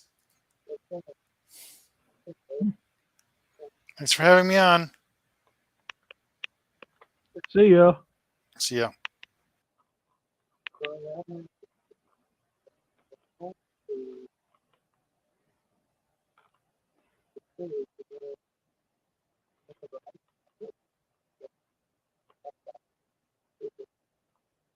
Oh dear, are you trying to talk? If you so, your mic it's going back to being not so good.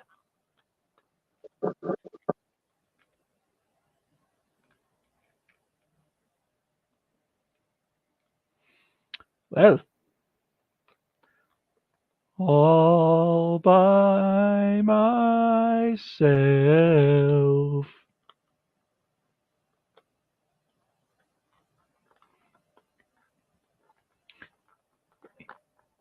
Yes, I know, Naruto.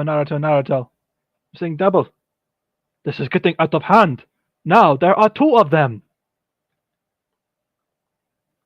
But neither is talking.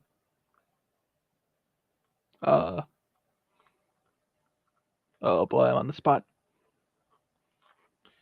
So, how are you guys in chat doing? Yeah, having a good night? I was a cool like Robo Wolf. The guy was painting. Surprised how much a little brushwork like that can just make something pop. Went from like a little matte type thing to like actually being pretty sleek, just pretty easily. Oh, and now I'm totally alone.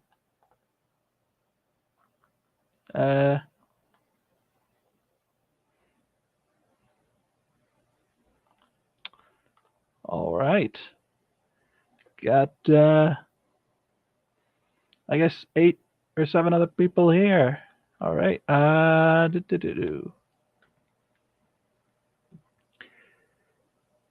Yeah. So I didn't get to Can you talk hear me much. now? Oh, I can hear you. Yeah.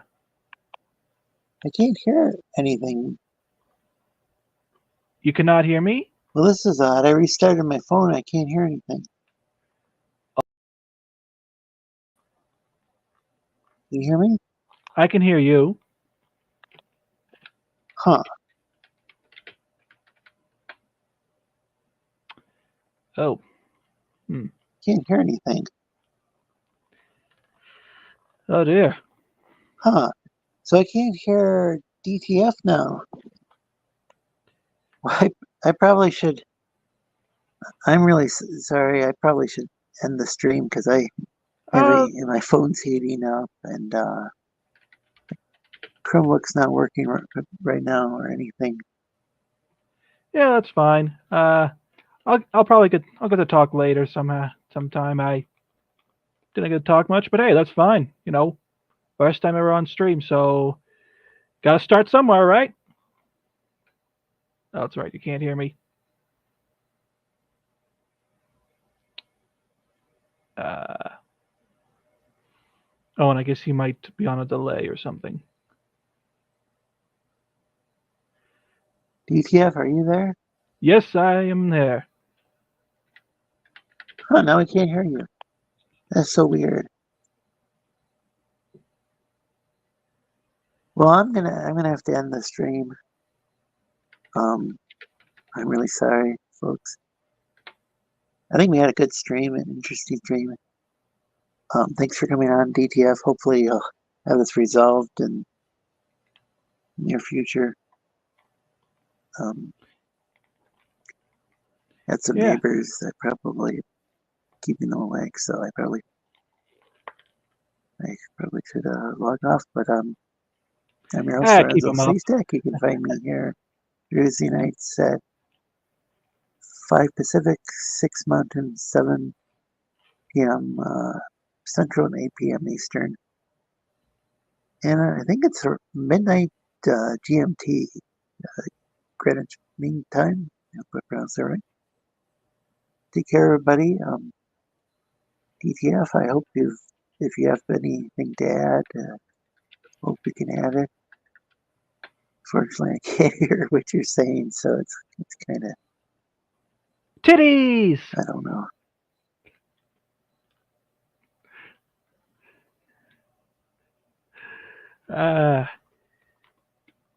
Well, it was good. We'll probably talk more sometime later, and I'll get to actually say, some stuff, tell you a little bit of stories about working in a hospital. But yeah, good night, everybody.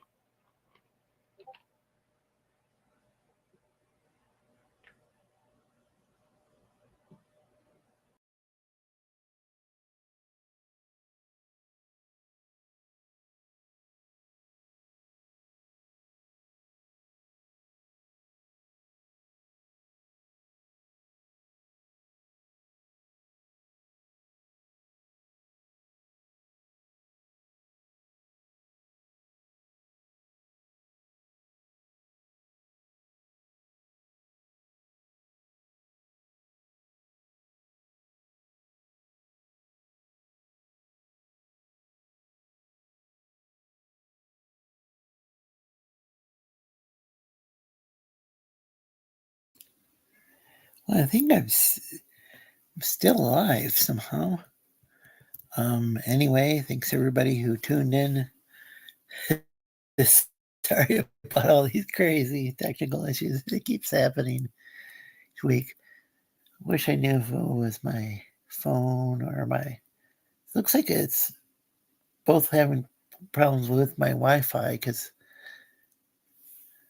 I'm on my Chromebook, but I'm also having problems with my router and my internet connection. So those are two separate issues because laptop or Chromebook is having I have a hard time getting anything to. I can't get to connect to any now. I mean, out of all the networks, like in the neighborhood that are like, it should usually pop up. Do you want to choose between this or that or the other thing? Sometimes they'll just not find any, and sometimes they'll find like 10. So there's clearly something wrong with that. I think with a Wi-Fi card, and then there's something wrong with the internet. I think there's something wrong with the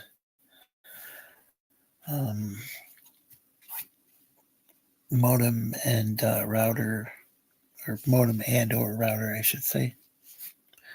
Thanks everybody who tuned in. Sorry I wasn't able to read the chat. And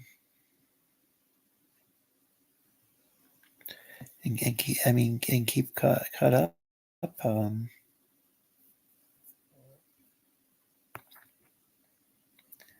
And have a good night, everyone.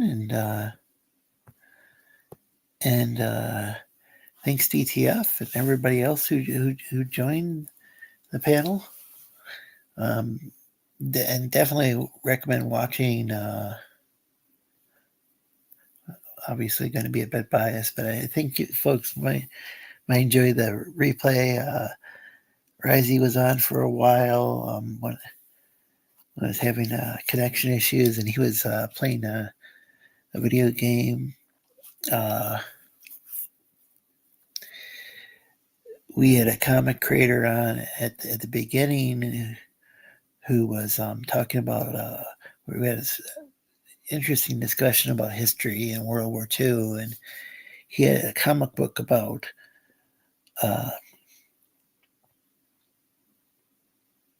what if the Axis and Allies had to, they're fighting the war, and then all of a sudden these demons start invading the earth and like taking over, and they have to set in World War II. It has to be like they have to stop fighting each other to fight these demons. I think that was just a really interesting concept. And really interesting discussion way from there about history and stuff.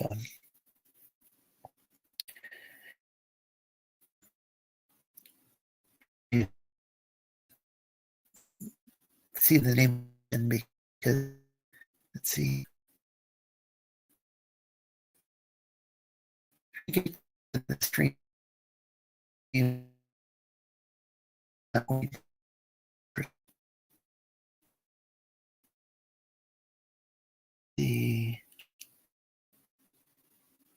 okay, World War Hell Dan was the guy's name. His name, and World War Hell is the name of his book. Check that out. I'm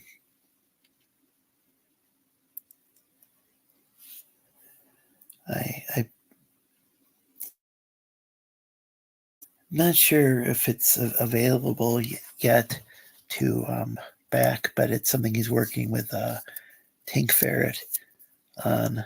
And Tank Ferret's a founding member of this channel. Hasn't been around lately, but it looks like he last streamed on his channel a couple months ago, and I think he might need to recover some passwords. This sometimes happens with Tank Ferret. I've known him for a long time. Good guy. Owned some of his original artwork. His Scalpel Zero, Cyberpunk. Some really, I think it's got some elaborate cross stitching from what I recall. I don't have I don't have it in front of me, but it's just some awesome artwork that I currently have in storage. Yeah, it's just so World War Hell. That's the book I'm looking forward to. But yeah, we had a lot of great people on here, and I'd like to thank them all. Can't thank them all individually, but and I'd like to thank everybody who was in the chat and everybody who's watching or was watching and ends up watching the replay. Take care, everybody. And have a good one, whether it be good night or good day or whatever it is, wherever you are.